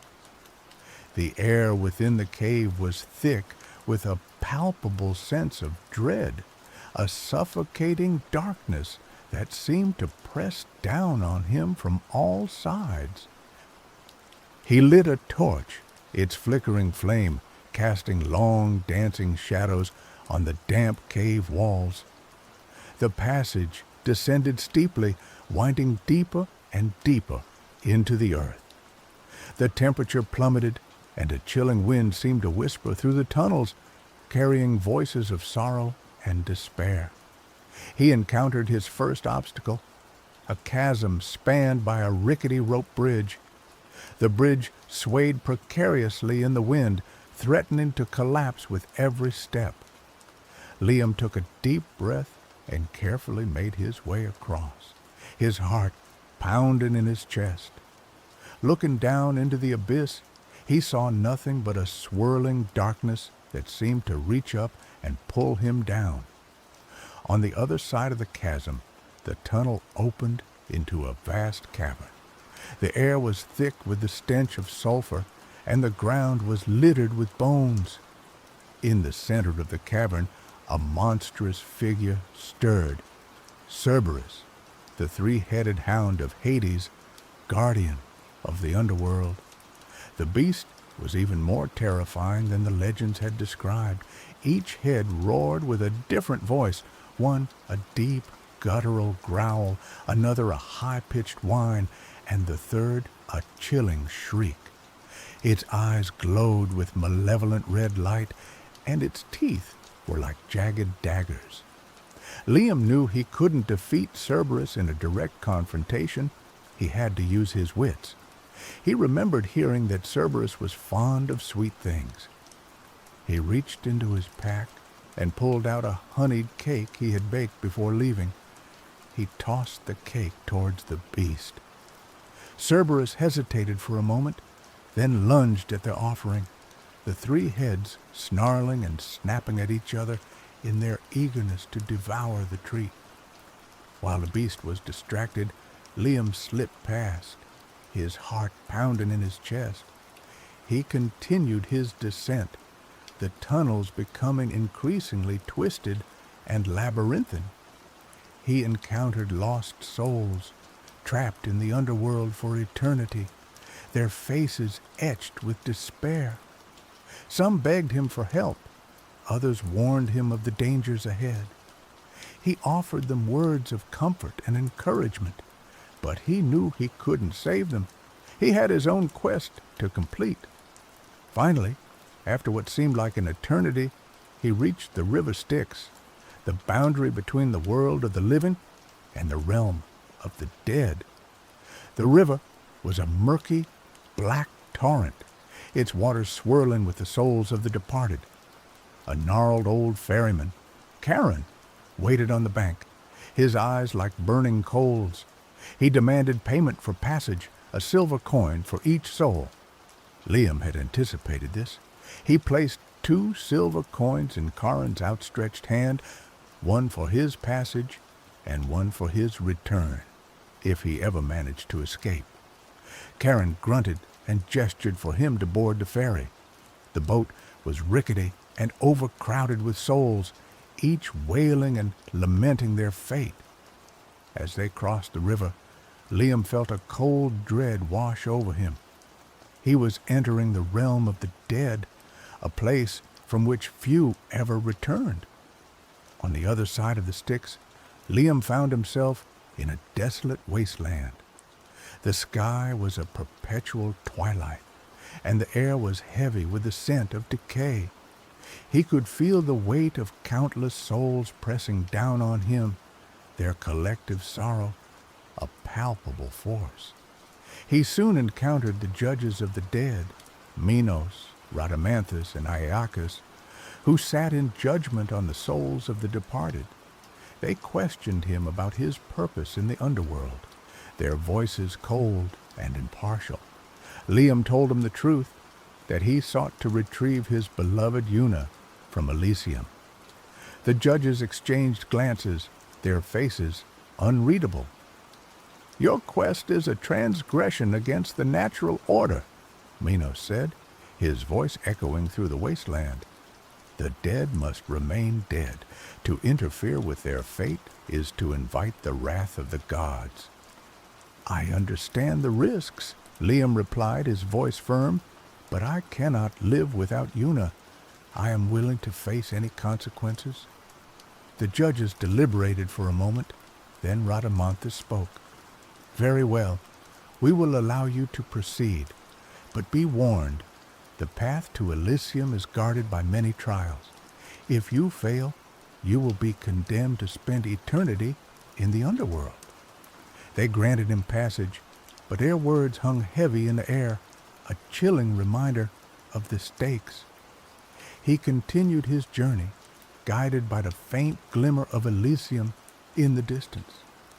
The path to Elysium was treacherous. He navigated through fields of torment, where the wicked were punished for their sins. He avoided the clutches of vengeful spirits who sought to drag him down into the depths of despair. He battled monstrous creatures born of nightmares. At one point, he encountered a siren, her voice as sweet as honey, promising him eternal happiness if he would only abandon his quest and join her in her enchanted realm. He resisted her charms, knowing that true happiness could only be found with Una. Finally, after enduring countless trials, he reached the gates of Elysium. They were made of gleaming gold and guarded by a stern-faced warrior. "Halt, mortal!" the warrior boomed. "No living being is permitted to enter Elysium. Turn back now, or face the consequences." Liam stood his ground, his eyes filled with determination. "I seek only to retrieve my beloved Una," he said. "I will not leave without her." The warrior raised his spear, preparing to strike. But then a voice rang out from within Elysium. "Let him pass." The warrior lowered his spear, and the gates swung open, revealing the breathtaking beauty of Elysium. Elysium was everything the legends had promised, a paradise of lush green fields, sparkling rivers, and eternal sunshine. The air was filled with the scent of flowers and the sound of music. Souls wandered freely, their faces radiant with peace and joy. Liam walked through the fields, searching for Una. He called her name, his voice trembling with hope and anticipation. Suddenly, he saw her. She stood in a field of wildflowers, her face as beautiful as he remembered. Her eyes sparkled with love and recognition. "Liam?" she whispered, her voice like the gentle rustling of leaves. He ran to her, his heart overflowing with emotion. He embraced her tightly, burying his face in her hair. "Una," he sobbed, "I found you." She held him close, her touch as warm and comforting as he remembered. "I knew you would come," she said, her voice filled with love. They spent what seemed like an eternity together, walking through the fields of Elysium, sharing stories and memories. Liam told her about his journey to the underworld, about the trials he had faced and the sacrifices he had made. Una listened patiently, her eyes filled with admiration and gratitude. "You risked everything for me," she said. "I am truly blessed to have you as my husband." As they walked, Liam noticed a single crimson rose blooming in the center of a field. It was the rose of Elysium, the flower that held the power to restore a lost soul. He led Una towards the rose, his heart pounding in his chest. He knew what he had to do. "Una," he said, his voice filled with emotion, "this rose, it can bring you back to the world of the living, but it comes at a cost." He explained that only the soul attached to the rose could return. It was a one-way ticket. Una looked at him, her eyes filled with a mixture of love and sorrow. "I know," she said. "I already knew." "Are you sure?" Liam asked, his voice trembling. "Are you sure you want to leave Elysium? Here you are at peace. You are free from pain and suffering." Una smiled gently. "My place is with you, Liam," she said. "Wherever you are, that is where I belong. I want to be with you, to share your life, to face whatever challenges lie ahead, even if it's just for a little while." Liam's eyes welled up with tears. He reached out and plucked the rose of Elysium, its petals as soft as velvet, its fragrance intoxicating. He held the rose out to Una, his hand trembling. "Take it," he said. "Come back to me." Una took the rose, her fingers brushing against his. As she touched the petals, a brilliant light enveloped her. When the light faded, she was no longer in Elysium. She was standing beside Liam in the desolate wasteland of the underworld, her eyes filled with life and love. Their reunion was cut short. The ground trembled beneath their feet, and a wave of scorching heat washed over them. A figure materialized before them, radiating power and rage. It was Aphrodite, the goddess of love and beauty, but her face was contorted with fury. "You dare defy the laws of the gods?" she thundered, her voice shaking the very foundations of the underworld. "You steal from Elysium, and you upset the balance of life and death. For this, you will pay the ultimate price." Liam stood protectively in front of Una, his sword drawn. He knew he was no match for a goddess, but he would defend his wife with his last breath. "We meant no disrespect, Lady Aphrodite," he said, his voice firm despite his fear. "We only sought to be reunited with each other. Is love not the most powerful force in the universe? Surely you, of all beings, can understand our desire." Aphrodite's anger seemed to falter for a moment, but then she hardened her gaze. "Love is a powerful force, mortal, but it must be tempered with respect for the natural order. You have disrupted that order, and you must be punished." She raised her hand, and a bolt of lightning shot towards them. Liam braced himself for the impact, but then a figure stepped in front of them, deflecting the blast with a shimmering shield. It was Orion, the great hunter, a demigod known for his courage and skill. He stood tall and imposing, his bow drawn, ready to defend the lovers. "Aphrodite," he said, his voice resonating with authority, "I implore you to reconsider your judgment. These mortals have suffered enough. They have shown great courage and devotion to each other. Is that not worthy of mercy?"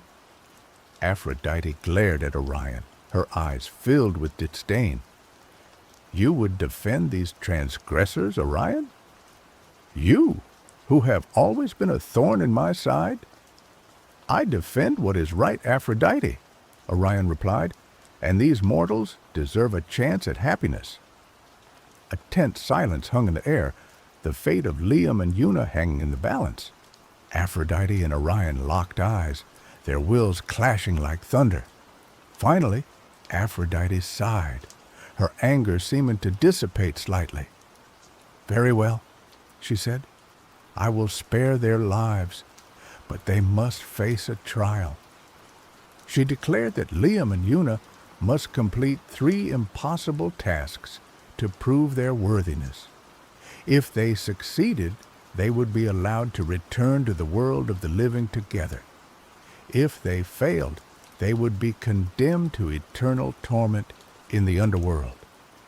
The first trial was to retrieve a single tear from the eye of a Gorgon.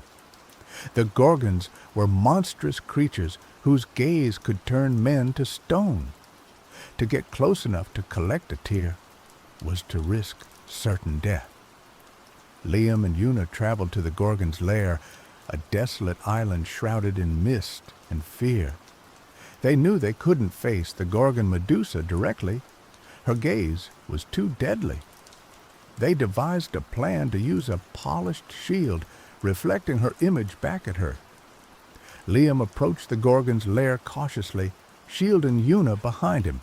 He held up the polished shield, carefully angling it to reflect the Gorgon's face. Medusa saw her own reflection and, in a moment of horrific self-awareness, wept. Her tear, brimming with sorrow and self-loathing, trickled down her petrified cheek. Liam, with incredible speed, caught the tear in a vial he had prepared. They retreated from the lair, the weight of their success tempered by the horror of what they had witnessed. The second trial was to fetch a song from the lips of a harpy. Harpies were winged creatures known for their hideous appearance and their piercing, mournful songs. Their songs were said to drive men mad with grief and despair. Liam and Una sought the harpies in a ravaged forest. They knew that directly trying to capture a song would be impossible. The harpies were too swift and their songs too potent.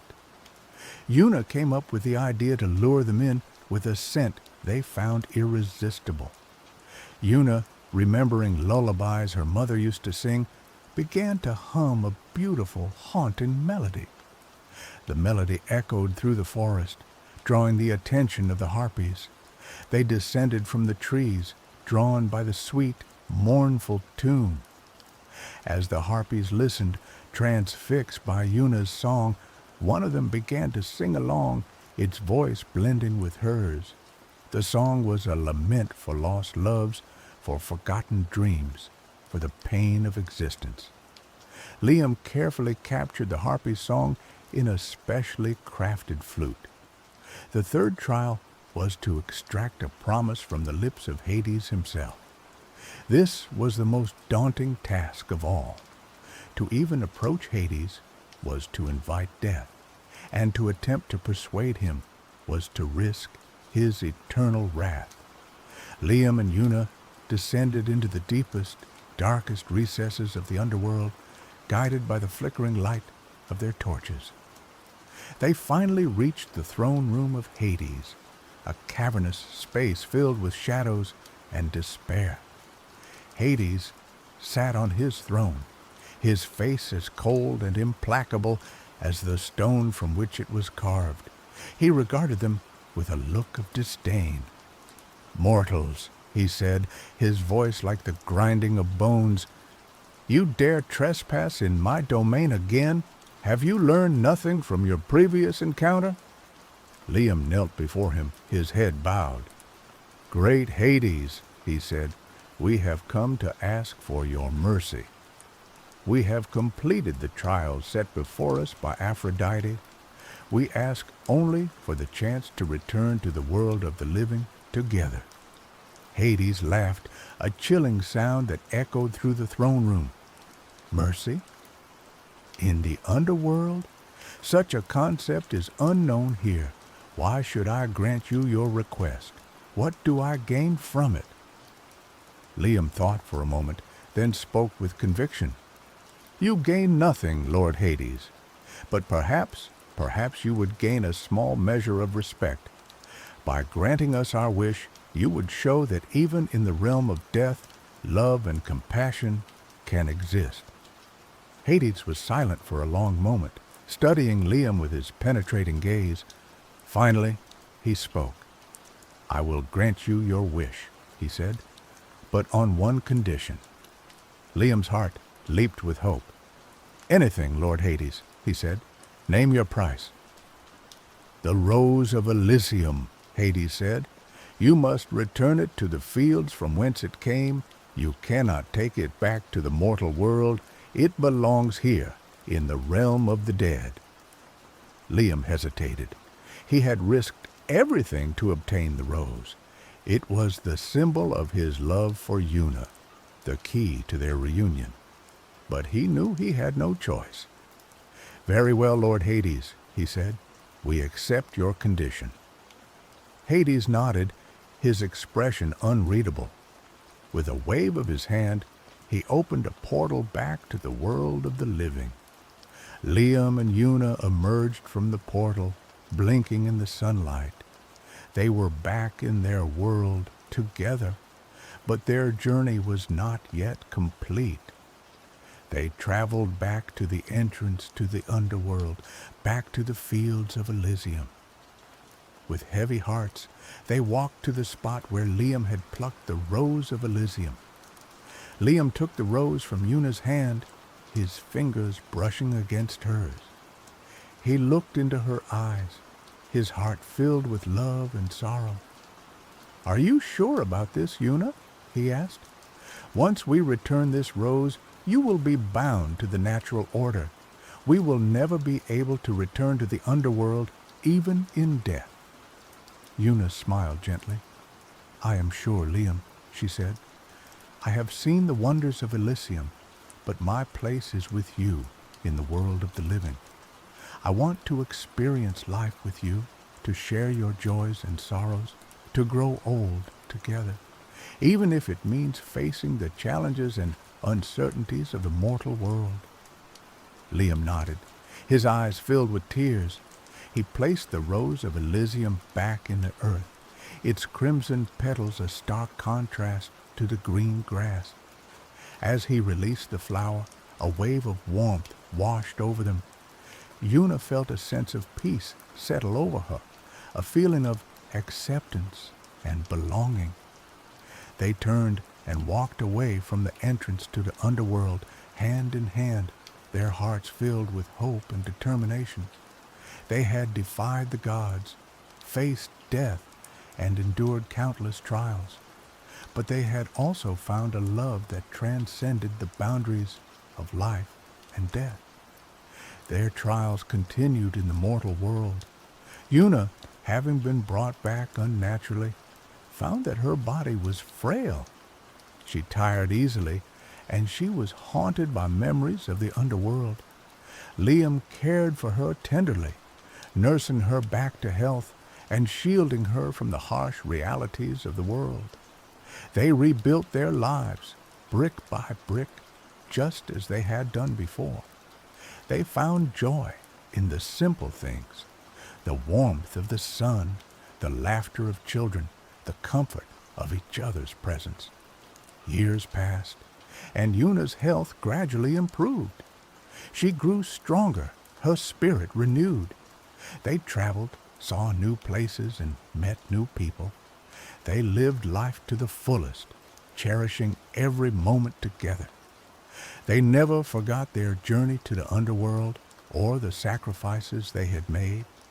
They told their story to their children and grandchildren, passing down the tale of the Rose of Elysium and the power of love.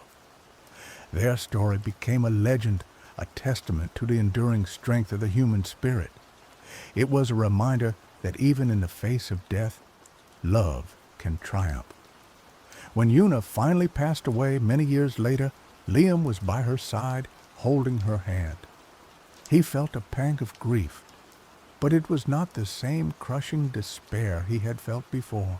He knew that Una had lived a full and happy life, and that their love would endure beyond the grave. He buried her beside the tomb he had built for her so long ago. On her tombstone, he inscribed a new message: Una, beloved, her light remains. Her love conquers all. Liam lived for many more years, carrying Una's memory in his heart. He never remarried, and he remained devoted to her memory until the day he died. When he finally passed away, his soul traveled to the underworld. He crossed the river Styx and stood before the judges of the dead. They recognized him, and they smiled. "You have lived a good life, mortal," Minos said. "You have shown great courage, compassion, and love. You are worthy of Elysium." Liam was led to the fields of Elysium, where he was reunited with Una. They embraced, their love as strong as ever. They spent eternity together in the paradise of Elysium, their souls intertwined, their love a beacon of hope in the realm of the dead. They had defied the gods, faced death, and conquered the underworld. And in the end, they had found true and everlasting love. Their legend lived on, a testament to the power of love, sacrifice, and the enduring strength of the human spirit.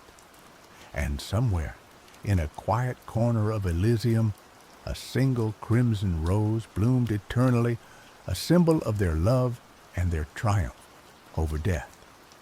The rose of Elysium, a reminder that even in the darkest of times, love can bloom and conquer all. And somewhere, also, those two were always together.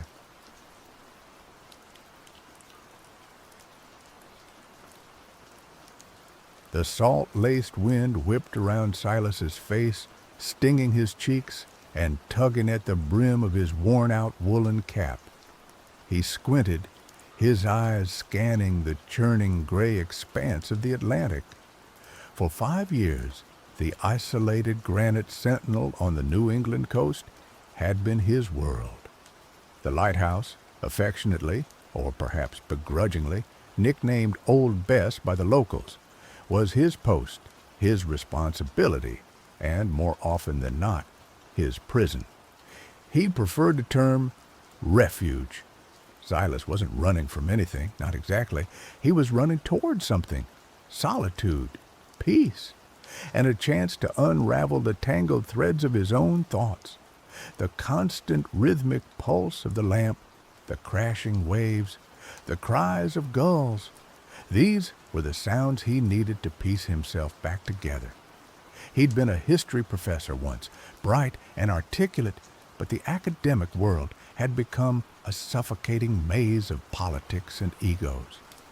Old Bess, with its unwavering beam piercing the gloom, was a simpler, more honest existence. But even in the stark simplicity of lighthouse keeping, oddities could creep in. It started subtly. A fleeting glimpse of a square-rigged ship, sails billowing in a spectral breeze, disappearing as quickly as it materialized in the thick morning fog. Silas chalked it up to fatigue, the tricks the sea played on a weary mind. Then there was the Roman galley, oars flashing, gliding silently through the mist as if rerunning a battle from millennia ago. A Viking longship, dragons carved menacingly on its prow, followed a few weeks later. He documented them meticulously in his logbook, initially dismissing them as elaborate hallucinations. He rationed his coffee, increased his sleep, and even tried meditation, a practice that, in his former life, he would have scoffed at. But the visions persisted, growing bolder, more frequent. These weren't shipwrecks or ghostly apparitions. They were complete, tangible vessels, plucked from the stream of time and momentarily deposited in his reality. He could almost smell the pitch on the decks of the galleon, hear the chanting of the Viking oarsmen, taste the salt spray from the Roman warship. He was witnessing history, or perhaps history was witnessing him. The rational part of Silas's brain, the part that still clung to its academic roots, struggled to reconcile what he was seeing with everything he understood about the universe. Time, as far as he knew, was linear. It marched forward, relentless and unforgiving. It didn't loop or bend or spontaneously regurgitate artifacts from the past. But the sea, Silas was beginning to understand, held secrets deeper than any textbook could reveal. The rhythmic pulse of the ocean, the ebb and flow of the tides, the constant whisper of the wind, it all seemed to resonate with a hidden energy, a force that could warp the very fabric of reality. Then came the storm. A nor'easter of biblical proportions slammed into the coast, unleashing its fury on Old Bess. The waves, monstrous and relentless, clawed at the granite base of the tower, threatening to swallow it whole. Silas, strapped into his harness, fought to keep the lamp burning, a defiant beacon against the raging darkness. It was in the heart of the storm, as the lighthouse groaned and shuddered around him, that he received the call. It crackled through the radio, a static-laced voice barely audible above the howling wind. "Mayday, Mayday! This is the Kronos, cargo vessel Kronos, requesting immediate assistance. We are taking on water, position approximately—" The voice trailed off, lost in a burst of static. Silas gripped the microphone, his heart pounding in his chest. "This is Old Bess Lighthouse, New England coast. Repeat your position, Kronos. What is your cargo?" More static. Then a faint, desperate voice, younger this time, panicked. We're caught in some kind of temporal anomaly. Our navigation is haywire. We don't know where we are. We're going down." "Temporal anomaly?" Silas repeated, his voice barely a whisper. He checked the date on his modern digital clock. The Kronos. He knew that name. That ship wasn't due to be launched for another 100 years. It was supposed to be the first commercial vessel equipped with experimental time displacement technology. He quickly tried to regain his composure. The distress was of a ship that doesn't exist until another 100 years. "Kronos, this is Old Bess Lighthouse. Can you give me your coordinates?" "Coordinates are unreadable. The system is damaged. We are somewhere in the North Atlantic." The voice was cracking, almost tearful. "Please help us." Silas hesitated. This was impossible. It defied logic, reason, everything he thought he knew. But the desperation in the young man's voice was real. And the sea, as he had learned, didn't always abide by the rules of logic. He looked out at the raging storm. The lamp, his lamp, cut through the darkness, a promise of safety. He couldn't ignore it. He couldn't turn a blind eye. "Kronos, this is Old Bess. I'm transmitting a beacon. Follow it. Do you copy?" "We copy, Old Bess." "Thank you. Thank you." Silas adjusted the lighthouse's powerful beam, focusing it on a specific point in the churning waves. He knew it was a long shot. The Kronos, if it was truly from the future, could be anywhere, anywhen. But he had to try. He had to do something. He spent the next few hours in a frantic dance of communication and observation. The Kronos' signal was weak, intermittent, but he managed to glean fragments of information. The ship was powered by a revolutionary fusion reactor, its hull constructed from an advanced alloy unknown in his time. The crew was small, barely a handful of engineers and scientists, all young and filled with the naive optimism of those who dared to tamper with the fundamental laws of the universe. As the storm began to subside, a faint light appeared on the horizon. It flickered and danced, almost swallowed by the lingering fog. But it was there. A ship, unlike any he had ever seen, was emerging from the temporal vortex. It was sleek and futuristic, its hull shimmering with an otherworldly glow. The Kronos limped into the harbor, its fusion reactor sputtering, its hull scarred and battered. Silas watched from the lantern room as the crew, pale and shaken, disembarked onto the rocky shore. They looked like kids, dressed in strange silver jumpsuits, their faces etched with disbelief and fear. The captain, a young woman with fiery red hair and determined eyes, approached the lighthouse. Silas met her at the base of the tower, the wind still howling around them. "Thank you," she said, her voice hoarse. "You saved us. I'm Captain Eva Rostova, and I think we owe you an explanation." Ava, after quickly accessing a translator device, led Silas back to the Chronos. Inside, he was confronted with a dizzying array of technology. Holographic displays flickered with complex equations, wires snaked across the floor, and strange humming devices pulsed with energy. Ava and her crew explained their mission.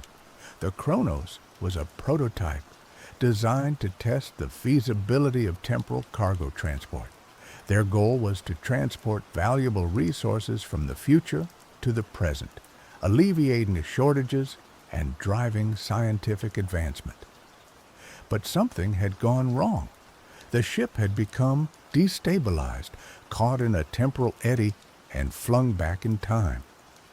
"We don't know how we ended up so far in the past," Ava confessed, her face etched with worry. "Our navigation systems are fried. We're stranded." Silas listened, his mind reeling. He had always been fascinated by history, but he had never imagined that he would become a part of it, or rather, that the future would become a part of him. "What can I do to help?" he asked, surprised by the calm in his own voice. Ava smiled, a flicker of hope in her eyes. "We need to repair our navigation system, but we don't have the resources or the knowledge of this era to do it alone. We need your help to navigate the past, to stay hidden, and to find a way back to our own time." And so, Silas found himself drawn into a conspiracy that spanned centuries. He became the guardian of the Chronos, helping Ava and her crew scavenge for parts, navigate the treacherous waters of the past, and avoid detection by the authorities. He learned about the future, about the wonders of technology, and the dangers of unchecked ambition. He also learned about the past, about the resilience of the human spirit and the timeless power of hope. They hid the Chronos in a secluded cove, accessible only by a narrow, treacherous passage. Silas became their liaison, venturing into the nearby town to purchase supplies and gather information, always careful to avoid raising suspicion. He told people the futuristic ship was a wealthy industrialist's private yacht, undergoing secret repairs. The crew of the Chronos were brilliant, but hopelessly out of their element. They were accustomed to a world of instant communication and automated systems. They struggled with the technology, or lack thereof, of the 21st century. Silas found himself teaching them how to barter, how to navigate by the stars, and how to avoid the prying eyes of the local gossip.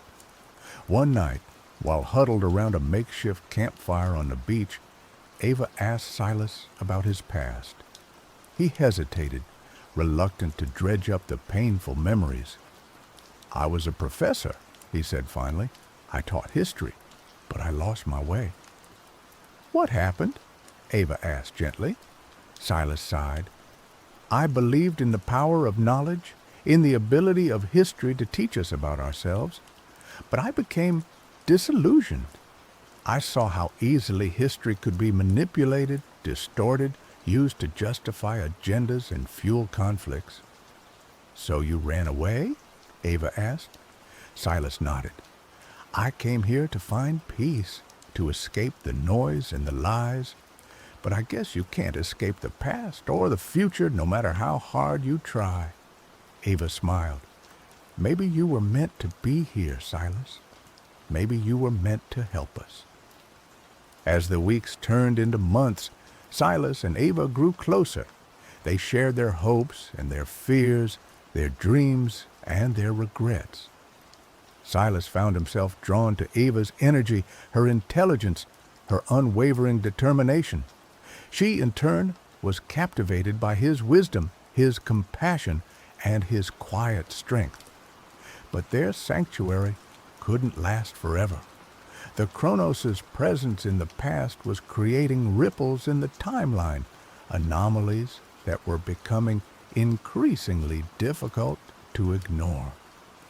The visions that Silas had been experiencing grew stronger, more chaotic.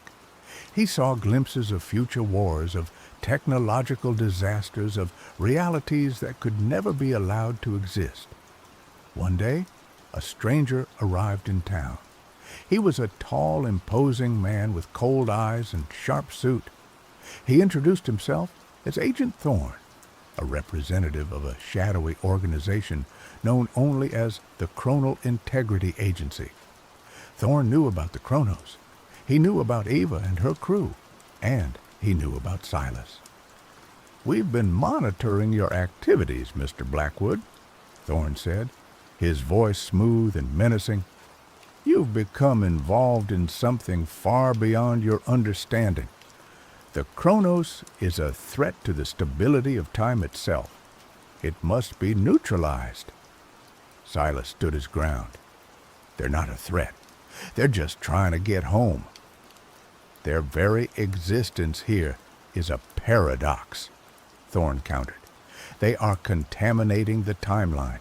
The longer they remain, the greater the risk of catastrophic consequences." Thorne gave Silas an ultimatum: help him capture the Chronos and its crew, or face the consequences. Silas refused. He couldn't betray Eva. He couldn't condemn them to an uncertain fate. Thorne smiled, a chilling expression that sent a shiver down Silas's spine. "Very well, Mr. Blackwood. You've made your choice." Thorne's men descended on the town, searching for the Chronos. Silas and Eva were forced to flee, leading Thorne's agents on a desperate chase through the rugged coastline. They fought with everything they had, using their knowledge of the terrain and Ava's futuristic technology to evade capture. But they were outnumbered and outgunned. Thorne was relentless, and his agents were closing in. Cornered on a cliff overlooking the sea, Ava turned to Silas, her eyes filled with a mixture of fear and resolve. "There's only one way to stop them," she said. "We have to activate the Chronos' temporal drive. We have to jump to another time, another place. But it's risky. We don't know where we'll end up." Silas looked at Ava, his heart aching. He knew that this was their only chance, but he also knew that it meant leaving everything behind, abandoning his life, his home, his past. He took Ava's hand, his grip firm and unwavering. "Then let's do it," he said. "Let's jump."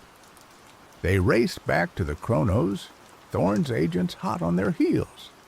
Ava scrambled to activate the temporal drive, the ship humming with raw power. Silas stood guard, wielding a rusty old shotgun he had found in the lighthouse, determined to protect Ava until the very end. As the Chronos trembled, ready to leap through time, Thorne burst into the ship, his gun raised. "It's over, Rostova," he said, his voice dripping with malice. "You can't escape." Ava ignored him, her fingers flying across the control panel. The temporal drive reached critical mass. The ship bathed in an eerie blue light. "Goodbye, Agent Thorne," she said, a defiant smile on her face. "See you in another life." With a deafening roar, the Chronos vanished, leaving Thorne standing alone in the empty cove. Silas and Ava found themselves hurtling through the temporal vortex, a chaotic maelstrom of colors and sensations. They had no idea where they were going, or what awaited them on the other side. When the Chronos finally stabilized, they found themselves in a world unlike anything they had ever imagined. The sky was a vibrant shade of purple, the trees glowed with bioluminescent light, and strange alien creatures roamed the landscape. They had jumped not just to another time, but to another dimension. Ava and Silas spent the next few months exploring this new world, marveling at its wonders and adapting to its challenges. They discovered that the inhabitants were a peaceful, intelligent race, far more advanced than humans. They learned about their culture, their technology, and their philosophy, but they never forgot about their own world or their own time. They knew that they had to find a way back to warn humanity about the dangers of temporal manipulation and to prevent the rise of organizations like the Chronal Integrity Agency. With the help of their new alien friends, they managed to repair the Kronos' temporal drive and recalibrate its navigation system. They were ready to return. But before they left, Ava turned to Silas, her eyes filled with gratitude and love. "Thank you, Silas," she said. "You saved my life, and you showed me the true meaning of courage and sacrifice." Silas smiled. "You showed me that there's always hope, even in the darkest of times." They embraced, a silent promise of a future together, whatever that future may hold. With a final farewell to their alien friends, Ava and Silas boarded the Kronos and set course for their own time. They knew that their journey was far from over. They had a mission to fulfill, a warning to deliver. But they also knew that they were not alone. They had each other, and they had the knowledge and the experience that they had gained from their incredible adventure. As the Kronos vanished once more into the temporal stream, Silas looked back at the strange, beautiful world they were leaving behind. He knew that he would never forget it. He knew that it had changed him forever. He was no longer a disillusioned professor, hiding from the world in an old lighthouse. He was a time traveler, a protector of the timeline, a guardian of hope. And he was ready for whatever the future might bring. Back in the 21st century, Silas and Ava emerged from the temporal vortex, landing the Kronos in a remote, uninhabited island. They knew that they couldn't simply reveal themselves to the world. They had to be careful, strategic, and above all, discreet. They spent years gathering information, studying the timeline, and identifying potential threats. They tracked the activities of the Chronal Integrity Agency, uncovering their secret agendas and their insidious methods. They also sought out allies, individuals who shared their concerns and who were willing to fight for the preservation of time. They found them in unexpected places: a reclusive physicist, a disillusioned historian, a rogue CIA agent. Together, they formed a clandestine organization dedicated to protecting the timeline from those who would seek to manipulate it for their own gain. They called themselves the Chronal Guardians. Silas and Ava became the leaders of this organization, using their knowledge and their skills to guide their allies and to thwart the plans of their enemies. They traveled the world, investigating temporal anomalies, rescuing stranded time travelers, and preventing catastrophic paradoxes. They were always one step ahead of the Chronal Integrity Agency, anticipating their moves and disrupting their operations.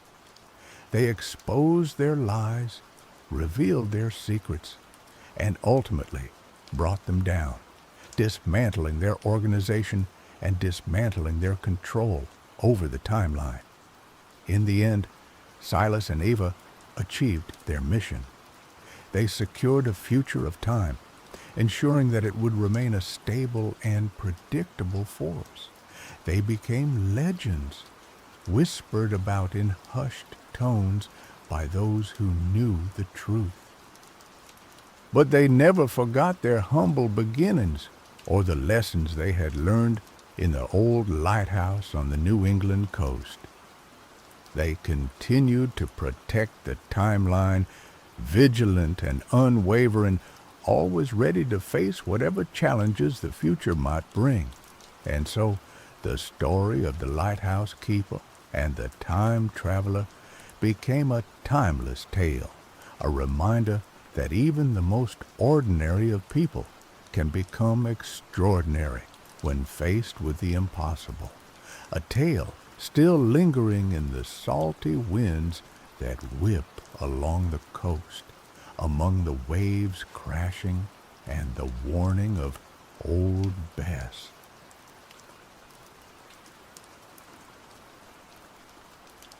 The village of Oak Haven had always been defined by its cycles: the riotous green of spring, the sun-drenched gold of summer, the fiery hues of autumn, and finally, the pristine, silencing blanket of winter snow. Oak Haven was nestled in a valley carved deep into the Whisperwind Mountains, and the snow, specifically, was their lifeblood. It fed the rivers in the spring, watered the crops, and, in its frozen glory, protected the roots from the harshest of winter winds. But this year, the cycle was broken. The final leaves had long since fallen, painting the ground in shades of rust and ochre. A perpetual twilight clung to the air, a hazy, melancholic amber that seemed to seep into the very bones of the villagers. The air held the crisp bite of late autumn, but the anticipated snowfall never came. Day after day, the gray sky remained stubbornly empty, offering no promise of the white relief they desperately needed. The elders of Oak Haven, their faces etched with worry lines that deepened with each passing sunless day, spoke of a disturbance in the natural order. The animals grew restless, migrating erratically. The river, usually a boisterous torrent by now, dwindled to a sluggish stream. Fear, like a creeping vine, began to choke the joy from the village. One crisp morning, Astesius, the village's self-proclaimed historian and keeper of lore, stumbled into the town square, his usually meticulous robes rumpled and his eyes wide with a blend of fear and excitement. Astesius was a man of eccentric charm, given to long-winded explanations and a penchant for dramatic pronouncements. He was also, despite his quirks, the repository of Oak Haven's history. "It's him," he declared, his voice cracking slightly. "It's Hemlock, the autumn thief." A murmur rippled through the small crowd that had gathered. Hemlock was a name whispered only in hushed tones, a mischievous spirit of the wild hunt, said to delight in disrupting the seasons. Legends painted him as a creature of autumnal beauty and chaotic energy, with eyes like amber and laughter like the rustling of leaves. He was said to crave attention, indulging in elaborate pranks to draw notice to himself. Most dismissed the stories as folklore, bedtime tales to warn children against wandering into the woods alone. But now, faced with the undeniable absence of winter, they clung to Astesius' words with desperate hope. Hemlock is said to steal the last snowfall, trapping the places in endless autumn. Astesius continued, pacing frantically. He does it for the sheer entertainment of it. A cosmic prankster, if you will. The stories say he dwells within the heart of the Petalwood, guarding his stolen season. A young woman named Carrie pushed her way to the front of the crowd. Carrie was a practical, strong-willed woman, a skilled hunter, and the daughter of the village's former leader. She possessed a pragmatic mind and a fiery spirit, rarely swayed by superstition.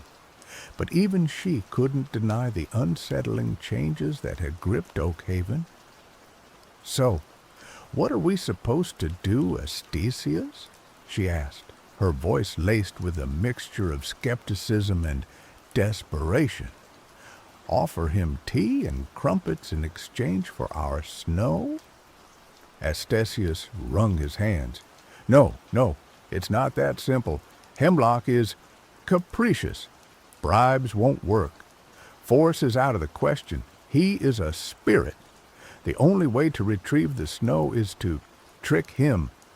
A collective groan arose from the crowd. Tricking a spirit sounded like a fool's errand, a recipe for disaster. But what other choice did they have? Trick him how? Carrie pressed, refusing to back down from the challenge.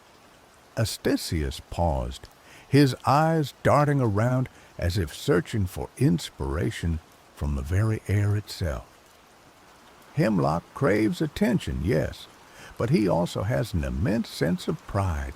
He believes himself to be unmatchable.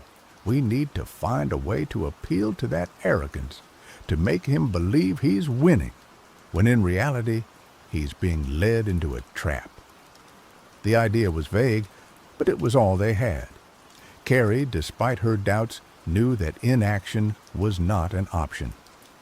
"All right," she said, squaring her shoulders. "I'll go to the Petalwood." A gasp rippled through the crowd. The Petalwood was a place of ancient, gnarled trees and perpetual twilight, a place where reality seemed to thin and the veil between worlds grew fragile. Few dared to venture into its depths. "Carrie, no!" An older woman cried out, her voice filled with concern. "It's too dangerous. The Petalwood is unpredictable." "Someone has to go," Carrie retorted, her gaze unwavering. "We can't just sit here and watch our village wither away." She looked at Astisius. "You'll come with me. You know the lore. You know what we're up against." Astisius paled visibly. "Me? But I'm a scholar, not a—" He trailed off, unable to articulate his fear. "You're our only hope, Astisius," Carrie said, her voice firm but gentle. "We need you."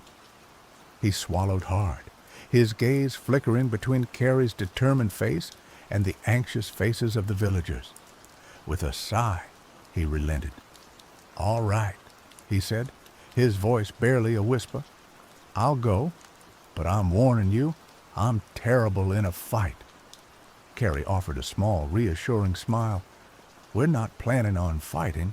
We're planning on tricking."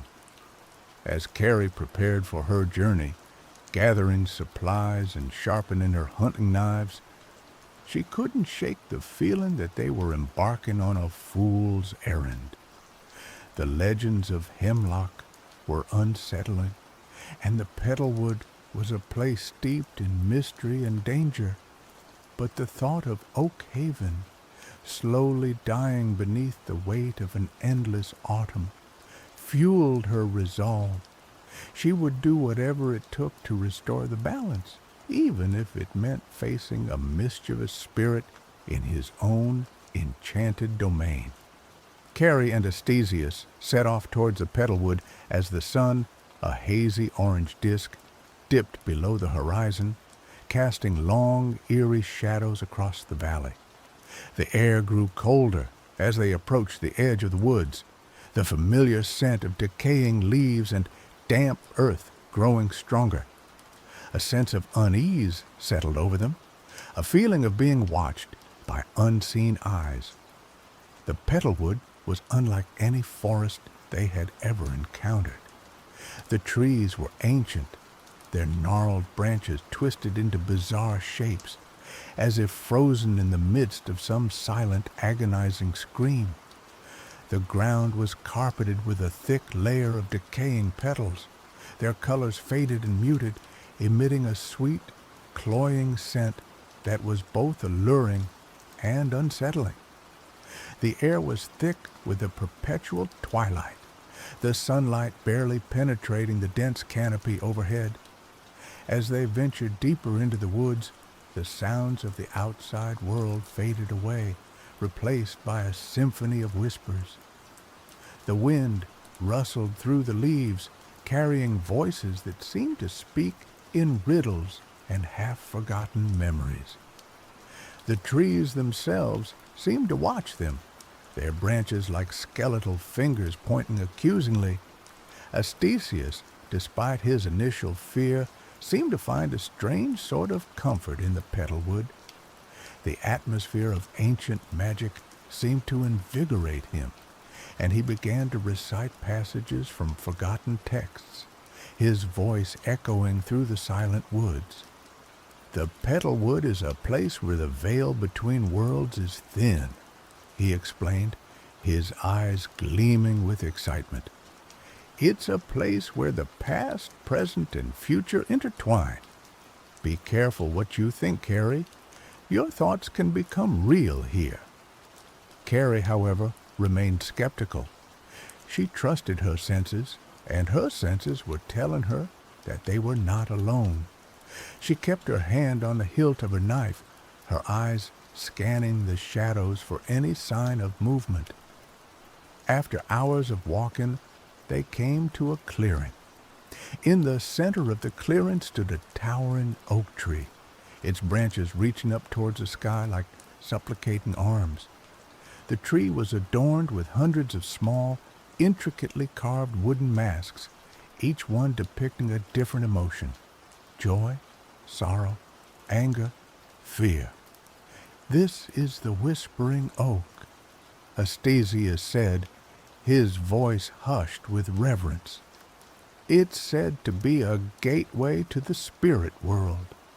Hemlock often uses it to communicate with mortals." As he spoke, a voice echoed from the tree, a melodious, lilting voice that seemed to weave itself into the very fabric of the forest. "Welcome, mortals," the voice said.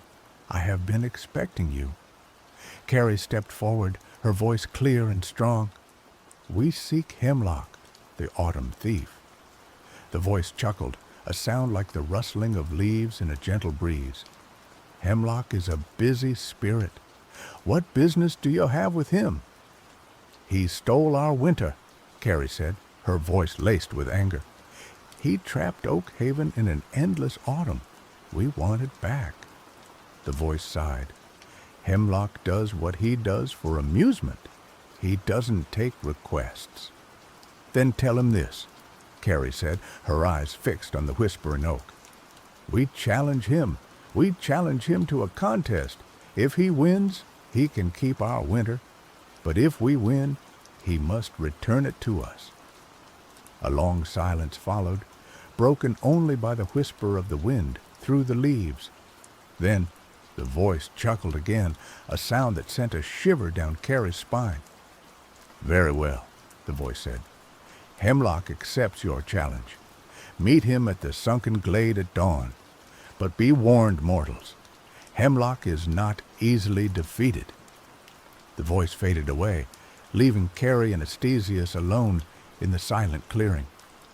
The wooden masks on the whispering oak seemed to stare at them with mocking eyes. "What have you done, Carrie?" Astasius whispered, his face pale with fear.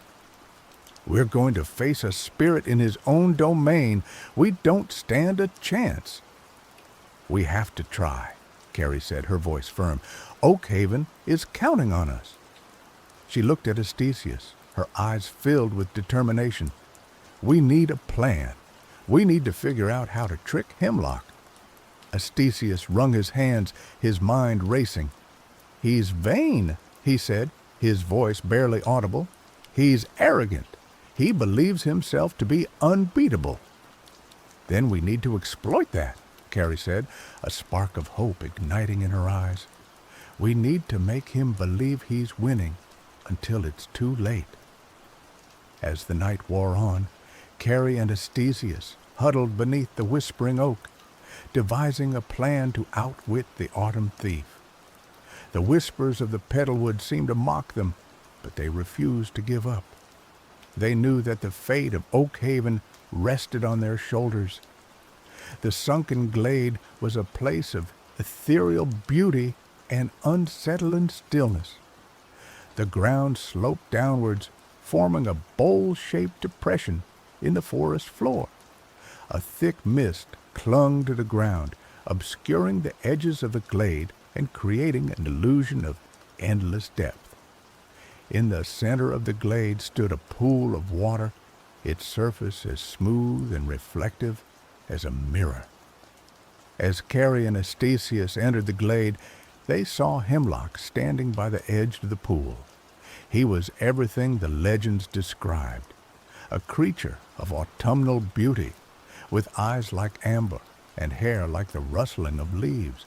He wore a cloak woven from fallen leaves, and his presence radiated an aura of chaotic energy. "Welcome, mortals," Hemlock said, his voice melodious and mocking. "I see you dare to challenge me. I admire your courage, even if it is foolish."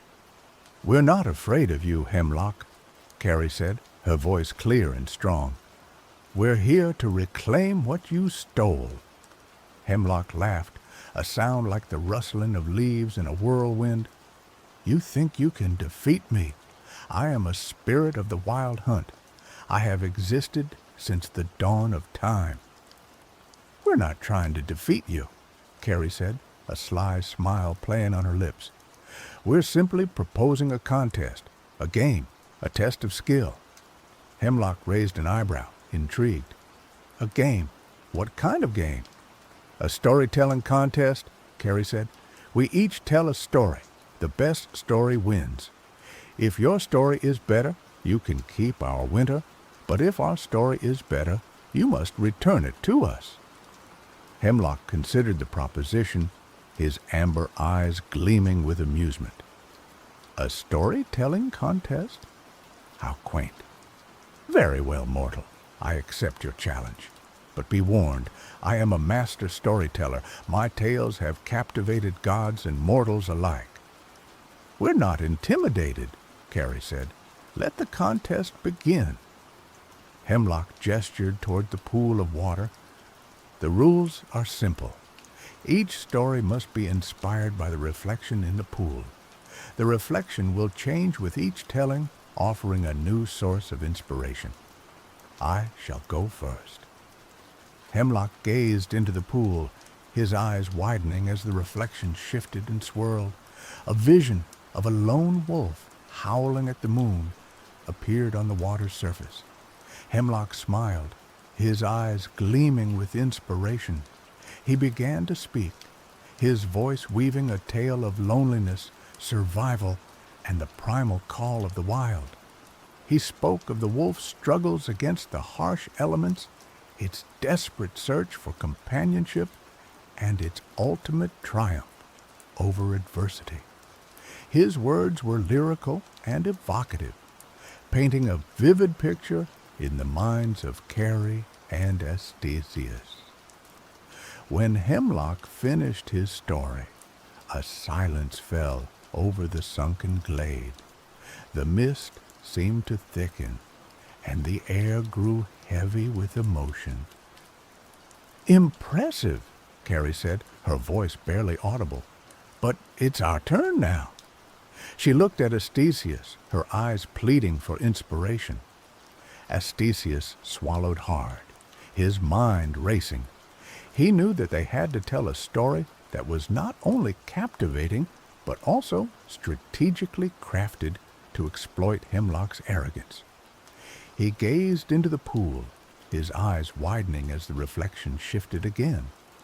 This time, a vision of a withered flower struggling to bloom in the harsh autumn frost appeared on the water's surface. Astesius began to speak, his voice trembling slightly at first, but growing stronger with each word. He told a story of perseverance, hope, and the enduring power of beauty. He spoke of the flower's defiance against the dying season, its unwavering determination to bloom despite the odds. He told of the bee that found the flower and carried its pollen across the land. He spoke of its vibrant color and sweet smell, a beacon of hope in a world consumed by decay. As Astesius spoke, Carrie realized the brilliance of his strategy. He wasn't just telling a story, he was subtly praising Hemlock, comparing him to the flower that dared to defy the natural order. He was appealing to Hemlock's vanity, making him believe that he was the hero of the story. When Astesius finished his story, Hemlock's expression was unreadable. He stared into the pool, his amber eyes narrowed in thought. "Well told," he said finally, his voice carefully neutral. "But it is my turn again, is it not?" The reflection in the pool shifted once more, this time revealing a vision of a mighty oak tree, its branches laden with golden leaves. Hemlock smiled, his eyes gleaming with confidence. He began to speak, his voice filled with pride. He told a story of strength, resilience, and the unwavering power of tradition. The oak was a king, ruling over the forest, wise and strong, a friend to the animals, and a protector of the weak. But as the story went on, the oak's leaves started to fall, one by one, until the mighty tree was bare and withered, a symbol of decaying pompousness. Carrie and Astesius exchanged glances. They knew that they had to deliver the final blow, the final twist that would secure their victory.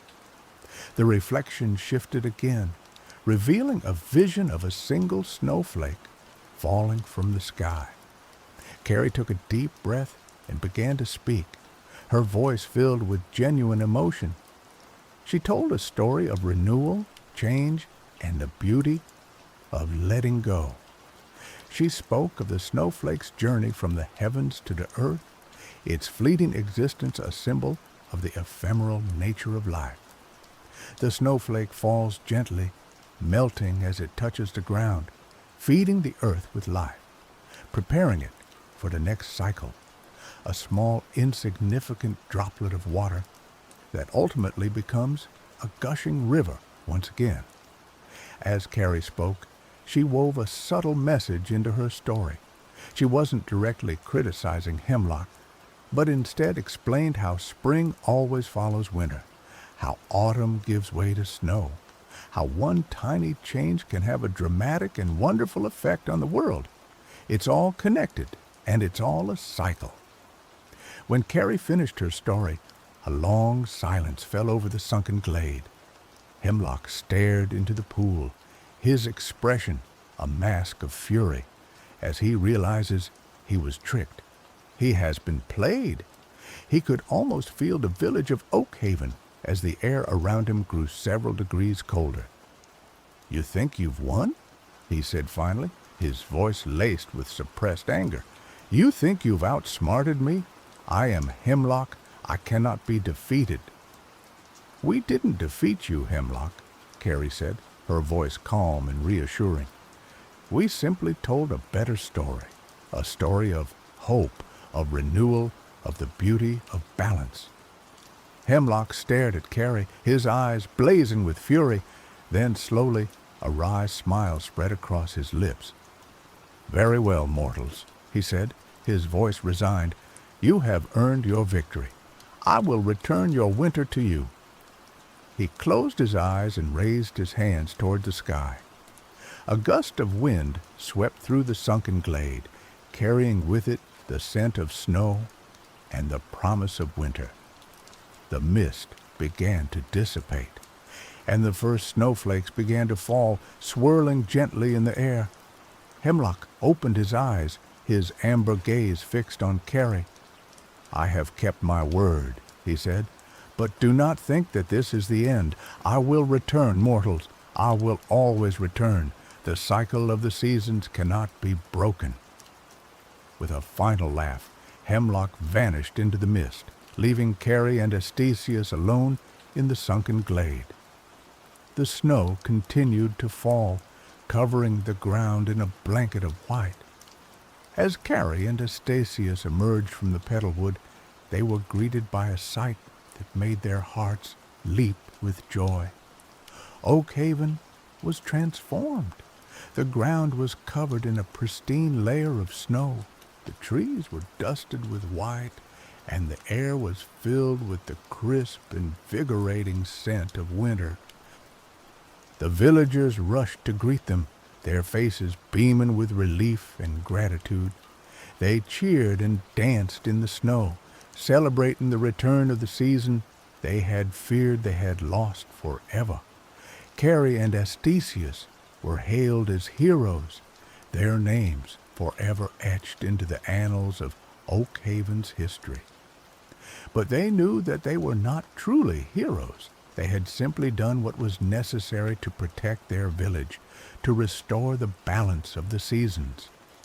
As the days turned into weeks, Oak Haven gradually returned to normal. The river began to flow again.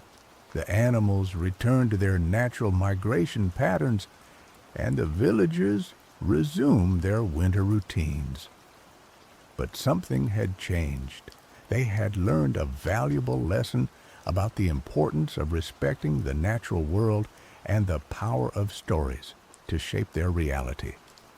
Carrie, no longer just a hunter, but a respected leader, continued to serve her village with wisdom and compassion.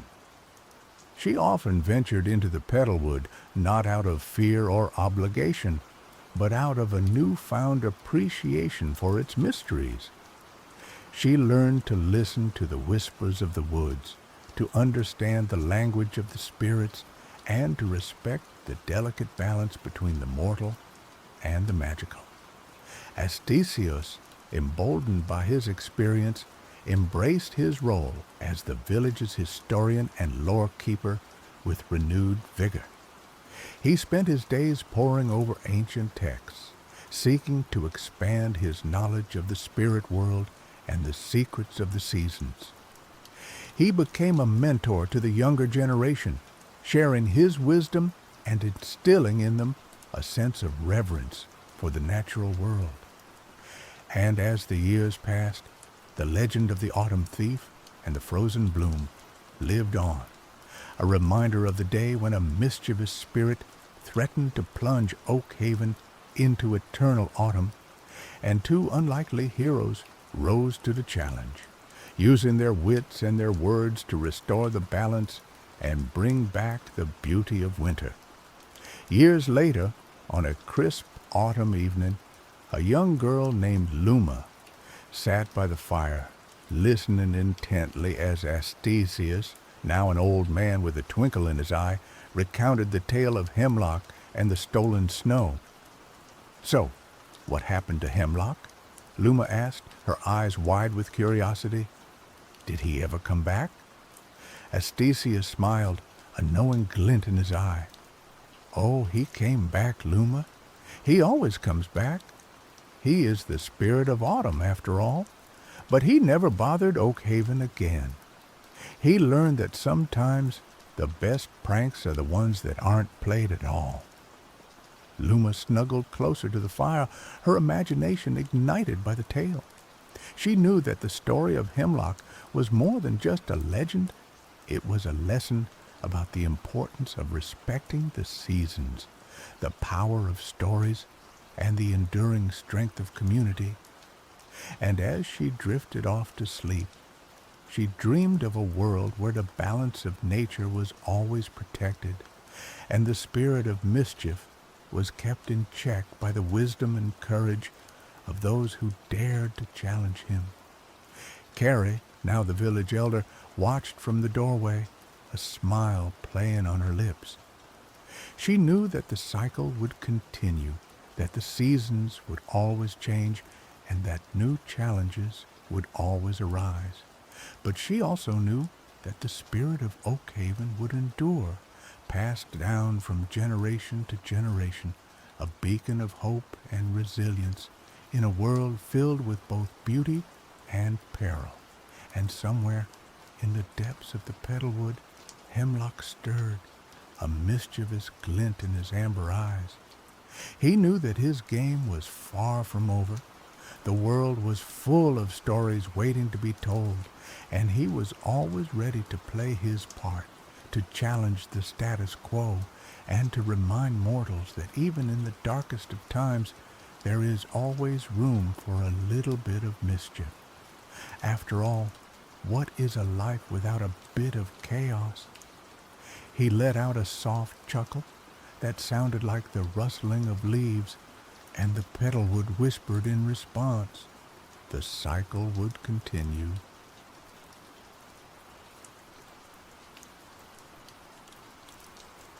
The first sensation was the grit, a constant, abrasive presence coating my tongue, clinging to my skin, filling every crevice.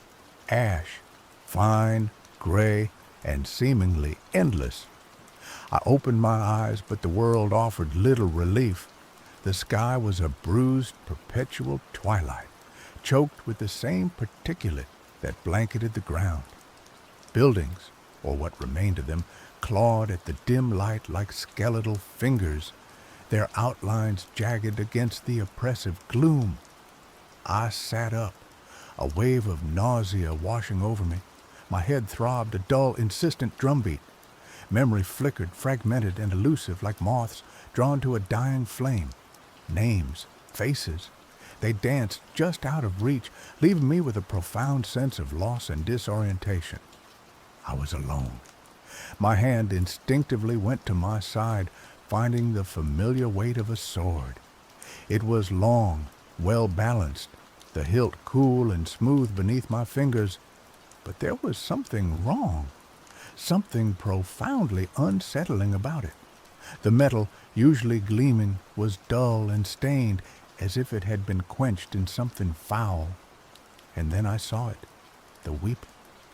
From the fuller, a thin, viscous fluid trickled, black as pitch and smelling faintly of decay. It wasn't water or oil or any substance I recognized. It was wrong. The sword wasn't just a weapon. It was afflicted, burdened with something unspeakable. I recoiled, a primal fear gripping me. What was this thing I held, and why did it feel so intrinsically linked to me? As I pushed myself to my feet, the world swam back into focus. I was in a city, or rather, what had been a city. The scale of the destruction was breathtaking. Buildings were collapsed, reduced to smoldering ruins. Streets were choked with debris, the remnants of a life that had been violently extinguished. This was Ashfold. The name surfaced, unbidden, along with a chilling understanding. Ashfold had burned, but not just burned. Something far more deliberate, far more terrifying had occurred here. The air itself felt heavy, laden with a palpable sense of dread. It was a silence unlike any I had ever experienced, a silence that screamed of absence, of a life force eradicated. It was a silence that pressed down on me, threatening to suffocate me. I began to walk, my boots crunching on the ash-covered ground. Each step was a struggle, my muscles stiff and unresponsive. I followed what was once a main thoroughfare, navigating around collapsed structures and piles of rubble. The devastation was everywhere, a constant reminder of the horror that had unfolded. As I moved deeper into the city, I began to see things, whispers of movement in the periphery, fleeting shadows that darted between the ruins. Sometimes I thought I saw figures, human-like in form, standing motionless in the distance, their faces obscured by the gloom. But whenever I tried to get closer, they vanished, leaving me questioning my sanity. Were they ghosts, illusions born of the oppressive atmosphere, or something else entirely? The sword, still weeping black tears, felt heavier with each passing moment. It was a constant drain, a physical and emotional burden. I considered discarding it, abandoning it to the ashes, but something held me back. A sense of obligation, or perhaps just morbid curiosity. It was a key, I suspected, to understanding what had happened here, to understanding who I was. Days blurred into nights, marked only by the gradual shift in the quality of the twilight. I scavenged for food and water, finding meager supplies in the ruins of what were once homes and shops. Most of it was spoiled or contaminated, but I ate anyway, driven by a primal need to survive. I slept in the hollowed-out shells of buildings, always alert, always listening for any sign of danger. The silence was my constant companion, broken only by the occasional groan of collapsing masonry or the whisper of the wind through the ruins. During one of these meager meals, I found a shield. It was almost completely burned, but some of the metal was still holding it together. I used some of the leather from the sheath of my sword to make a grip handle to hold the shield. The dreams started soon after. Visions of fire, of screams, of faces contorted in terror. I saw Ashfold in its glory, a vibrant city filled with life and laughter. Then the rot came, a creeping darkness that consumed everything in its path. And then the fire, a cleansing inferno that erased the rot, but also the city itself. And in the heart of the fire, I saw him, a figure cloaked in shadow, wearing a crown of burning embers. He sat on a throne of scorched bone, his face hidden from view. But I knew, with a certainty that chilled me to the bone, that he was the one who had ordered the burning. He was the King of Ashfold. The dreams left me shaken and disoriented, blurring the line between reality and nightmare. Were they memories, or just figments of my imagination? One day, while exploring the ruins of what appeared to be a temple, I found something that offered a glimmer of hope. A mural, partially intact, depicting scenes of Ashfold's history.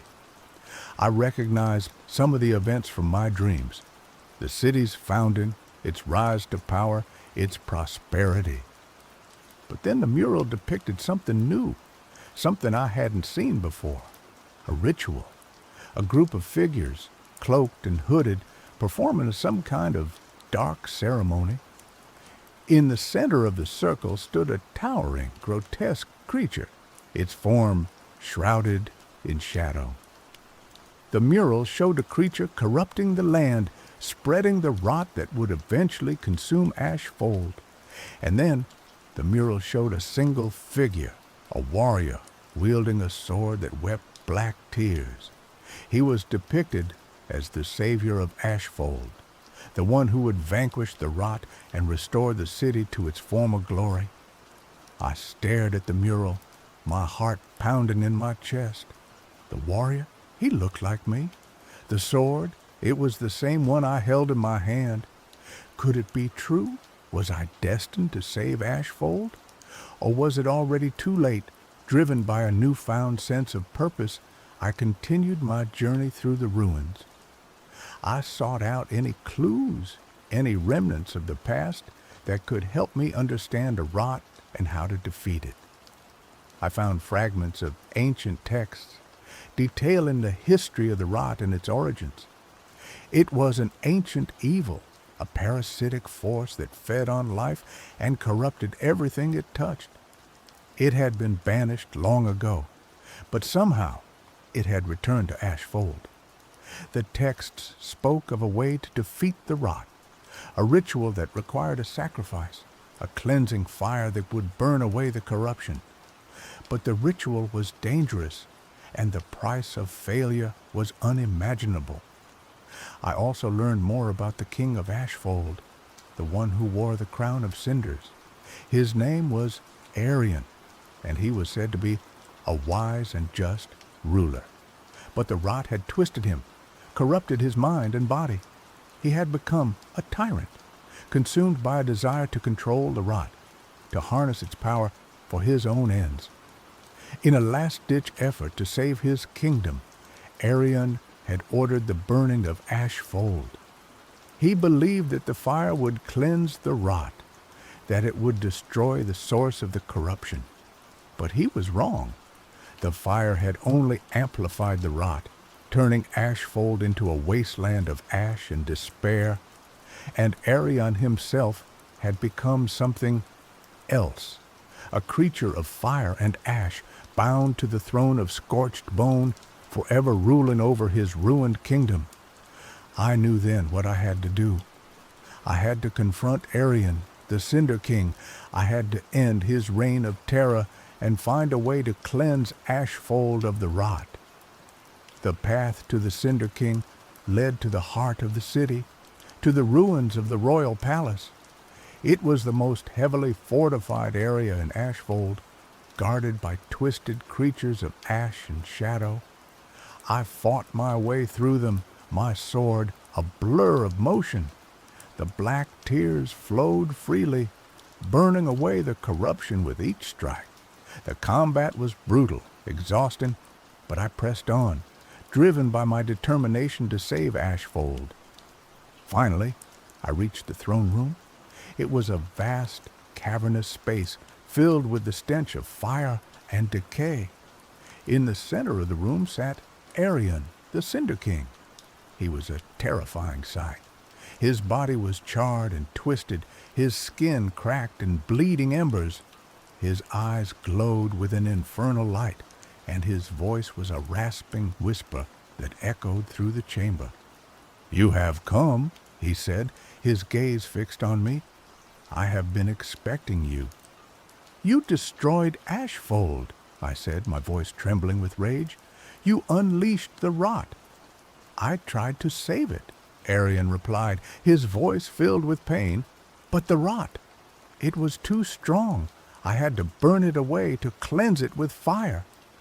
"The fire only made it worse," I said. "You doomed us all." "Perhaps," Arion said, "but there is still hope. You are the key. The sword you wield, it is the only thing that can truly destroy the rot." He rose from his throne, his movement slow and labored. "Kill me," he said, "end my suffering, and use the sword to cleanse Ashfold. It is the only way." I hesitated. Could I do it? Could I kill the king even in his corrupted state?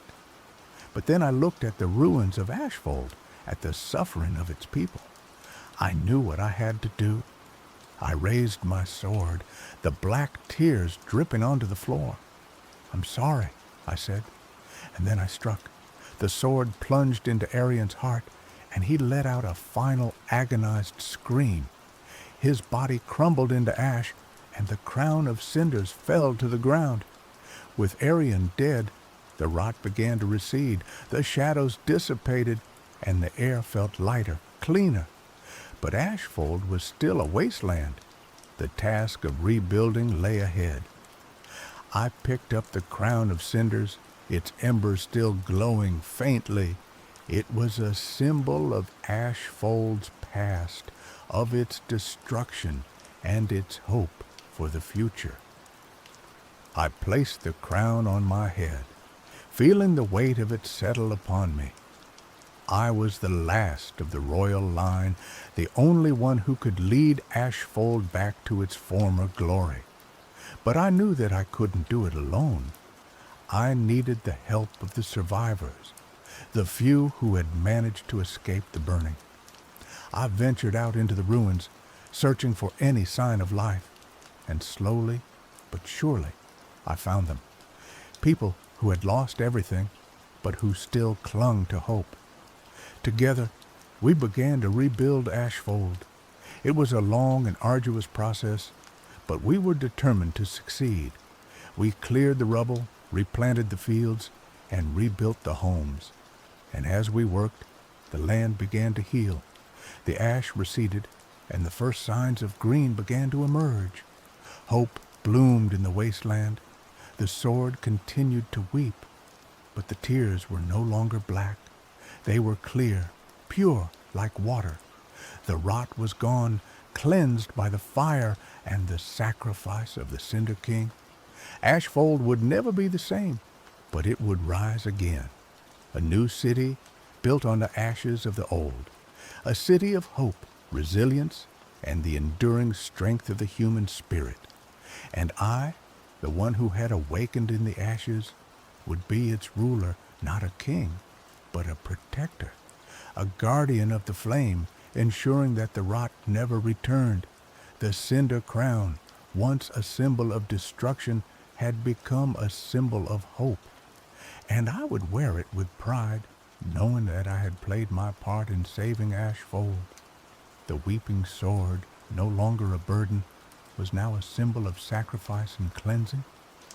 But the story doesn't end there. Years passed.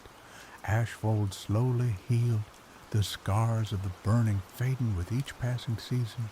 The city was rebuilt, stronger and more resilient than before. The people prospered and the land flourished. I ruled wisely and justly, guiding Ashfold towards a new era of peace and prosperity. The cinder crown, once a symbol of destruction, had become a symbol of hope and renewal. But the memories of the burning never faded. The faces of those who had perished haunted my dreams. The fear of the rot returning lingered in the back of my mind. I knew that I could never truly rest, that I had to remain vigilant, always ready to defend Ashfold from any threat. One day, a traveler arrived in Ashfold, bearing news of a growing darkness in the east. A new form of rot was spreading, consuming everything in its path. It was more powerful, more insidious than the rot that had destroyed Ashfold. The traveler warned that this new rot was heading towards Ashfold and that the city would be defenseless against it. Fear gripped the hearts of the people. The memories of the burning were still fresh in their minds. They knew what the rot was capable of, and they were terrified. I gathered my advisors and discussed the situation. Some argued that we should flee, abandon Ashfold, and seek refuge elsewhere. Others argued that we should fight, defend our city to the last man.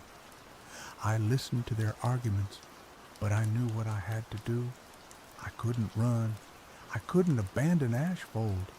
I had a duty to protect my people, to defend them from the rot. I ordered the city to be fortified. The walls were reinforced, and the defenses were strengthened. The people were armed and trained, ready to fight for their lives. And then I set out to find the source of the new rot. I knew that if I could destroy it at its source, I could save Ashfold from destruction. I traveled east, following the trail of the rot. I passed through ruined villages and desolate landscapes, witnessing the devastation it had wrought. The rot was unlike anything I had ever seen before. It was a living, breathing entity, a parasitic force that consumed everything in its path. It twisted and corrupted the land, turning it into a grotesque mockery of life. I encountered creatures that had been infected by the rot. They were twisted and deformed, their minds consumed by madness. They attacked me without mercy, driven by a primal hunger. I fought them off, my sword weeping in black tears. The tears burned away the rot, but they were no match for the sheer number of creatures. I pressed on, determined to reach the source of the rot. I knew that time was running out and that Ashfold was in grave danger. Finally, I reached my destination, a dark and forbidding forest, shrouded in mist and choked with the stench of decay. This was the heart of the rot, the place where it had originated. I entered the forest, my sword drawn. The air was thick with the stench of corruption, and the trees were twisted and grotesque. The ground was covered in a thick layer of slime, and the silence was broken only by the sound of dripping water. I moved deeper into the forest, my senses on high alert. I knew that I was not alone, that the rot was watching me, waiting for me to make a mistake. And then I saw it, a towering, grotesque creature, its form shrouded in shadow. It was the source of the rot, the embodiment of all that was evil and corrupt. The creature turned its gaze upon me, its eyes glowing with an infernal light. It let out a deafening roar, and the ground began to tremble. I knew that this was it, the final battle. The fate of Ashfold rested on my shoulders. I charged towards the creature, my sword raised high. The black tears flowed freely, burning away the rot that surrounded it. The creature attacked, its claws tearing through the air. I dodged its attacks, my movements swift and precise. I struck back, my sword plunging into the creature's flesh. It roared in pain, and the rot began to recede. But the creature was too powerful. It shrugged off my attacks and retaliated with a vengeance. I was knocked to the ground, my body bruised and battered. The creature loomed over me, its claws dripping with rot. I knew that I was beaten, that I couldn't win, but I refused to give up. I had to protect Ashfold, even if it meant sacrificing my life. I closed my eyes and prepared for the end, but then something unexpected happened. A blinding light filled the forest, and a wave of energy washed over me. The creature screamed in agony, and its body began to disintegrate. I opened my eyes and saw a figure standing before me. It was a woman, her face radiant with light. She wore a suit of armor that gleamed like silver, and she wielded a sword that burned with holy fire. She was an angel, a celestial being sent to aid me in my fight against the rot. The angel raised her sword and struck the creature, obliterating it in a single blow. The rot vanished, and the forest began to heal. The angel turned to me, her eyes filled with compassion. "You have fought bravely," she said. "You have saved Ashfold, but your journey is not yet over." She told me that the rot was not truly defeated, that it would return again and again. But she also told me that I was not alone, that there were others who would fight alongside me. She gave me a gift, a small seed that contained the essence of life. She told me to plant the seed in Ashfold, and that it would grow into a tree that would protect the city from the rot. I thanked the angel and returned to Ashfold. I planted the seed in the heart of the city, and it began to grow. Within days, a towering tree had sprung up, its branches reaching towards the sky. Its leaves were of vibrant green, and its trunk was as strong as steel. The tree radiated a powerful energy that cleansed the land and protected the city from the rot. Ashfold was safe, at least for now. I continued to rule Ashfold, guiding it towards a brighter future. The memories of the burning never faded, but they no longer haunted me. I had found peace, knowing that I had done everything I could to protect my people. But I also knew that the fight was not over, that the rot would return one day, and when it did, I would be ready. I would stand alongside my allies, the defenders of Ashfold, and we would fight to protect our city from the darkness. The cinder crown, once a symbol of destruction, had become a symbol of hope, resilience, and the enduring strength of the human spirit. And I would wear it with pride, knowing that I was a protector of Ashfold, a guardian of the flame. The weeping sword, no longer a burden, was now a symbol of sacrifice, cleansing, and the eternal battle against the forces of evil. My story is far from over, I am sure of it. The tree that grew from the seed given to me by the angel bore fruit. These fruits did not look like any fruit I've seen. They were dark, like the weeping of the sword, but shined with the same silver shade as the armor of the angel. I consulted with the wisest of Ashfold to decide what to do with them, and they all agreed. Eat them. I was hesitant. What if these were poisoned or had some adverse effect? But I was the protector, the ruler. I had to be the example. I ate one of the fruits. I felt immediately stronger. I felt like I could run for days and not get tired, so I began doing so. I gathered a group of our best people, gave them the fruits, and ran. We kept going until we reached other towns, other settlements. We gave all of them fruits and told them to keep going to find more people. We had to build an army. The rot would return, I knew it. But this time, we would be ready. We traveled far and wide, recruiting anyone we could find and getting them to eat the fruits that we started calling angel tears. We needed a fortress, a place to plan, a place to retreat to in case something went wrong. So we began looking. We looked for many months, consulting maps, charts, reading old stories, following rumors, until we found it. An old dwarven fortress built into the side of a mountain. It was abandoned for hundreds of years because of a mining accident. But it was perfect. We cleared it out, reinforced the tunnels, and set up shop.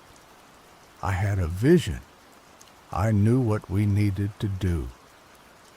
We needed to find the people who could wield the angel tear fruit in the most effective way.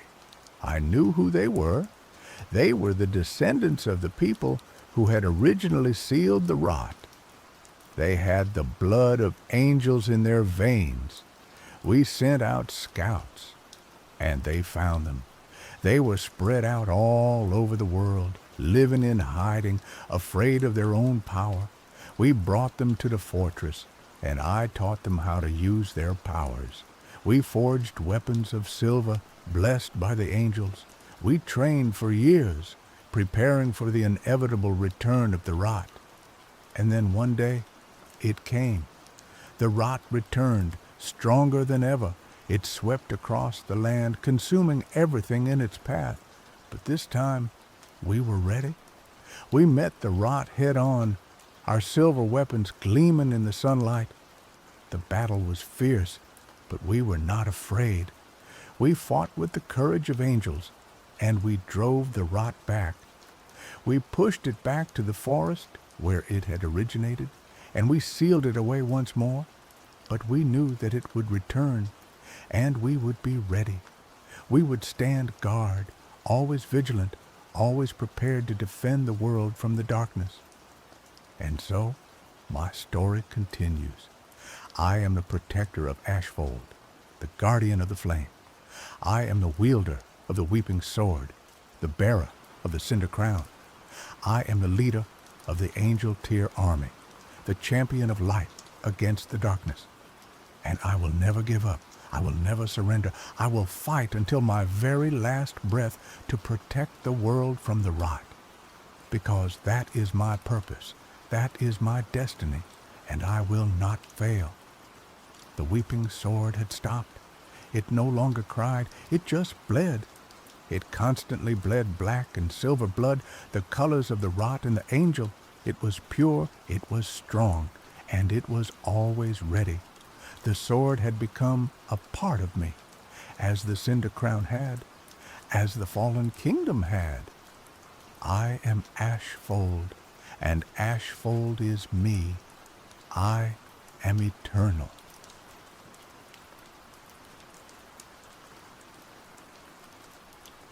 The harmattan wind, a dry, rasping breath from the Sahara, whipped through the skeletal remains of Oyo-Ile, the ancient capital of the Yoruba kingdom.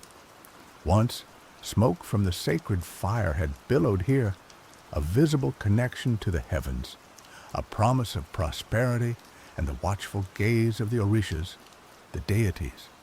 Now, only dust devils danced where flames had once leaped, and the silence was a heavy shroud. Ayo, a diviner with eyes like polished obsidian and the lean strength of a desert cat, knelt before the blackened altar. He traced the intricate carvings, each a prayer, a sacrifice, a plea answered long ago. Today, there was no answer. The fire pit was cold, a gaping maw in the heart of the ruined city. The ember of Alaafin, the eternal flame symbolizing the king's divine right and the kingdom's connection to the cosmos, was extinguished. Io closed his eyes, and the wind seemed to whisper secrets in his ear, not secrets of the living, but echoes of the dead, the lamentations of ancestors, and the distant murmurs of the Orishas. He saw visions flicker behind his eyelids, a sky choked with darkness, fields withering under a merciless sun, and the faces of his people etched with despair. He opened his eyes with a jolt. The vision was clear. The extinguishing of the ember was not merely a tragedy for Oyoile, but a disruption in the cosmic balance. The realms of the living and the spirit world were blurring, chaos was brewing, and if the fire wasn't relit, the consequences would be catastrophic. Io was no ordinary diviner. He was a Babalawo, a master of Ifa divination, chosen by the Orishas themselves. He could commune with the spirits, interpret the will of the deities, and navigate the treacherous paths between worlds. It was a gift and a burden, a responsibility he had never sought but could not ignore. He rose, his worn leather sandals crunching on the cracked earth. He clutched the tools of his trade, his opal, a divination chain made of sacred seeds, his iroka, an ivory tapper used to invoke the Orishas, and his ace, a small gourd filled with powerful herbs and potent words. His journey had begun. Io knew he couldn't simply relight the fire. The circumstances of its extinguishing were shrouded in mystery, and the reasons he suspected were rooted in the spirit world. He needed guidance, and for that he turned to Eshu, the trickster god, the gatekeeper between realms, the master of crossroads and chaos. He traveled for days, guided by the sun and the stars, his path leading him through sun-baked savannas, lush forests teeming with unseen creatures, and villages clinging to life in the shadow of the ancient kingdom. He listened to the whispers of the wind, the rustling of leaves, and the songs of the birds, seeking clues, deciphering the subtle language of the natural world. Finally, he reached a sacred grove, a place where ancient trees clawed at the sky and the air hummed with an unseen energy. In the center stood a towering Iroko tree, its roots thick and gnarled, disappearing into the earth like grasping fingers. This was Eshu's domain. Io approached the Iroko tree with reverence, prostrating himself before its immense presence. He scattered kola nuts at its base, a traditional offering, and began to chant, his voice weaving a tapestry of ancient words, invoking the name of Eshu Elegbara. The air crackled with energy, and the shadows around the Iroko tree deepened. A figure materialized from the darkness, tall and lean, with eyes that gleamed like embers. He wore a patchwork of clothes, each piece taken from a different era, and a mischievous grin played on his lips. "Io, Babalawo," Eshu said, his voice a melodic rumble. "I have been expecting you. The ember's fall has caused quite a stir, even in my realm. What troubles you?" Io explained his plight, his voice filled with urgency. "The fire is extinguished, Eshu. The balance is disrupted. I need to know why. I need to know how to relight it." Eshu chuckled, a sound that echoed through the grove. "Ah, the ways of the Orishas are never simple, are they? The fire was not extinguished by accident. It was a consequence, a symptom of a deeper ailment." He paused, his gaze piercing Io's soul.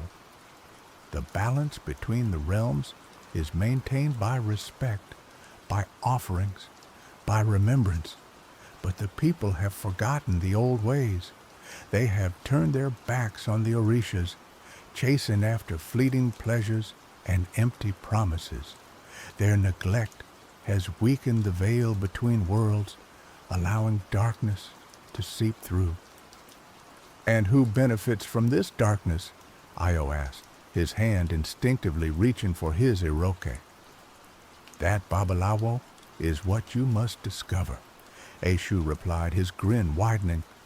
The path to the embers relighting lies through the spirit world. You must journey to Orun, the realm of the ancestors, and uncover the truth. But be warned, the journey is fraught with peril. You will face trials that will test your courage, your wisdom, and your soul. The journey to Ile-Ife, the realm of the Orishas, was even more perilous than the descent into Orun.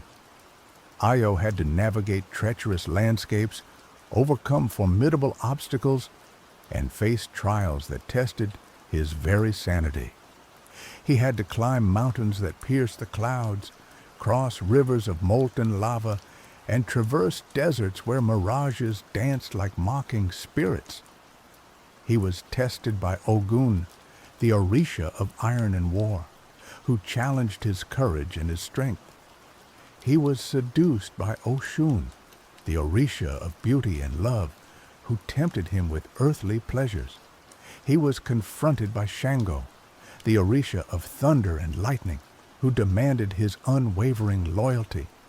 With each challenge, Io grew stronger, wiser, and more determined. He learned to harness his inner strength, to resist temptation, and to remain true to his purpose. He realized that the journey was not just about relighting the ember, but about transforming himself into the person he needed to be to save his people. Finally, after what seemed like an eternity, he reached Ile-Ife, a city of shimmering gold and radiant light. The air was filled with the scent of flowers and incense, and the sounds of music and laughter echoed through the streets. It was a place of unparalleled beauty and serenity, a refuge from the chaos and darkness of the other world. He was greeted by Obatala, the Orisha of purity and light, who welcomed him with open arms. "Ayo Babalawo," Obatala said, his voice filled with compassion. "We have been waiting for you. You have proven yourself worthy to stand before the Orishas." Obatala led Io to a grand palace, where all the Orishas were gathered. They sat on thrones of gold and ivory, their faces radiating divine power. Io prostrated himself before them, his heart filled with awe and reverence. The Orishas listened intently as Io recounted his journey, his voice filled with passion and urgency. They knew the danger that Iku posed, and they understood the importance of relighting the sacred fire. After he finished, Shango, the Orisha of thunder and lightning, rose from his throne, his eyes blazing with righteous anger. "This Iku must be destroyed," he thundered. "It threatens the very fabric of existence." Oshun, the Orisha of beauty and love, spoke next, her voice soft but firm. "We cannot simply destroy Iku," she said. "It is a part of ourselves, a reflection of our own darkness. We must find a way to heal the wounds that gave rise to it, to transform the despair into hope, the hatred into love." The Orishas debated for what seemed like an eternity, their voices echoing through the palace. Finally, Obatala, the Orisha of purity and light, spoke, his voice filled with wisdom and compassion. "We cannot fight darkness with darkness," he said. "We must fight it with light. We must rekindle the flame of hope in the hearts of the people, restore their faith in the Orishas, and remind them of the power of love and forgiveness." He turned to Io, his gaze piercing his very soul. "Io Babalawo," he said, "you are the chosen one. You have the strength, the wisdom, and the compassion to defeat Iku and relight the sacred fire." He handed Io a small, unassuming clay pot. "This is the source of the ember's power," he said. "It contains the essence of creation, the spark of life. Take it back to Oyo-Ile and use it to relight the sacred fire. But remember, the fire will only burn if the people's hearts are filled with hope and faith." Io returned to the mortal world, his heart filled with a renewed sense of purpose. He knew that his journey was far from over. He still had to confront Iku, the spirit of death and destruction, and he still had to convince the people to embrace hope and faith. He traveled back to Oyo-Ile, the ruined capital of the Yoruba kingdom. The city was even more desolate than before, the air thick with despair, and the silence broken only by the mournful cries of the wind. He found the people huddled together, their faces etched with fear and hopelessness.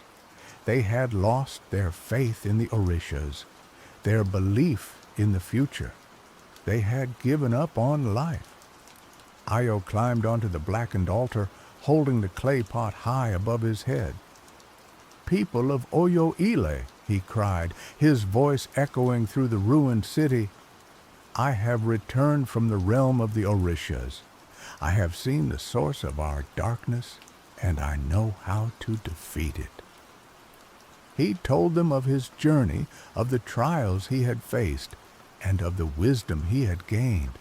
He reminded them of the power of the Orishas, of the importance of hope and faith, and of the strength that lay within them. At first, the people were skeptical. They had been through so much pain and suffering that they had lost the ability to believe in anything. But as Io spoke, his passion and sincerity began to touch their hearts. He showed them the clay pot, the source of the ember's power. "This is the spark of life," he said. "It has the power to heal our wounds, to restore our hope, and to relight the sacred fire." Eshu vanished as quickly as he had appeared, leaving Io alone in the silent grove. He knew what he had to do. He had to journey to Orun, the land of the dead, and confront whatever forces had conspired to extinguish the sacred fire. The entrance to Orun was hidden deep within a cavern, guarded by ancient spirits and shrouded in an almost tangible darkness. Io prepared himself with potent herbs and incantations, fortifying his spirit against the dangers that awaited him. He drew a protective circle around himself with white chalk, invoking the protection of Obatala, the Orisha of purity and light. He stepped into the darkness, and the world dissolved around him. He felt a disorienting sensation of falling, of being pulled through a vortex of swirling energy. Then suddenly, he was standing on solid ground, but the world around him was unlike anything he had ever seen. Orun was a land of shadows and whispers, a mirror image of the living world, yet distorted and faded. The trees were gnarled and leafless, the rivers flowed with a viscous black fluid, and the air was heavy with the scent of decay and regret. Lost souls wandered aimlessly, their faces etched with sorrow and longing. They were the spirits of those who had died without fulfilling their purpose, trapped between worlds, unable to find peace. Io avoided them, knowing that their despair could easily overwhelm him. He followed the path laid out for him by Ifa divination, using his opale to guide him through the labyrinthine landscape. He encountered mischievous spirits who tried to mislead him, vengeful spirits who sought to drag him into their torment, and ancient guardians who tested his worthiness. He used his knowledge of herbs and incantations to ward off the malevolent spirits, his wisdom to outwit the tricksters, and his unwavering faith in the Orishas to overcome the trials. He learned that Orun was not a place of eternal damnation, but a place of transition, where souls could find redemption or be consumed by their own darkness. As he journeyed deeper into Orun, he began to sense the source of the imbalance, the force that had corrupted the spirit world and led to the extinguishing of the sacred fire. It was a presence, a malevolent entity that emanated from the heart of Orun, a being of immense power and ancient hatred. Io's path led him to a clearing bathed in an ethereal light. In the center stood a circle of ancient trees, their branches intertwined to form a living canopy. Beneath the canopy sat the Council of Ancestors, the elders of the Yoruba people, their faces lined with wisdom and their eyes filled with the knowledge of generations. He approached the council with reverence, prostrating himself before their collective presence. "Honorable ancestors," he said, his voice filled with respect, "I come seeking guidance. The sacred fire has been extinguished, and the balance between worlds is disrupted. I have been sent to uncover the truth and find a way to relight the ember." The ancestors listened in silence, their gaze penetrating his very soul. Finally, the eldest among them, a woman with hair as white as moonlight and eyes as deep as the ocean, spoke. "Ayo Babalawo," she said, her voice a gentle whisper. "We have been watching you. We have seen your courage, your wisdom, and your unwavering devotion to the Orishas. You are worthy to know the truth." She gestured to a swirling vortex of energy that hung in the air above the clearing. "This is the source of the imbalance. It is the manifestation of the people's neglect, their abandonment of the old ways.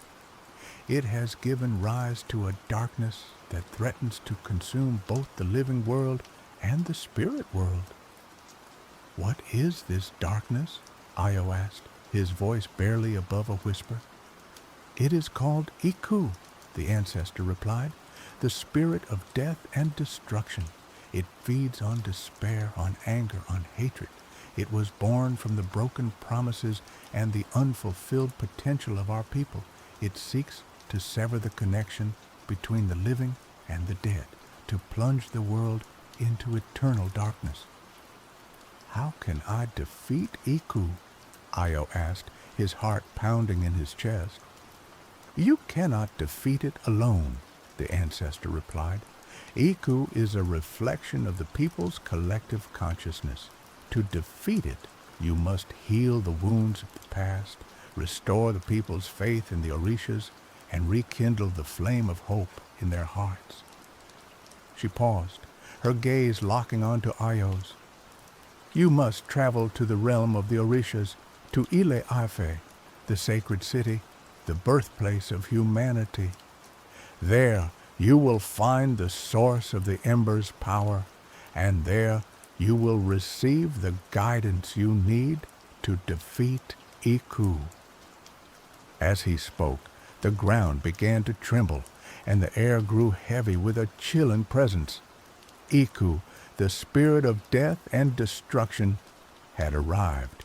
The entity manifested as a towering figure of pure darkness, its eyes burning with malevolent fire. It exuded an aura of fear and despair that threatened to overwhelm Io and the people. "You cannot defeat me!" Iku boomed, its voice a thunderous roar. "I am the embodiment of your own darkness, your own despair. You are weak and you are doomed." Io stood his ground, his heart filled with courage and determination. He knew that he could not defeat Iku alone. He needed the help of the people, the strength of their faith, and the power of their love. He turned to the people, his eyes filled with compassion. "Do not be afraid," he cried. "We are not weak. We are the descendants of kings and queens, of warriors and healers, of artists and dreamers. We have the power to overcome this darkness, to heal our wounds, and to create a better future. He raised the clay pot high above his head. Let us relight the sacred fire and let it burn away the darkness. Let us embrace hope and let it guide us to a brighter tomorrow. The people hesitated for a moment, their faces etched with doubt. But then, one by one, they began to nod, their eyes filling with a glimmer of hope. They reached out to each other, offering words of encouragement and support. Io placed the clay pot on the blackened altar and opened it. A spark of light emanated from within, growing brighter and brighter until it filled the entire city. The spark ignited the dried wood and herbs that had been placed in the fire pit, and a flame flickered to life. The flame grew stronger and stronger until it became a roaring inferno, reaching for the heavens. The light of the fire banished the darkness, and the warmth of the flames chased away the chill. As the fire burned, the people began to chant, their voices rising in unison, their words filled with power and emotion. They chanted the names of the Orishas. They chanted the names of their ancestors, and they chanted the names of their loved ones. Their chanting created a wave of energy that washed over Iku, weakening its power. The entity shrieked in agony as the light of the fire burned away its darkness. Finally, with a deafening roar, Iku exploded into 1,000,000 pieces, its essence scattered to the winds. The spirit of death and destruction was defeated, its reign of terror brought to an end. As the flames of the sacred fire danced in the sky, the people of Oyo-Ile rejoiced. They had overcome their darkness, they had restored their faith, and they had rekindled a flame of hope in their hearts.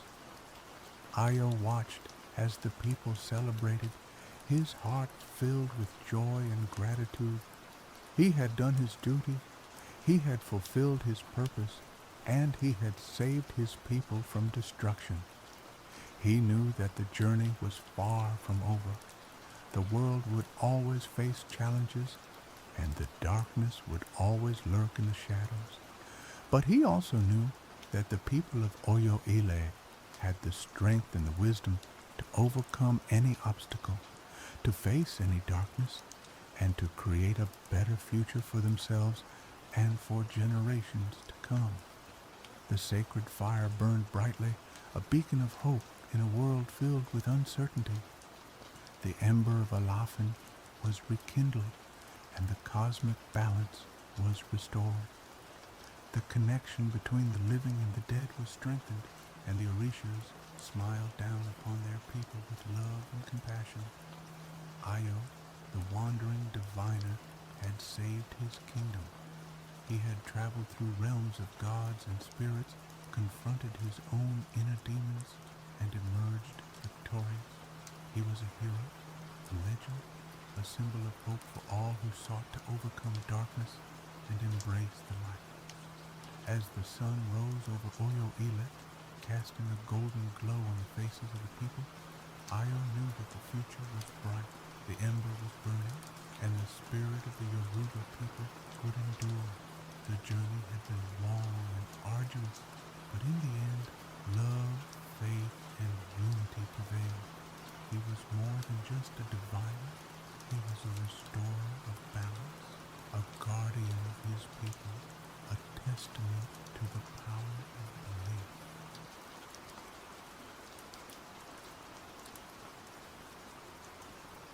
The salt spray stung Amma's face as she stood on the Accra shoreline, the humid Ghanaian air thick with the scent of fish and anticipation.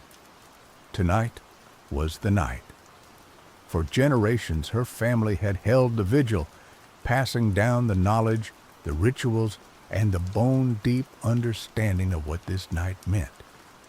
Tonight, Ogyakrom, the city of the dead, would rise.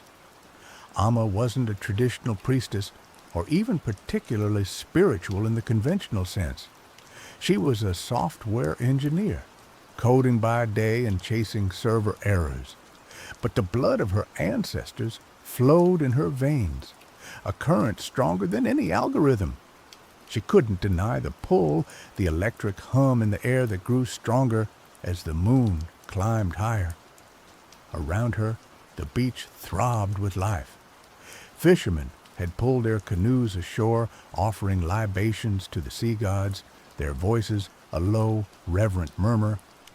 Tourists, drawn by whispered legends and viral TikTok videos, mingled with locals, their cameras poised, eager to capture the spectacle. Amma found their presence jarring, a crass intrusion into something sacred. This wasn't a show, it was a reckoning. Her grandmother, Nana Abena, stood beside her, her face a roadmap of wrinkles etched by time and wisdom. Nana Abena's eyes, though clouded with age, held a sharp, unwavering focus. She clutched a gnarled wooden staff, its surface worn smooth by decades of rituals.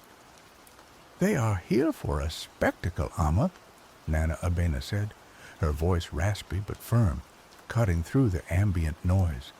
"They do not understand the weight of what we witness." Amma nodded, her gaze fixed on the horizon. The air crackled with energy, a palpable tension that made the hairs on her arms stand on end. Then it began. A faint, ethereal glow shimmered on the water, barely visible at first. It pulsed, grew brighter, coalescing into a luminous form. The crowd gasped, a collective intake of breath as the impossible unfolded before their eyes.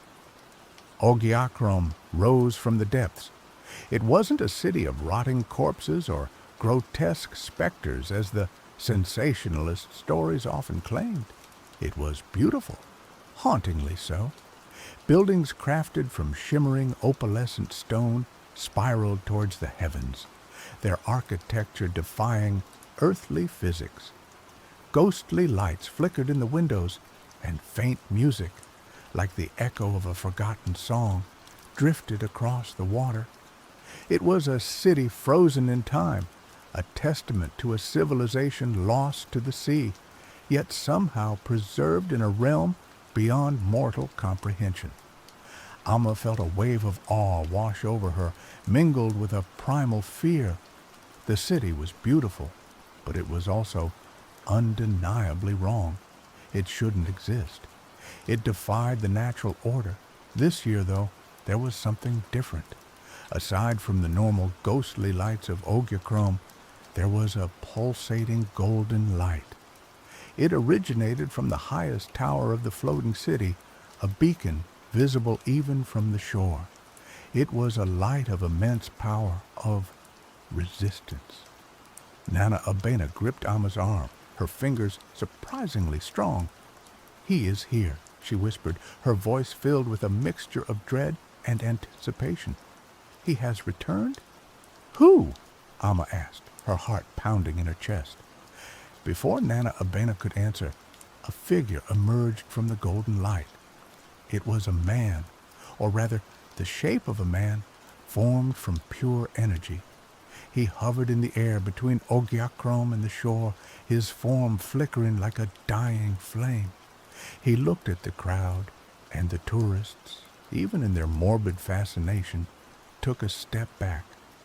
The man's gaze swept over the crowd like he was searching for someone or something.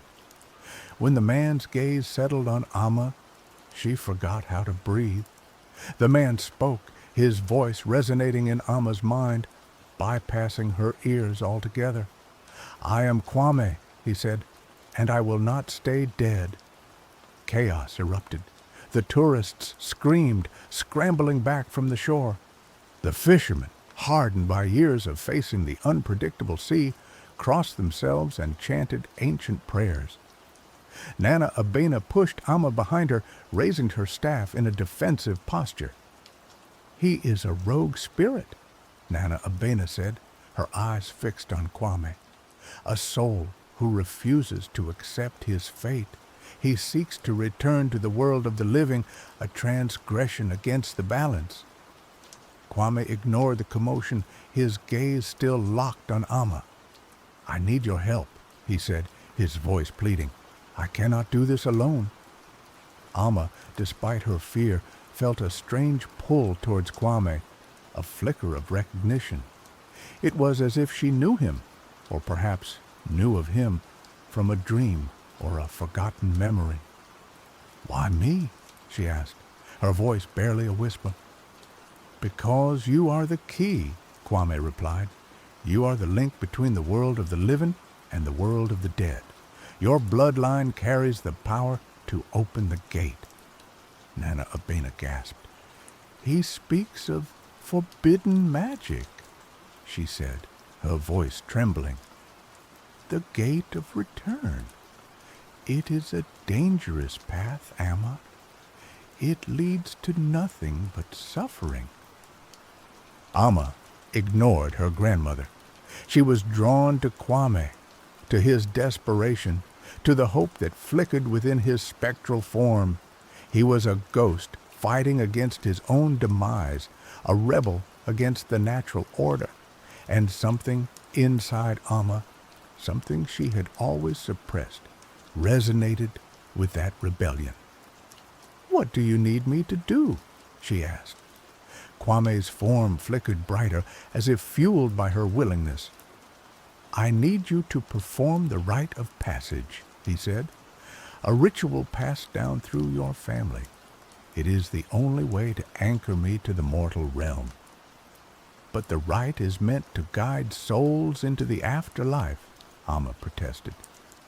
"It can be reversed," Kwame said, "with the right intention, with the right power. You have that power, Amma. You have always had it." Nana Abena stepped forward, her face etched with worry. "Amma, do not listen to him. He is manipulating you. He seeks to disrupt the balance of life and death.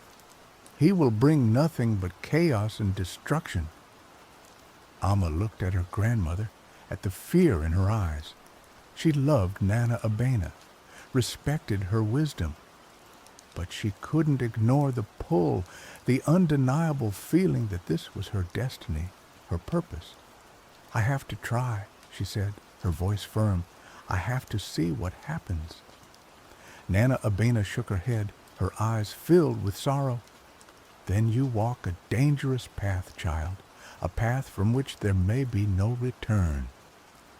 The next few days were a blur of frantic research and whispered consultations with Nana Abena. Despite her disapproval, Nana Abena couldn't deny the ancient knowledge that flowed through her veins. She reluctantly guided Amma through the intricacies of the rite of passage, explaining the chants, the offerings, and the precise movements required to perform the ritual. Amma pored over ancient texts, her coding skills proving surprisingly useful in deciphering the cryptic symbols and archaic language. She learned about the Gate of Return, a mythical portal between the worlds of the living and the dead, a gate that was said to be guarded by powerful spirits. She also learned about Kwame. He was a warrior, a hero of his time, who had died defending his city from invaders. But his spirit was restless, unable to find peace in the afterlife. He believed that his purpose was not yet fulfilled, that he still had a role to play in the world of the living. Amma found herself drawn to Kwame's story, to his unwavering determination. She admired his courage, his refusal to accept his fate. But she also worried about the consequences of his actions. Could one soul, no matter how noble, truly defy the natural order without causing irreparable damage? As she prepared for the ritual, Amma felt the weight of responsibility press down on her. She was not just performing a ceremony, she was potentially altering the fabric of reality. She was opening a door that should have remained closed, inviting the unknown into the world. She shared her concerns with Kwame, communicating with him through dreams and meditative trances. He assured her that he understood the risks, that he would do everything in his power to protect the balance. But Amma couldn't shake the feeling that they were playing with forces beyond their comprehension. Finally, the night arrived. The moon was full, its silvery light bathing the Accra shoreline. Amma stood on the beach, surrounded by her family and a small group of trusted friends. Nana Abena stood beside her, her face a mask of stoic resignation.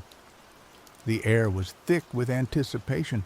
The crowd was smaller this time, the tourists having been scared off by rumors of impending doom. But those who remained were there to support Amma, to witness the unfolding of history. Amma took a deep breath, steadied herself, and began the rite of passage. Her voice, amplified by the power of the ritual, echoed across the water.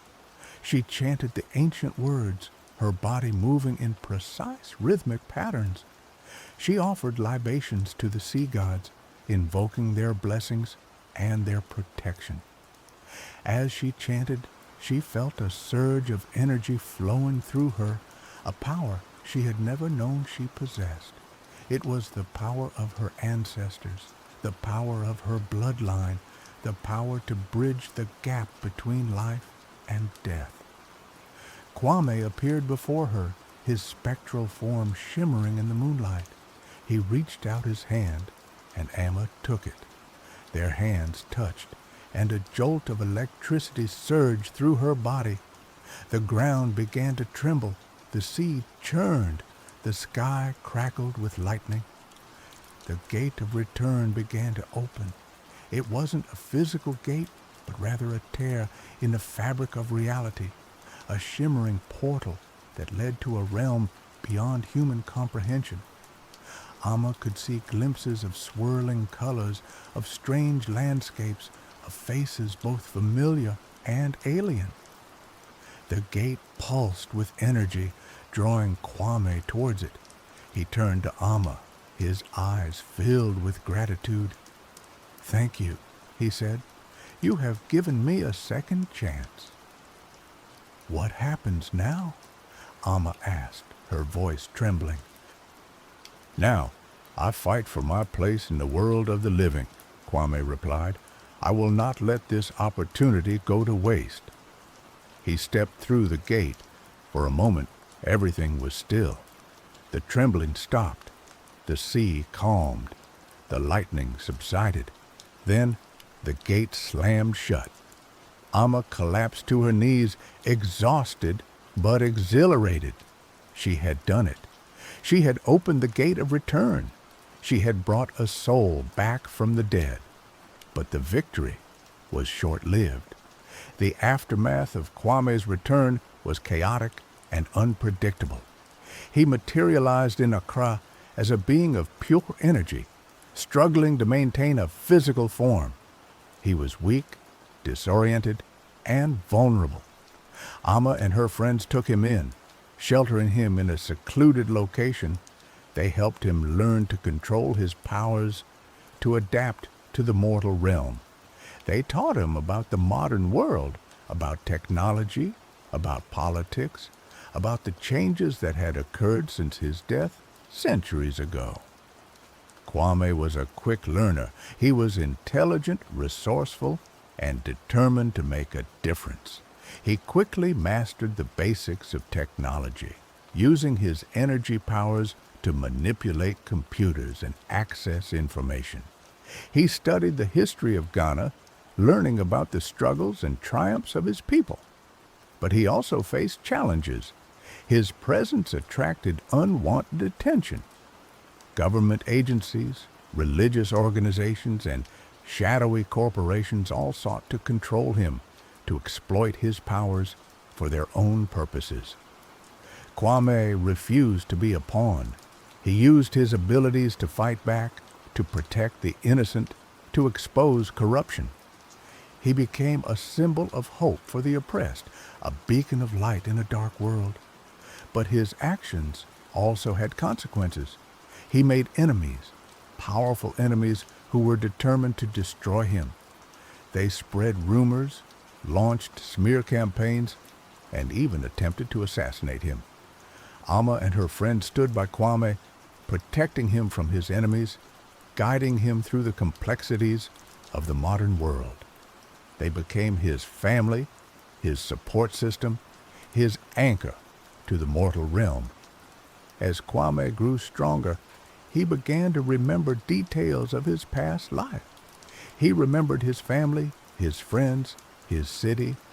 He remembered the invaders who had killed him, the war that had destroyed his civilization. He became obsessed with finding out what had happened to his people, to his city. He used his powers to search for clues, to uncover ancient secrets. He discovered that Ogiakrom had not been completely destroyed. A small group of survivors had managed to escape the invaders, fleeing to a remote island where they had rebuilt their civilization. Kwame was determined to find them, to reunite with his people. But the journey would be dangerous. The island was said to be protected by powerful spirits who guarded it from outsiders.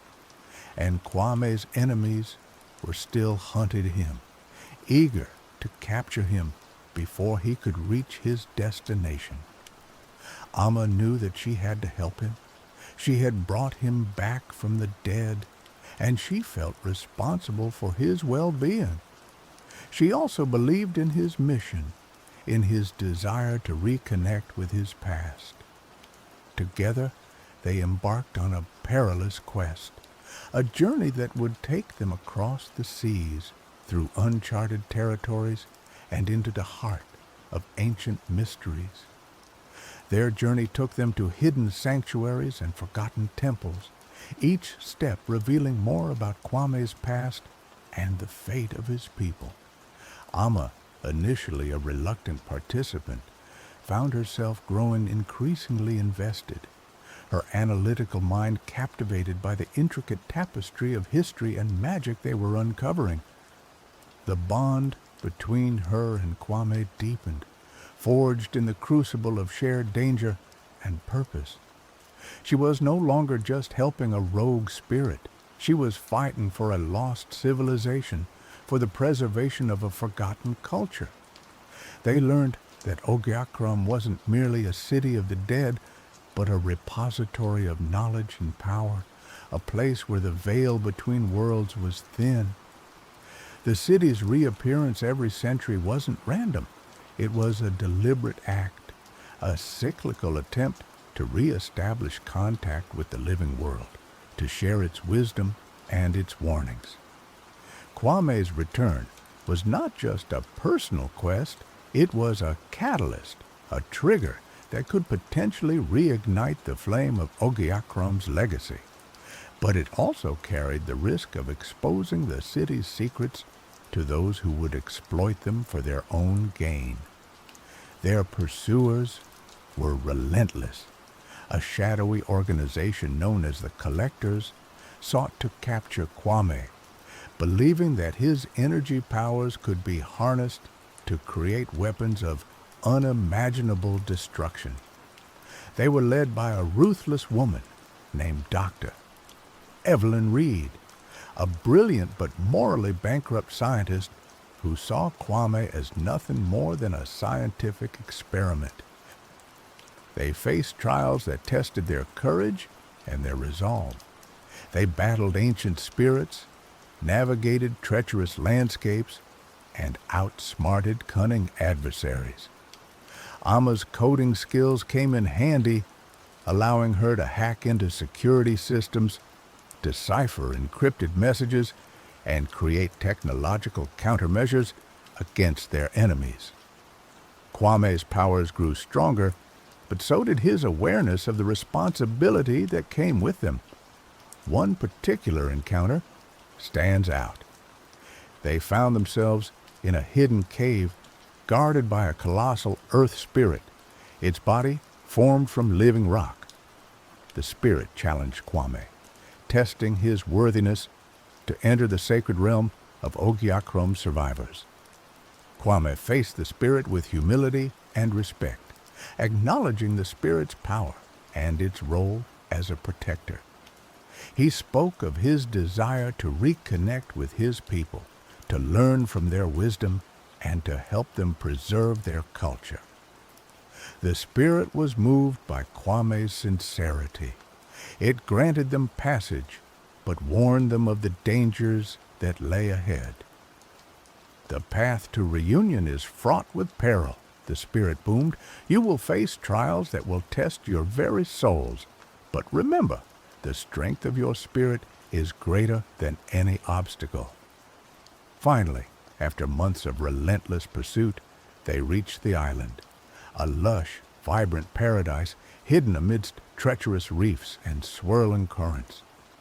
The survivors of Ogiakrom had created a thriving community, blending ancient traditions with modern technology. They lived in harmony with nature, harnessing the power of the elements to sustain their civilization. Kwame was welcomed as a hero, a legend returned to life. He reunited with his descendants, learning about the history of his people, about the sacrifices they had made to preserve their culture. But the reunion was bittersweet. The survivors of Ogiakrom were wary of the outside world, fearful of exposing their secrets to those who would exploit them. They were divided on the question of whether to reveal themselves to the world or to remain hidden in their sanctuary.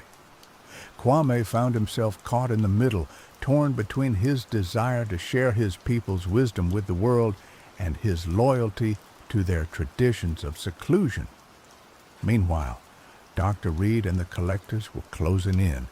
They had tracked Kwame to the island, determined to capture him and seize the secrets of Ogiakrom. A final confrontation was inevitable. The collectors launched a full-scale assault on the island, using advanced weaponry and technological gadgets. The survivors of Ogiakrom fought back with their ancient powers and their knowledge of the island's defenses. Kwame and Amma led the defense, using their combined skills and abilities to repel the invaders. Kwame channeled his energy powers, creating shields of light, deflecting missiles, and disrupting the collectors' technology. Amma used her coding skills to hack into their systems, disabling their weapons and creating diversions. The battle was fierce and chaotic. Lives were lost on both sides, but the survivors of Ogiakrom fought with courage and determination, defending their home, their culture, their very existence. In the midst of the chaos, Kwame confronted Dr. Reed. She revealed her twisted vision, her belief that Kwame's powers could be used to create a new world order, a world where the strong ruled over the weak. Kwame rejected her vision. He argued that power should be used to protect the innocent, to uplift the oppressed, to create a world of peace and justice. Their clash was not just a physical battle, but a philosophical one, a struggle between two opposing ideologies. In the end, Kwame prevailed. He used his powers to disable Dr. Reed's technology, rendering her harmless, but he refused to kill her. He believed that even she could be redeemed, that she could learn to use her talents for good. The remaining collectors were defeated, their forces scattered, their plans thwarted. The island was safe. In the aftermath of the battle, the survivors of Ogiakrom faced a difficult decision. Should they remain hidden, or should they reveal themselves to the world? Kwame argued that they had a responsibility to share their wisdom and their knowledge with humanity, to help create a better future. He believed that the world needed Ogiakrom's perspective, its understanding of the interconnectedness of all things, its reverence for nature. But he also acknowledged the risks. Exposure to the outside world could lead to exploitation, to cultural appropriation, to the destruction of their way of life. Ultimately, the decision was left to the elders of Ogiakrom. After much deliberation, they decided to take a cautious approach. They would begin by sharing their knowledge with a select group of individuals, people who were trustworthy and dedicated to making a positive impact on the world. Amma was chosen to be one of the ambassadors to serve as a link between Ogiakrom and the outside world. She accepted the responsibility with humility and gratitude. Kwame, having fulfilled his purpose, began to fade. His connection to the mortal realm was weakening, his energy dissipating. He knew that it was time for him to return to the afterlife. He said his goodbyes to his people, to Amma, to his friends. He thanked them for their love, their support, their unwavering belief in him. He stepped back through the gate of return, this time willingly, peacefully. As he faded away, he left Amma with a message of hope. "The future is not predetermined," he said. "We have the power to shape our own destinies. We must use that power wisely to create a world that is worthy of our ancestors and worthy of our descendants." Amma returned to Accra, carrying Kwame's message with her. She dedicated her life to building bridges between cultures, to promoting understanding and cooperation, to creating a world where the wisdom of the past could guide the choices of the future. She never forgot Kwame, the rogue spirit who had defied death, who had fought for his people, who had inspired her to embrace her destiny. She knew that his spirit lived on, not just in the afterlife, but in the hearts of all those who dared to challenge the status quo, who dared to dream of a better world. And every 100 years, when Ogiakrom rose from the depths, Amma would stand on the Accra shoreline, listening for the echo of his voice, remembering the lessons he had taught her, and reaffirming her commitment to the cause of justice, equality, and peace. The city would rise again, bringing with it the reminder that even in death, there is the potential for rebirth, for renewal, for the enduring power of the human spirit to transcend the boundaries of time and space. And Amma would be ready, waiting for the next message, the next challenge, the next opportunity to make a difference in the world. The legacy of Kwame, the soul who refused to stay dead, would live on through her and through all those who dared to listen to the echoes of the past and to build a better future.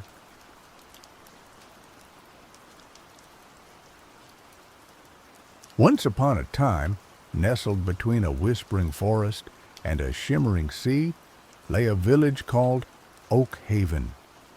The villagers were a simple folk, content with their lives of fishing, farming, and the occasional lively festival. But Oak Haven also held a quiet fear, a fear whispered in hushed tones around crackling fires, the fear of the fair folk. Oliver, a boy with eyes the color of moss and hair like spun moonlight, was the heart of Oak Haven. He was known for his infectious laughter, his boundless curiosity, and his uncanny ability to find wonder in the smallest of things. He could charm the birds from the trees with his whistling and coax shy woodland creatures to nibble from his hand. It was perhaps this very connection to the wild that made him so alluring to the denizens of the fairy realm. One twilight eve, as Oliver chased fireflies near the edge of the whispering forest, a melody, sweet and beguiling, drifted on the breeze. He followed the sound, deeper and deeper into the woods, his heart pounding with childish excitement. The air grew thick with the scent of honeysuckle and damp earth, and the trees seemed to lean in, their branches intertwining to form a living archway. He stepped through the archway, and the world shimmered. The familiar forest vanished, replaced by a glade bathed in an ethereal glow. Towering trees with leaves of silver and gold formed a cathedral of light, and flowers of every imaginable hue bloomed in profusion. In the center of the glade, a circle of beings danced, their laughter like the tinkling of bells. They were beautiful, impossibly so, with eyes that held the secrets of the stars and skin that shimmered like moonlight on water. These were the fair folk, and they had been waiting for Oliver. He was welcomed with open arms, or rather, open gossamer wings.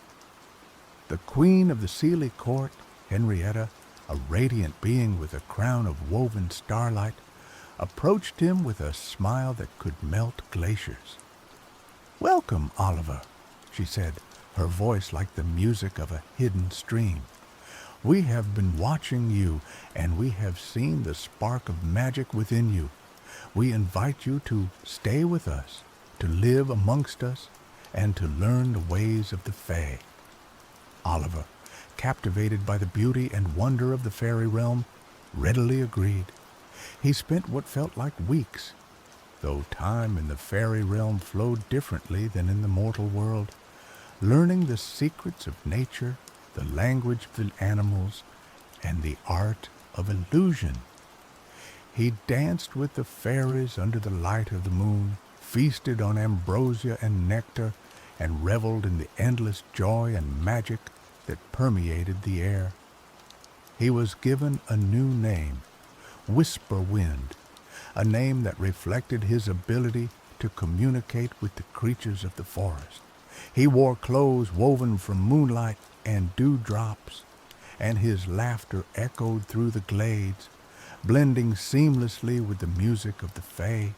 He felt as though he had finally found his true home, a place where he belonged, a place where his wild spirit could finally soar. But even in the heart of the fairy realm, a shadow of doubt began to creep into Oliver's heart. He remembered, in fleeting moments, a different life, a different home. He remembered the warmth of his mother's embrace, the comforting scent of his father's pipe, the familiar faces of the villagers of Oakhaven.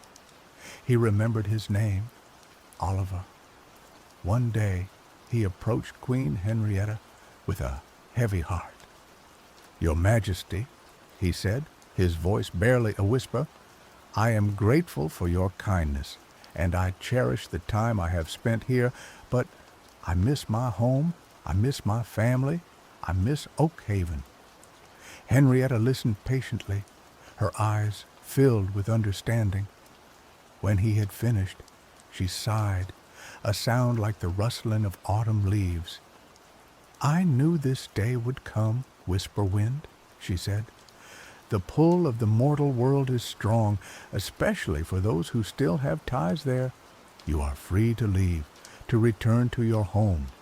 But know this, time moves differently in the fairy realm. Years here may be but days in the mortal world, but the opposite is also true. You may return to find that much has changed." She offered him a choice, to stay in the fairy realm forever, where time held no sway and he would always be young and carefree, or to return to the mortal world, knowing that he might find it changed beyond recognition. It was a cruel choice, a choice between eternal joy and the potential for devastating loss. Oliver, torn between his love for the fairy realm and his longing for home, chose to return. He knew that he had to see his family again, to walk the familiar paths of Oakhaven, to breathe the air of his childhood. Henrietta presented him with a farewell gift, a small, unassuming thistle, its purple flower faded and brittle. Keep this thistle close to your heart, Oliver, she said. It will protect you from the illusions of the Fae, and it will remind you of the time you spent with us. But beware, its magic is also a reminder of what you left behind. With a final embrace from the Queen and a chorus of farewells from the fair folk, Oliver stepped back through the archway of trees. The shimmering glade vanished, and he found himself standing once more at the edge of the whispering forest. He ran towards Oak Haven, his heart pounding with anticipation. He expected to be greeted with open arms, to be showered with kisses and tears of joy. He imagined his mother rushing out to meet him, his father clapping him on the back, his friends gathering around him, eager to hear tales of his adventures. But as he entered the village, he was met with silence. The familiar sounds of Oak Haven, the laughter of children, the barking of dogs, the rhythmic clang of the blacksmith's hammer were gone. The houses seemed smaller, more weathered than he remembered, and the faces he saw were unfamiliar, their expressions guarded and wary. He stopped a woman carrying a basket of vegetables. "Excuse me," he said, his voice trembling. "Can you tell me where I can find the house of Thomas the fisherman?" The woman stared at him with wide, uncomprehending eyes. "Thomas the fisherman?" she repeated, her voice laced with suspicion. "There hasn't been a Thomas the fisherman in Oak Haven for as long as I can remember." Oliver's heart sank. But I'm Oliver," he said, his voice cracking. "I'm Thomas's son. I lived here just a few years ago." The woman shook her head. "Oliver? There's no Oliver in Oak Haven, lad. You must be mistaken. Now, if you'll excuse me, I have errands to run." She hurried away, leaving Oliver standing alone in the middle of the village square, his face pale with shock. He tried talking to others, but the response was always the same. No one remembered him. No one remembered Thomas the fisherman or his wife, Elizabeth. It was as if he had never existed, as if his entire life in Oak Haven had been a dream. He wandered through the village, his hopes slowly dwindling with each passing moment. He found his old house, but it was occupied by strangers, a young couple with a babe in arms. They looked at him with pity and confusion when he told them his story, offering him a crust of bread and a place to rest for the night.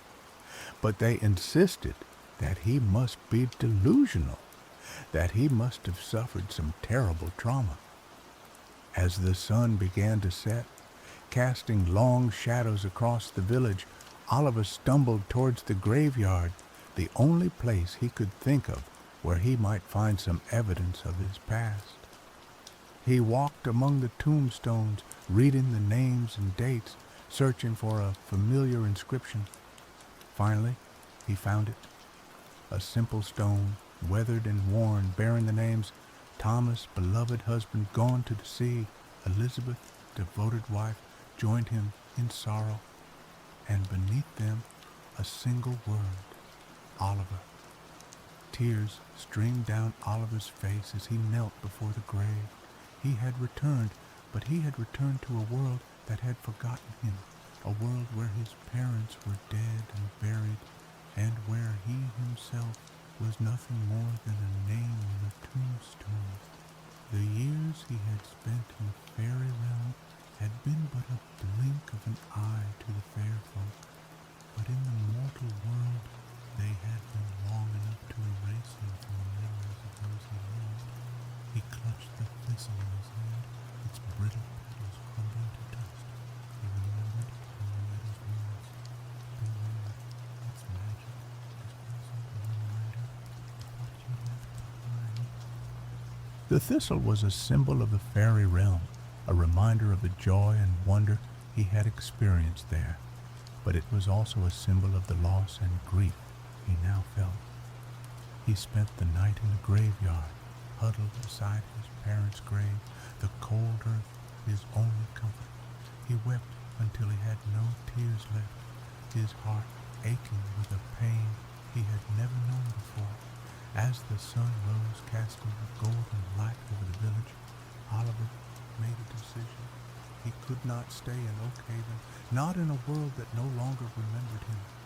He would become a wanderer, a traveler, a ghost in his own life.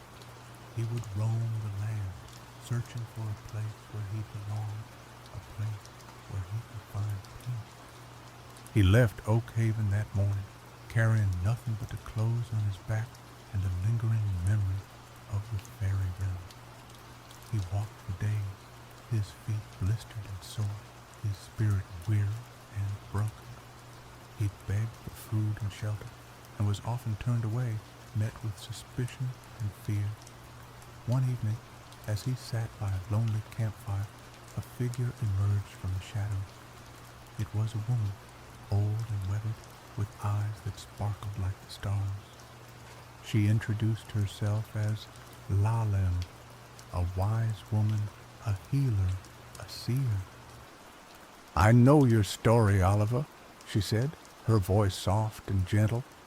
"I know of the time you spent in the fairy realm, and I know of the pain you now carry in your heart." Oliver looked at her in amazement.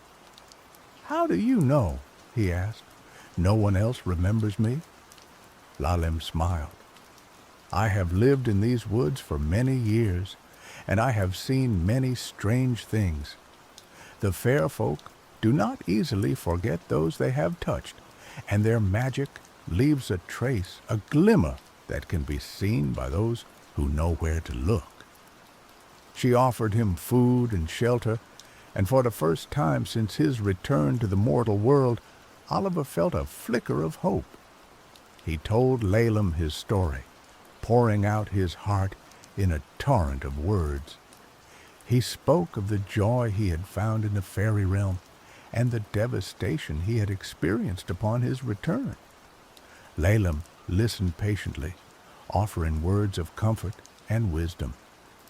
"The path you walk is a difficult one, Oliver," she said. "You are caught between two worlds, belonging fully to neither. But do not despair. There is still a purpose for you, a path that you can forge for yourself." She taught him the ways of the forest, the healing properties of plants, the secrets of the stars. She showed him how to listen to the whispers of the wind and how to find solace in the beauty of nature.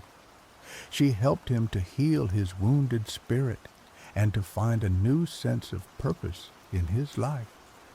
Oliver learned to live in harmony with the world around him, to find joy in the simple things, and to accept the pain of his past. He became known as the Forest Wanderer, a mysterious figure who roamed the land, offering help to those in need. He used his knowledge of the fairy realm to heal the sick, to protect the innocent, and to guide lost travelers through the wilderness. He never forgot the fairy realm, nor did he forget Oakhaven. He carried the memory of both worlds within him, a bittersweet reminder of what he had gained and what he had lost. Years passed, and Oliver grew old, his hair turning as white as the moonlight that had once adorned his clothes. He had lived a long and fulfilling life, a life filled with both joy and sorrow, but he had never truly found a place where he belonged. One day, as he sat beneath a towering oak tree, he felt a familiar presence. He looked up and saw Henrietta standing before him, her eyes filled with a mixture of sadness and love. "Oliver," she said, her voice soft as a summer breeze, "it has been many years since you left the fairy realm. I have watched you, and I have seen the good you have done in the world. You have lived a life of purpose and compassion, and you have touched the lives of many." Oliver smiled. I have tried, Your Majesty, he said, but I have never truly belonged, not in the mortal world and not in the fairy realm. Henrietta nodded. I know, she said. That is why I have come. I offer you one final choice, Oliver. You can choose to return to the fairy realm, to live with us forever in eternal joy and peace. Or you can choose to remain in the mortal world, to continue your journey and to find whatever solace you can in the time that remains to you. Oliver considered her words carefully.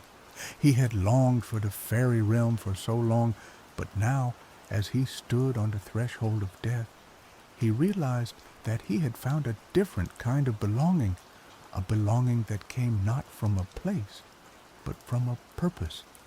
Your Majesty, he said, his voice firm and clear, I am grateful for your offer, but I must decline. I have lived a long and full life, and I have found a purpose in helping others. I wish to remain in the mortal world, to continue my journey, and to find whatever peace I can in the time that remains to me. Henrietta smiled, a single tear tracing a path down her cheek. I understand, Oliver, she said. You have made your choice. May your journey be filled with peace, and may your spirit find rest at last. With a final embrace, Henrietta vanished, leaving Oliver alone beneath the oak tree. He closed his eyes and took a deep breath, feeling the warmth of the sun on his face and the gentle breeze in his hair. He knew that his time was near, but he was not afraid. He had lived a good life, a life filled with love, loss, and purpose, and as he drifted off to sleep, he knew that he had finally found his place, not in the fairy realm and not in Oakhaven, but in the hearts of those he had touched along the way. And so, the tale of Oliver, the boy who was stolen by the fairies, becomes a reminder that true belonging is not about where we come from, but about who we become and the impact we have on the world around us. It is a reminder that even in the face of loss and grief, we can find purpose and meaning in our lives, and that even though we may be forgotten by some, we can still leave a lasting legacy of love and compassion. The weight of his parents' absence pressed down on Oliver, a suffocating blanket woven with sorrow and regret. He mourned the lost years, the shared meals, the bedtime stories he would never again experience. The laughter and warmth of his former life felt like a phantom limb, a constant reminder of what was irrevocably gone. He continued to wander, guided by an inner compass that pointed towards he wasn't sure what. He helped villagers with ailing crops, delivered babies in isolated hamlets, and offered comfort to the grieving. Each act of kindness, however small, was a balm to his own wounded soul, a way to stitch together the unraveling threads of his existence. One day, his travels led him to a bustling town, far larger than Oakhaven. The air thrummed with energy, with the cacophony of merchants hawking their wares, children chasing pigeons, and the rhythmic clang of the bell tower. Yet, despite the vibrant chaos, Oliver felt an unsettling sense of detachment, as if he were observing the scene through a pane of glass. He sought refuge in a quiet tavern, hoping to find a moment of respite. As he nursed a tankard of ale, he overheard a conversation that pierced through his apathy. Two men, their faces etched with worry, spoke of a recent tragedy. "Did you hear about Elizabeth the Weaver?" one man asked, his voice hushed. "She fell ill suddenly, a wasting sickness. The healers could do nothing." Oliver's breath caught in his throat. Elizabeth. The name resonated within him like a forgotten melody. He leaned closer, his heart pounding.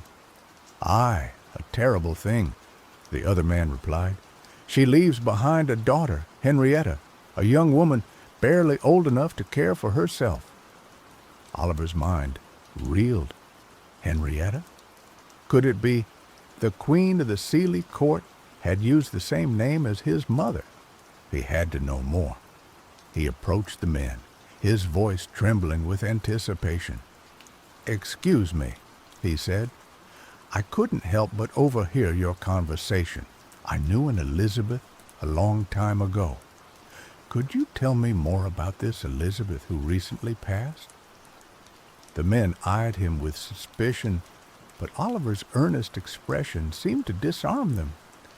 They recounted the story of Elizabeth, a widow who had lived a quiet life in the town, renowned for her exquisite tapestries and her gentle nature. She had raised her daughter Henrietta alone, instilling in her a love for beauty and a strong sense of independence.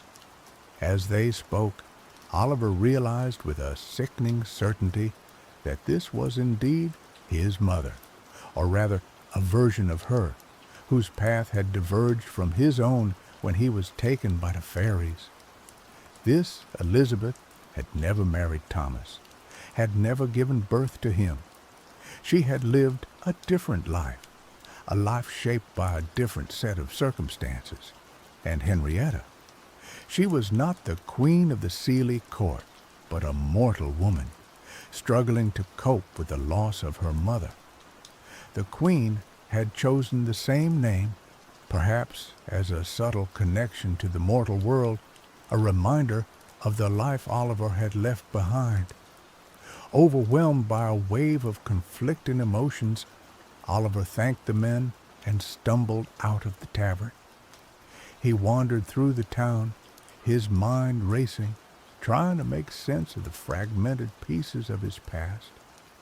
He found himself drawn to a small cottage on the outskirts of town. Smoke curled from the chimney, and the scent of beeswax and lavender wafted from the open windows. He hesitated for a moment, then knocked on the door. A young woman answered, her eyes red-rimmed and her face pale.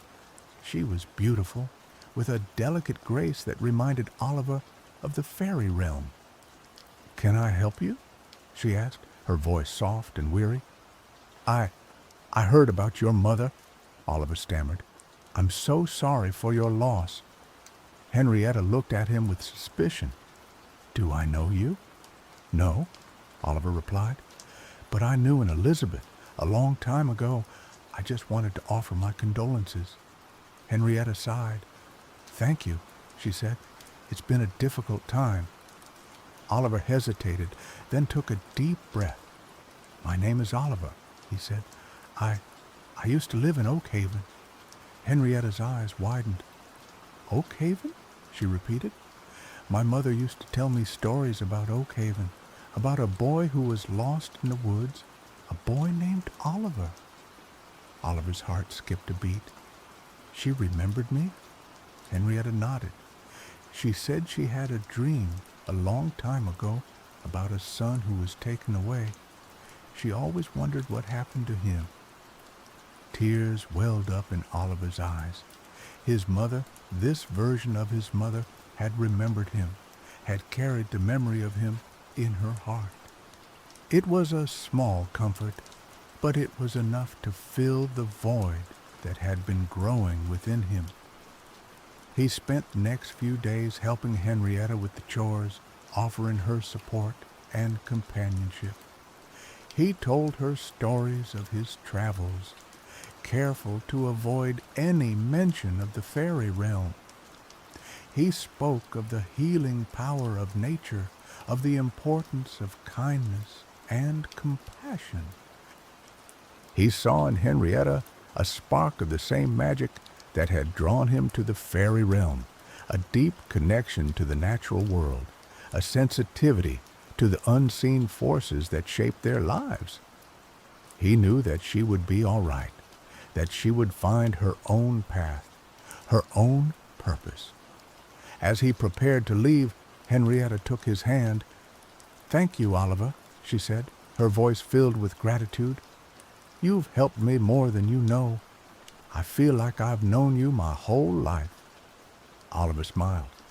"Perhaps you have," he said. "Perhaps we're connected in ways we don't understand."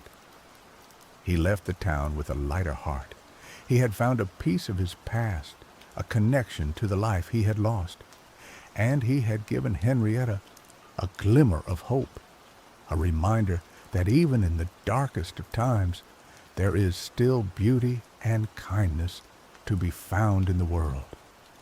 His journey continued, but it was no longer driven by a desperate search for belonging. He had found a different kind of belonging, a belonging that came from within, a belonging that was rooted in his experiences, his memories, and his unwavering commitment to helping others. Years turned into decades. Oliver's hair grew whiter, his steps slower, but his spirit remained undimmed. He traveled far and wide, witnessing the ebb and flow of human existence, the triumphs and tragedies that shaped their destinies. He became a living legend, a figure whispered about in hushed tones, a symbol of hope and healing. One day, as he rested beneath the shade of an ancient oak, he felt a familiar tug, a pull towards the fairy realm. It had been years since he had last felt their presence, but the connection remained, a faint echo of the glade that had once been his home. He closed his eyes and allowed himself to be drawn into the memory of the fairy realm. He saw the shimmering glades, the dancing fairies, the radiant face of Queen Henrietta. He heard the music of the hidden streams, the laughter of the woodland creatures, the whispers of the wind. He realized that the fairy realm had never truly left him. It was a part of him, a part of his soul, a source of magic and wonder that he carried within him wherever he went. He opened his eyes and saw a young girl standing before him. She was no more than 10 years old, with eyes the color of moss and hair like spun moonlight. She reminded him of himself as a boy. "Are you Oliver?" she asked, her voice clear and bright. Oliver smiled. "I am," he said. "And who are you?" "My name is Ilara," she said. "I live in the village nearby. My grandmother told me about you, about the forest wanderer who knows the secrets of the woods." "And what brings you to me, Ilara?" Oliver asked. "I'm lost," she said, her eyes filling with tears. "I wandered into the woods, and I can't find my way back home." Oliver took her hand and felt a surge of energy, a connection to the fairy realm that pulsed through her veins. She was a changeling, a child with fairy blood, destined to walk between two worlds. He led her through the forest, guiding her with his knowledge of the hidden paths and the secret signs. He showed her how to listen to the whispers of the wind, how to read the language of the trees, how to find her way home. As they walked, he told her stories of the fairy realm, of the magic and wonder that awaited those who were open to it. He warned her of the dangers, of the illusions, and the temptations that could ensnare the unwary. He taught her how to protect herself, how to use the gifts she had been given, how to live in harmony with both the mortal world and the fairy realm. When they reached the edge of the village, Ilara turned to him, her eyes shining with gratitude. "Thank you, Oliver," she said. "You've shown me the way." Oliver smiled. "You always had the way within you, Ilara," he said. "I just helped you to see it." He watched as she ran towards her home, her laughter echoing through the trees. He knew that she would be all right, that she would find her own path, her own purpose, just as he had. He had come full circle. He had been lost in the woods, taken by the fairies, and then lost again in the mortal world. But he had found his way back, not to a place, but to a purpose that was rooted in his experiences, his memories, and his unwavering commitment to helping others. He was the forest wanderer, the keeper of the secrets, the guide for the lost souls who wandered between two worlds. And in that role, he had finally found his belonging, his peace, his home. Oliver, the boy stolen by the fairies, had become a legend, a symbol of hope, a testament to the enduring power of the human spirit. His tale would be told for generations to come, a reminder that even in the face of loss and grief, we can find purpose and meaning in our lives, and that even though we may be forgotten by some, we can still leave a lasting legacy of love and compassion. And perhaps, on a quiet twilight eve, when the air is thick with the scent of honeysuckle and damp earth, and the trees seem to lean in, their branches intertwining to form a living archway, you might just hear the faint echo of his laughter, the whisper of his name, a reminder that the fairy realm is always closer than we think, waiting for those who are willing to believe.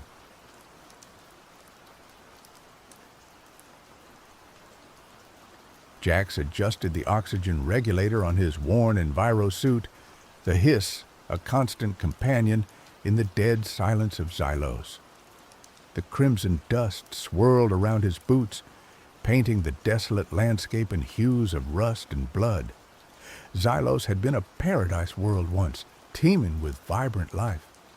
Now it was a graveyard, another casualty of the stellar Imperium's insatiable hunger for resources. Jax wasn't here for salvage or scavenging. He was a xenobotanist, a relic of a bygone era when science valued understanding over exploitation. He sought whispers, echoes of what had been. He chased rumors of resilience, of life clinging to the void. And the whispers on Xylos spoke of a garden uncorrupted, untouched by the Imperium's blight. A garden said to possess the last vestige of true magic in a galaxy drowning in cold, hard tech. He consulted his antiquated datapad, the screen flickering with static. The coordinates, etched from faded star charts and coded xenolinguistics, led him towards the shimmering canyon. It was a geological anomaly, a gash in the planet's surface where the very air seemed to ripple with unseen energies. Days blurred into weeks. Jax navigated treacherous ravines, scaled crumbling cliffs, and dodged the automated defense drones, remnants of a forgotten war. The drones, rusted and erratic, still patrolled their designated sectors, remnants of a defense system long since abandoned. He lived on nutrient paste and recycled water, the taste of survival a constant reminder of his isolation. He almost gave up. The datapad malfunctioned, his suit sprung a leak, and the despair of Xylos began to seep into his soul. He imagined turning back, returning to the transport ship he'd stashed in a crater, abandoning his quest as a fool's errand. Then he saw it, a shimmer, deeper and more intense than the canyon itself, a cascade of emerald and sapphire light spilling from a hidden crevice in the canyon wall. Hope surged through him, a jolt of electricity that banished the creeping despair. He scrambled towards the light, his heart pounding against his ribs. He squeezed through the narrow opening, scraping his suit against the rock, and stumbled into a world that defied logic and reason. He stood on the edge of a valley, bathed in an ethereal glow. Lush vegetation exploded in a riot of color, a stark contrast to the desolation he had left behind. Towering trees with bioluminescent leaves cast dancing shadows. Flowers bloomed in impossible hues, their petals shimmering with iridescent light. Waterfalls cascaded down moss-covered cliffs, feeding crystal-clear streams that snaked through the verdant landscape. It was a symphony of life, a testament to nature's enduring power. Jax removed his helmet, his lungs filling with air that tasted clean and sweet, carrying the scent of exotic blossoms and damp earth. He felt a tingling sensation on his skin, a vibrant energy that seemed to resonate with his very being. He had found it, the garden, the last bastion of magic in the universe. He descended into the valley, his boots sinking into the soft earth. He reached out and touched a glowing flower, its petals cool and velvety. He ran his hand along the trunk of a bioluminescent tree, feeling the pulse of life thrumming beneath the bark. He spent days exploring the garden, cataloging the flora, studying the fauna, marveling at the sheer biodiversity.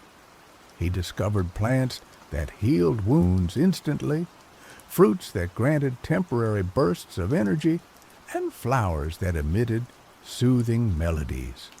He encountered creatures he had only read about in ancient texts, iridescent butterflies with wings that shimmered like rainbows, six-legged deer with antlers that glowed with inner light, and playful sprites that flitted through the trees, their laughter echoing through the valley.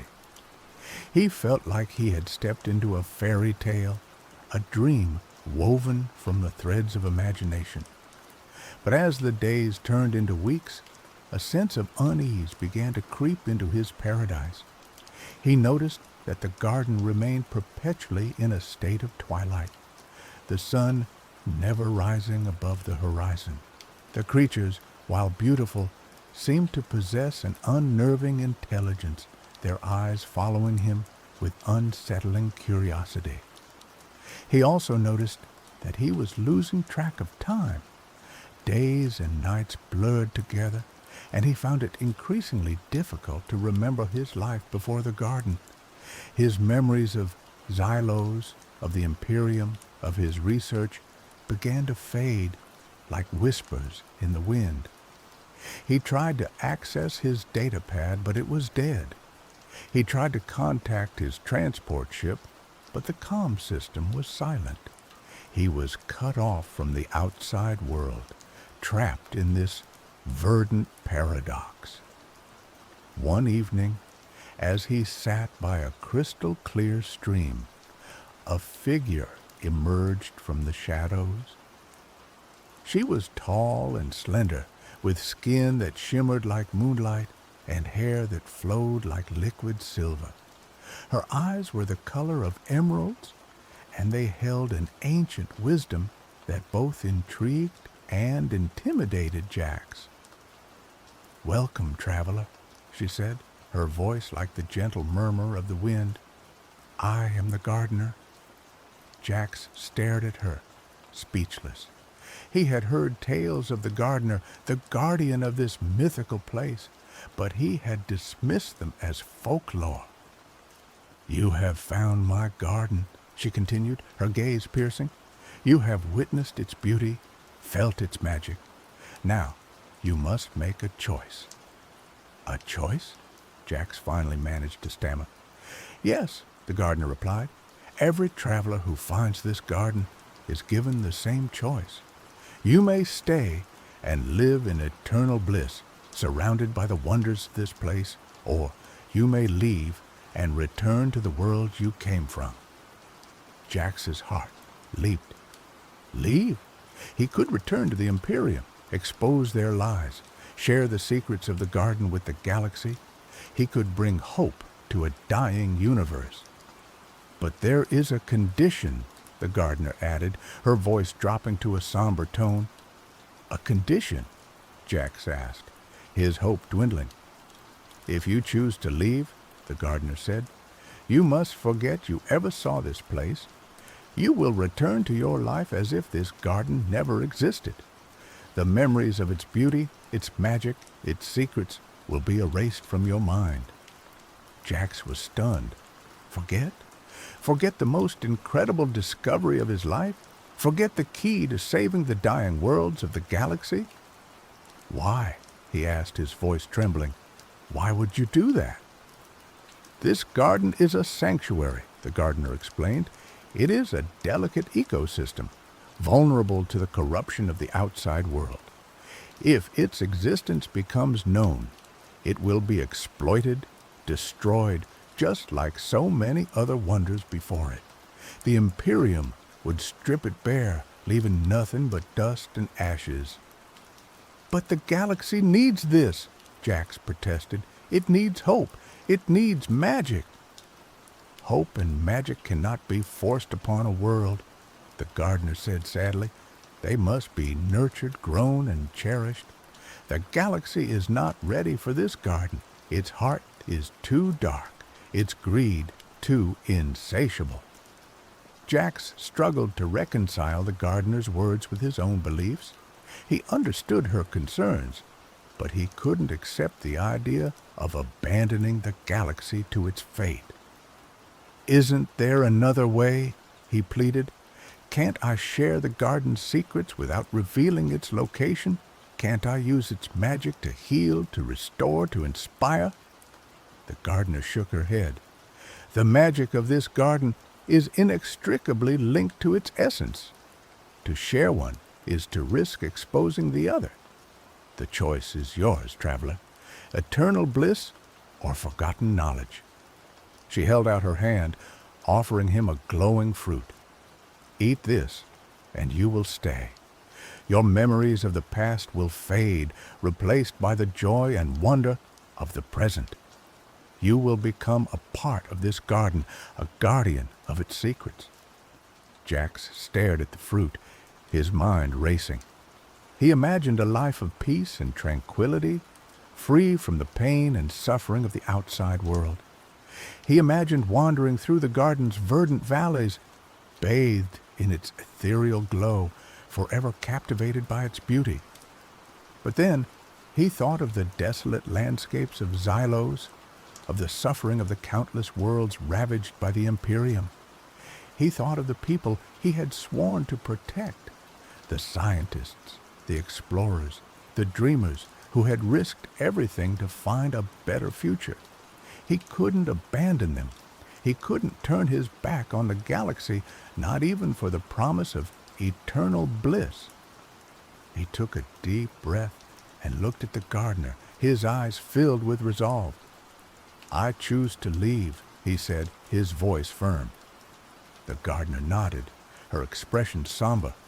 So be it. May you find peace in the knowledge that you have made your choice. She snapped her fingers, and the world around Jax began to blur. The vibrant colors of the garden faded, the sweet scent of the blossoms disappeared, and the gentle murmur of the wind turned into a deafening roar. He felt a sharp pain in his head, as if his memories were being ripped from his mind. He tried to hold on to them, to cling to the images of the garden, but they slipped through his fingers like grains of sand. He saw the gardener's face one last time, her eyes filled with a mixture of sadness and understanding. Then, darkness consumed him.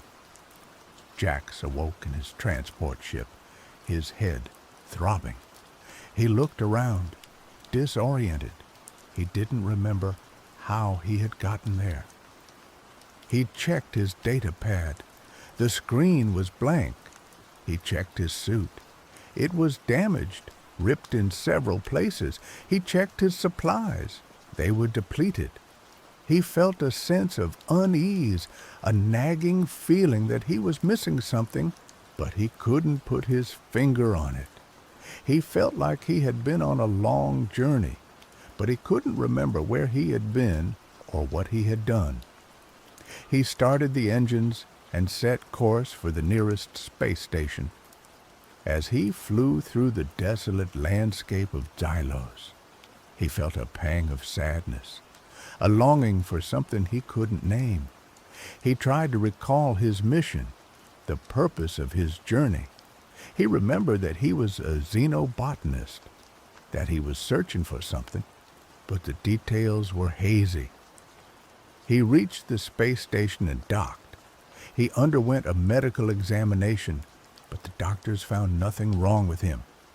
He purchased new supplies and repaired his ship. As he was preparing to leave, he noticed a strange symbol etched on his wrist. It was a delicate design, a spiraling pattern of interwoven lines. He didn't recognize it, but it felt strangely familiar. He tried to research the symbol, but he couldn't find any information about it. It was as if it didn't exist. He dismissed it as a random mark, a blemish on his skin. But the symbol continued to bother him, gnawing at the edges of his consciousness. He returned to his research, traveling from world to world, studying alien flora, searching for signs of resilience.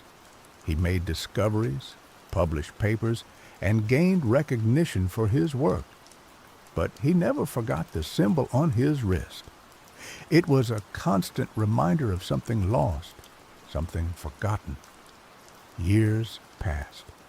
Jax continued his research, his life filled with purpose and accomplishment, but the ghost of a dream haunted him always.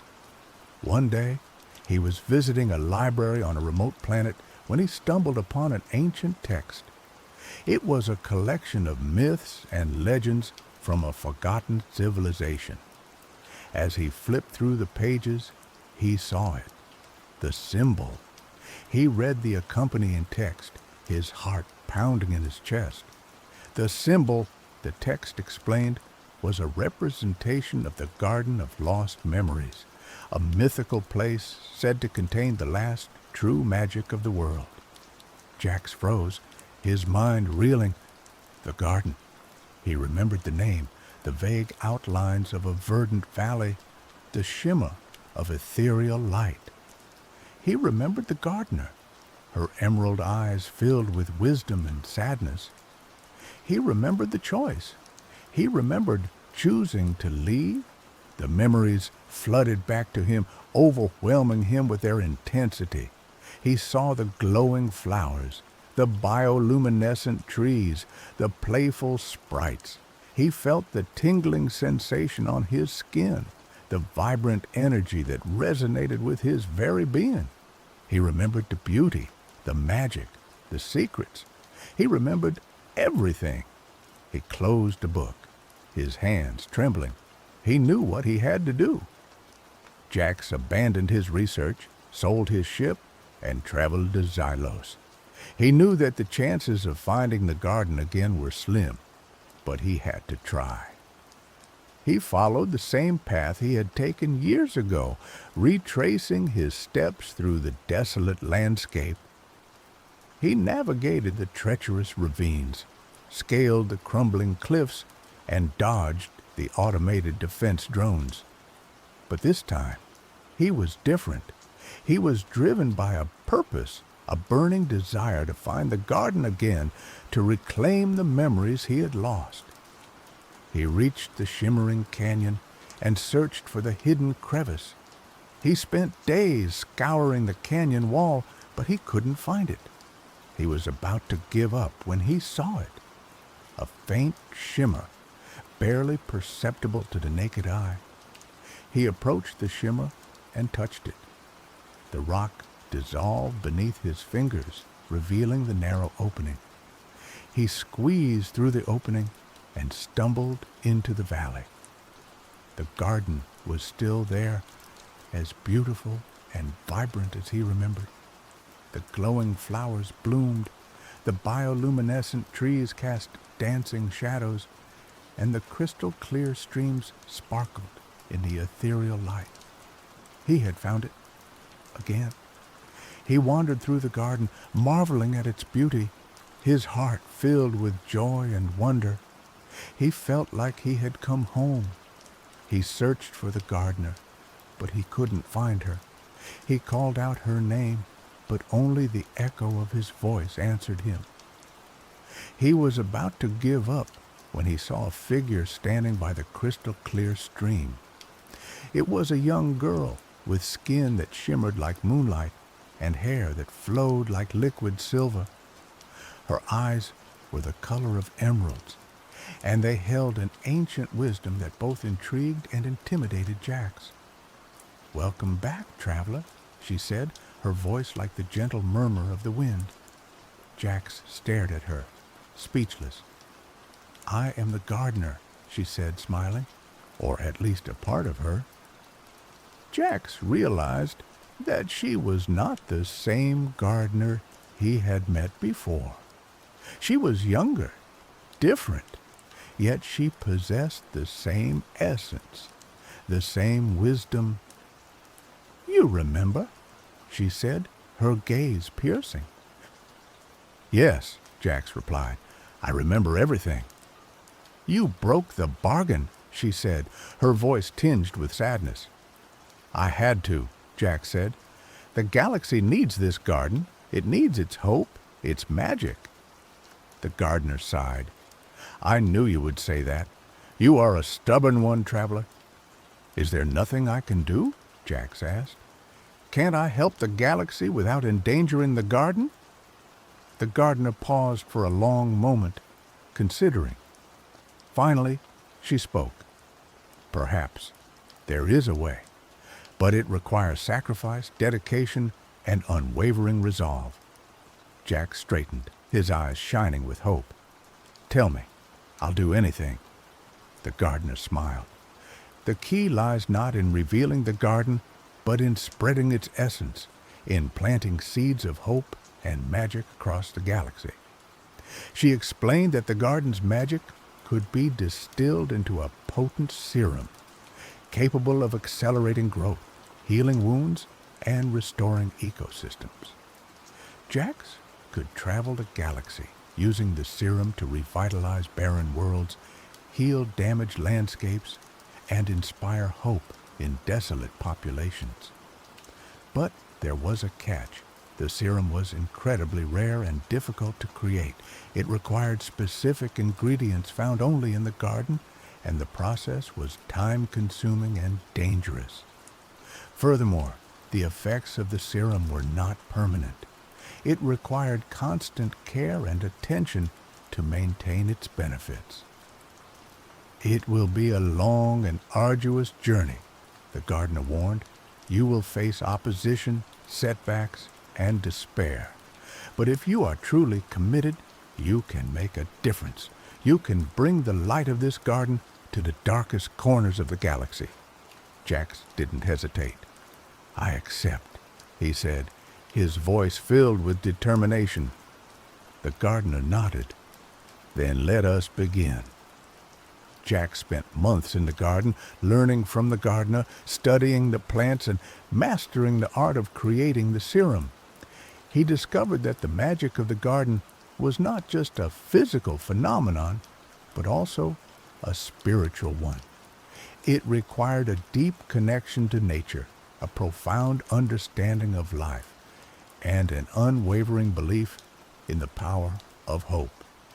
He worked tirelessly day and night, honing his skills, refining his techniques, and strengthening his resolve. He learned to extract the essence of the glowing flowers, to distill the life force of the bioluminescent trees, and to channel the energy of the crystal-clear streams. Finally, he created the first batch of serum. It was a shimmering liquid, pulsating with vibrant energy. He carefully packaged it into specialized containers designed to preserve its potency. He bid farewell to the gardener, promising to return one day. He left the garden, carrying with him the hope of a dying galaxy. He traveled to Xylos, the planet that had led him to the garden in the first place. He found a desolate patch of land, ravaged by the Imperium's mining operations. He injected the serum into the soil and waited. Slowly, miraculously, life began to return. The crimson dust subsided, replaced by patches of green. Flowers bloomed, trees sprouted, and the air filled with the sound of birdsong. Jax watched in awe as the barren landscape transformed into a verdant oasis. He knew that it was only the beginning, but it was enough to give him hope. He continued his journey, traveling from world to world, seeking out those in need. He revitalized barren planets, healed damaged ecosystems, and inspired hope in desolate populations. He faced opposition from the Imperium, who saw his efforts as a threat to their control. They sent assassins, saboteurs, and propaganda campaigns to discredit him. But Jax persevered. He rallied the support of local communities, trained them in the art of sustainable living, and empowered them to protect their newfound resources. He became a symbol of hope, a beacon of light in the darkness. He inspired others to join his cause, to plant seeds of remembrance across the galaxy. Slowly, the tide began to turn. The Imperium's grip weakened, their lies exposed, their power diminished. The galaxy began to awaken, to remember its lost connection to nature, to embrace the power of hope. Years later, Jax returned to the Garden of Lost Memories. He found the gardener waiting for him, her eyes filled with pride and gratitude. "You have done well, traveler," she said. "You have brought the light of this garden to the darkest corners of the galaxy." Jax smiled, his heart filled with peace and satisfaction. He knew that the journey was far from over, but he had planted the seeds of a better future. The galaxy was still broken, still scarred, but it was healing. The magic of the garden had taken root, and it was spreading, slowly but surely, transforming the universe, one seed at a time. Jax knew that one day the galaxy would be ready for the garden. One day it would be able to embrace its hope, its magic, without destroying it. And on that day, the Garden of Lost Memories would no longer be a secret, but a sanctuary for all. An old man, weathered and worn but with kind eyes, knelt in the rich soil of a newly blooming garden on a world once ravaged by war. He carefully tended to a sapling, humming a forgotten melody. He was surrounded by children, their faces alight with wonder as they watched butterflies with wings like rainbows flit through the air. One of the children, a young girl with bright, curious eyes, approached him. "Grandpa Jax," she asked, "where did you learn to do all this?" "Did someone teach you?" Jax smiled, a hint of a faraway gaze in his eyes. "I don't quite remember, little one," he said, his voice raspy with age. "But I know in my heart that it's what I'm meant to do." He paused, then pointed to a small spiraling symbol tattooed on his wrist, now faded with time. "Sometimes," he whispered, "I see this, and I feel like I'm remembering a beautiful dream, a dream of a place of endless beauty and of a promise I made a long time ago." The girl looked at the symbol, her eyes wide with fascination. "What was the dream about, Grandpa?" Jax looked at the thriving garden, at the children laughing and playing, at the vibrant life that had returned to this once barren world. He knew that even if he couldn't fully remember the Garden of Lost Memories, its essence lived on, not only in the flourishing landscapes he had created, but also in the hearts of those he had inspired. The true magic, he realized, wasn't just in the garden itself, but in the act of sharing, of caring, of believing in the power of hope. "It was a dream about hope, little one," he said, his voice filled with tenderness. "A dream about a world where even the most desolate places can bloom again." And as the sun set over the horizon, painting the sky in vibrant hues, The girl smiled, knowing that she too was part of that dream. The legacy of the lost garden, the seeds of remembrance had taken root, and the galaxy would never be the same.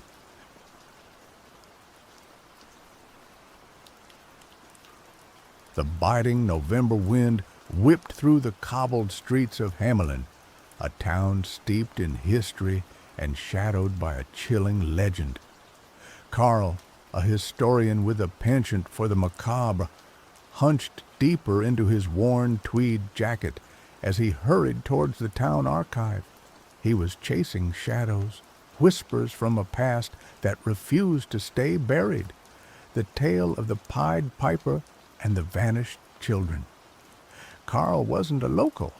He'd been drawn to Hamelin by an obscure, almost forgotten manuscript detailing bizarre occurrences in the years following the children's disappearance in 1284. The manuscript hinted at strange, unnatural events, occurrences dismissed as folklore or the product of grief-stricken minds. But Carl suspected something more, something sinister.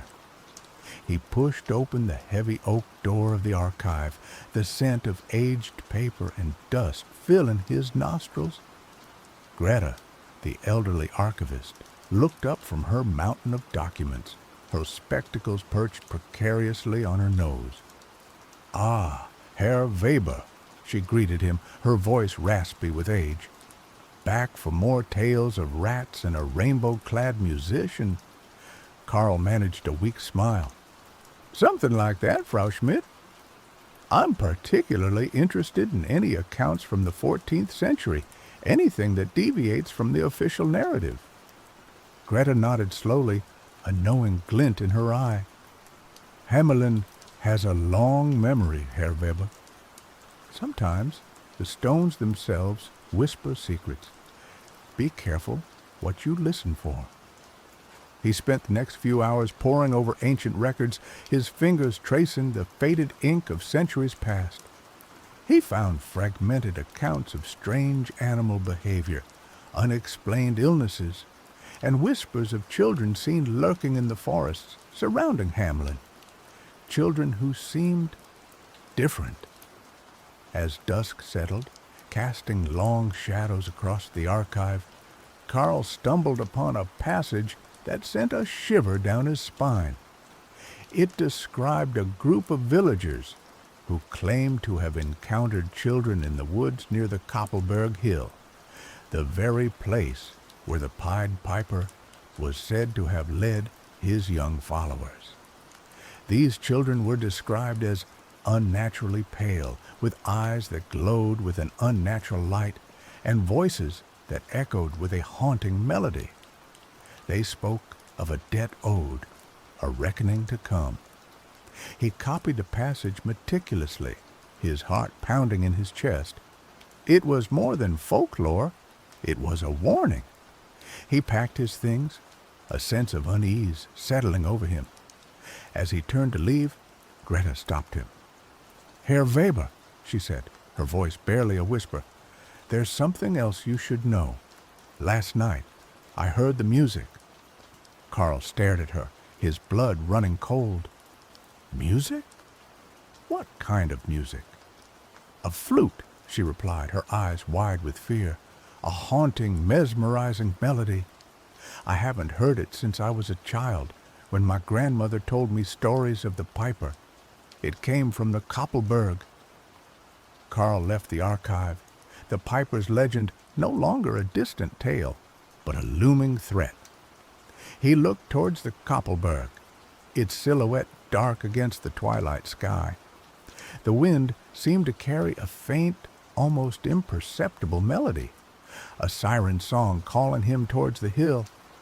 He knew, with a chilling certainty, that something was about to happen in Hamelin. The children were coming back. The next morning, Carl sought out Moritz, a local historian who had dedicated his life to studying the Pied Piper legend. Moritz was a recluse, living in a cluttered apartment filled with books and artifacts related to the piper. He was skeptical of most interpretations of the legend, preferring to see it as a cautionary tale about broken promises and civic responsibility. Carl found Moritz hunched over a table, meticulously cleaning a collection of antique flutes. He recounted his findings at the archive and Greta's chilling experience with the music. Moritz listened intently, his expression shifting from skepticism to concern. The children return it? It's a fanciful notion, Carl, but I cannot deny that strange things have occurred in Hamelin throughout the centuries. There have been periods of unusual animal behavior, sudden outbreaks of illness, and a pervasive sense of unease. But what if it's more than just unease, Moritz? What if the children are real and they're back for revenge? Moritz sighed, running a hand through his thinning hair. Revenge on whom? The people who are long dead? It makes no sense. Perhaps not, Carl conceded. But what if they're not interested in revenge on individuals, but on the town itself? On Hamelin as a symbol of the betrayal they suffered? Moritz pondered this for a moment, his brow furrowed in thought. It's a theory, I suppose, but we need more than just whispers and legends to prove it. As they spoke, a commotion erupted in the street below. They rushed to the window and saw a crowd gathered around a group of children. The children were different, unsettling. Their skin was unnaturally pale. Their eyes glowed with an eerie luminescence, and their voices carried a strange, melodic quality. They were dressed in simple, archaic clothing, as if they had stepped out of a history book. The crowd was a mixture of fascination and fear. Some tried to approach the children, while others recoiled in horror. The children moved with an unsettling grace, their movements almost inhuman. They began to sing a haunting melody, a song that seemed to resonate deep within the listener's soul. Carl felt a strange compulsion to join the crowd, to succumb to the music's allure, but he resisted, recognizing the danger lurking beneath the surface. He grabbed Moritz's arm. "We need to get out of here now." They fled the apartment, joining the throng of people fleeing the town square. The children's song echoed through the streets, drawing more and more people towards its source. The town was descending into chaos as the children's influence spread like a contagion. As the sun set, casting long shadows across Hamelin, the children's power grew stronger. They seemed to be able to control the minds of the townspeople, compelling them to follow their every command. The streets were filled with people marching in a trance-like state, their eyes glazed over, their faces devoid of emotion. Carl and Moritz managed to evade the children's influence, hiding in the labyrinthine alleyways of the old town. They felt a growing sense of dread, realizing the true extent of the threat they faced. "They're not just children, Carl," Moritz said, his voice trembling. "They're something else, something unnatural. They've been changed by the piper's music." Carl thought back to the manuscript he had found in the archive, the accounts of children seen lurking in the forest, their eyes glowing with an unnatural light. He realized that the piper hadn't just led the children away, he had transformed them, twisted them into something monstrous. They sought refuge in a local church, hoping to find some solace in its sacred walls. But the church was not immune to the children's influence. The pews were filled with entranced townspeople, their voices chanting the children's haunting melody. The stained glass windows seemed to distort and shift, depicting scenes of the piper leading the children away, their faces morphing into grotesque masks.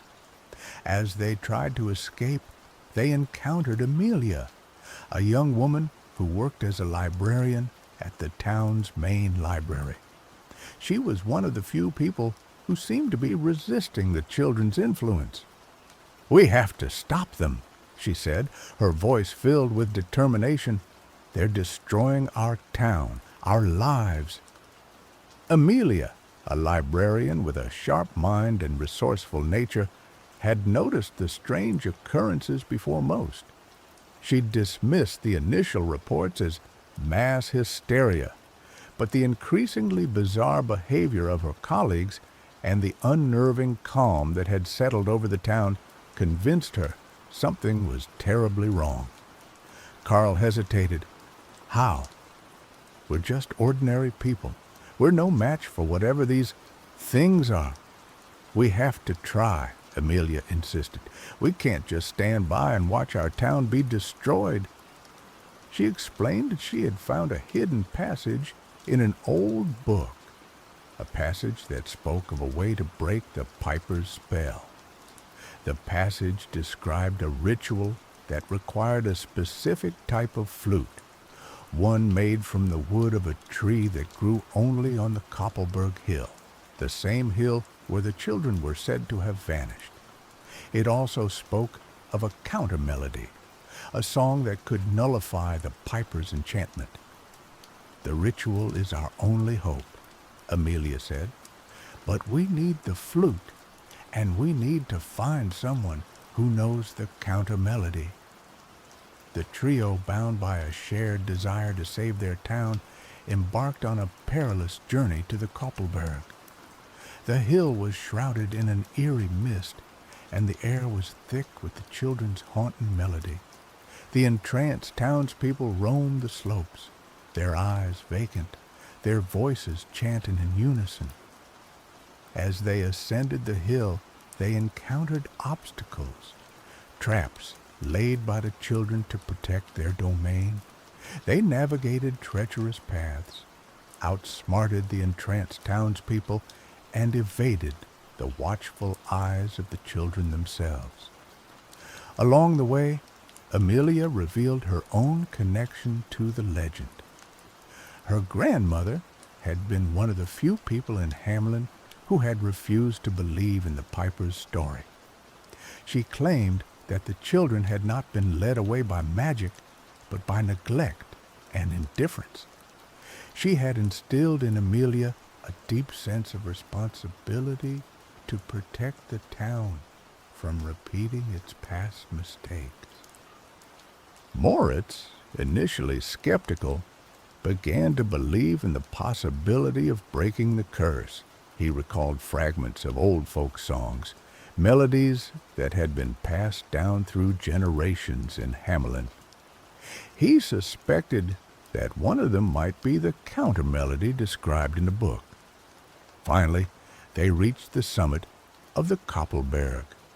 The air was thick with magic, and the children's melody was almost deafening. In the center of the summit stood a grove of ancient trees, their branches twisted and gnarled. One of these trees, a solitary oak, was said to be the source of the wood needed for the flute. But guarding the tree were the children themselves. They stood in a circle, their eyes glowing with an unnatural light, their voices singing a haunting harmony. They were led by a young girl, her face pale and ethereal, her eyes filled with an ancient wisdom. "You cannot stop us," she said, her voice echoing with the piper's magic. "We have returned to claim what is rightfully ours." Carl, Moritz, and Amelia stood their ground, their hearts pounding in their chests. They knew that this was their last chance to save Hamelin. The air crackled with tension as the children, their eyes glowing with an unnatural light, prepared to defend their domain. The young girl who led them raised her hand, and the children's song intensified, weaving a spell of control and despair. Amelia, her face pale but resolute, stepped forward. "We don't want to fight you," she said, her voice trembling slightly. "We just want to break the spell to free our town." The young girl tilted her head, her eyes narrowing. "Free them? They deserve to suffer. They abandoned us. They forgot us. Now they will pay the price." Moritz, remembering fragments of the old folk songs, began to hum a melody, a simple tune that had been sung by generations of Hamelin children. The melody was faint at first, but it grew stronger with each passing note, resonating with the very essence of the land. The children faltered, their song wavering. The young girl glared at Moritz, her eyes filled with fury. "Silence him!" she commanded. The children surged forward, their movements unnaturally swift and graceful. Karl stepped in front of Moritz, drawing a makeshift weapon, a sharpened piece of wood he had found along the trail. He fought with a desperate courage, deflecting the children's attacks, protecting Moritz as he continued to hum the counter-melody. Amelia, meanwhile, approached the ancient oak tree. She knew that she had to obtain a piece of its wood to complete the ritual. But the tree was protected by a magical barrier, a shimmering shield that repelled any attempt to touch it. She closed her eyes, focusing her thoughts on the town of Hamelin, on the people who were suffering under the children's spell. She thought of her grandmother, who had taught her the importance of remembering the past, of learning from its mistakes. She poured all of her love and hope into a single, desperate plea. The barrier flickered, and a small opening appeared. Amelia reached through, breaking off a branch from the ancient oak. As she did so, a surge of energy coursed through her body, filling her with a sense of power and purpose. Armed with the branch, Amelia retreated to Karl and Moritz's side, just as the children, enraged by Moritz's humming, overwhelmed Karl. Karl, battered and bruised, collapsed to the ground. The children surrounded Moritz, their eyes fixed on him, their voices chanting in a menacing chorus. He knew that he couldn't hold out much longer. Amelia stepped forward, holding the branch aloft. "Stop!" she cried, her voice ringing with authority. "This is your last chance. Let us leave in peace, and we will forget everything that has happened here." The young girl hesitated, her eyes filled with doubt. For a moment, it seemed as if she might agree. But then the piper's magic surged within her, hardening her resolve. "Never!" she screamed. "We will never forgive you. We will never forget." She lunged at Amelia, her fingers outstretched, her eyes burning with hatred. Amelia braced herself for the impact, but it never came. Suddenly, a figure emerged from the shadows.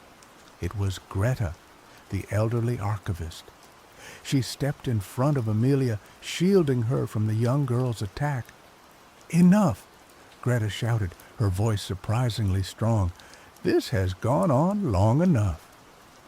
She pulled out a small, intricately carved flute from her pocket. It was made from the wood of the ancient oak, the same wood that Amelia held in her hand. Greta raised the flute to her lips and began to play. The melody that she played was haunting and beautiful, a lament for the lost children of Hamelin.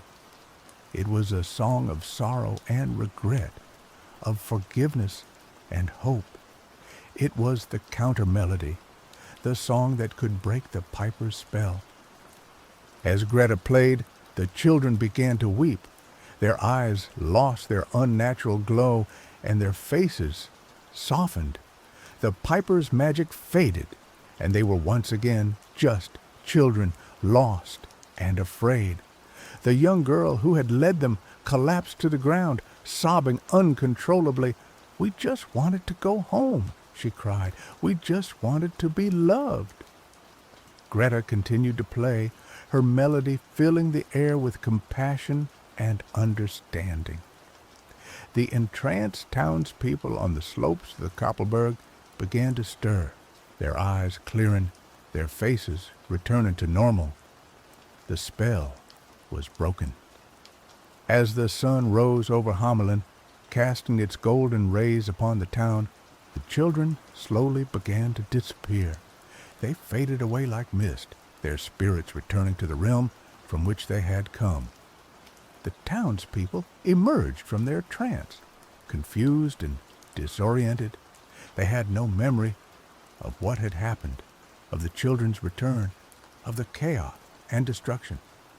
Karl, Moritz, and Amelia stood on the summit of the Koppelberg, watching as the town slowly returned to normal. They felt a profound sense of relief, but also a deep sense of sadness. The children were gone, but their story would never be forgotten. Greta, her face etched with exhaustion, lowered her flute.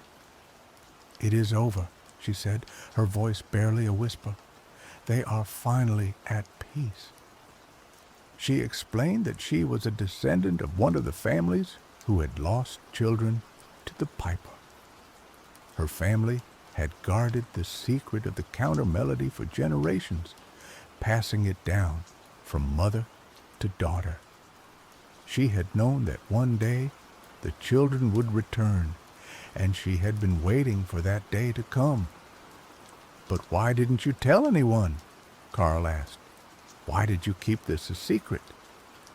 "Because the world wasn't ready to hear it," Greta replied. The legend of the piper had become a convenient way to forget the past, to ignore the town's sins. But now the time has come to remember, to learn from our mistakes. She handed the flute to Amelia. "You must keep this safe," she said. "You must protect it from those who would seek to exploit its power. And you must never forget the children of Hamelin." Amelia accepted the flute, feeling its smooth wood warm in her hand. She understood the weight of responsibility that Greta had placed upon her. In the weeks that followed, Hamelin slowly began to heal. The townspeople rebuilt their homes, repaired the damage caused by the children's return, and tried to put the past behind them. But some things had changed. The townspeople were more aware of their history, more willing to confront the darker aspects of their past. They established a memorial to the lost children, a place where they could remember their names and honor their memory. Karl returned to his research, determined to uncover the truth behind the piper legend. He traveled to other towns and cities, searching for clues, piecing together fragments of forgotten history. Moritz, inspired by his experience, dedicated his life to preserving Hamelin's cultural heritage. He worked tirelessly to restore the town's historical landmarks, to document its folklore, to ensure that its stories would never be forgotten. Amelia continued to work at the library, guarding the secret of the counter melody. She became a symbol of hope for the town, a reminder that even in the darkest of times, there is always a chance for redemption. Time passed, and the memory of the events faded from most minds. The world moved on, but the lessons of Hamelin remained. Years later, Amelia, now an old woman, sat in her study, surrounded by books and artifacts related to the piper legend. She looked at the flute, which she had kept hidden for so long. She knew that the time had come to pass it on to the next generation, to entrust its power to someone who would protect it and use it wisely. She thought of her granddaughter, a bright and curious girl named Sophie. Sophie had always been fascinated by the piper legend, by the story of the lost children.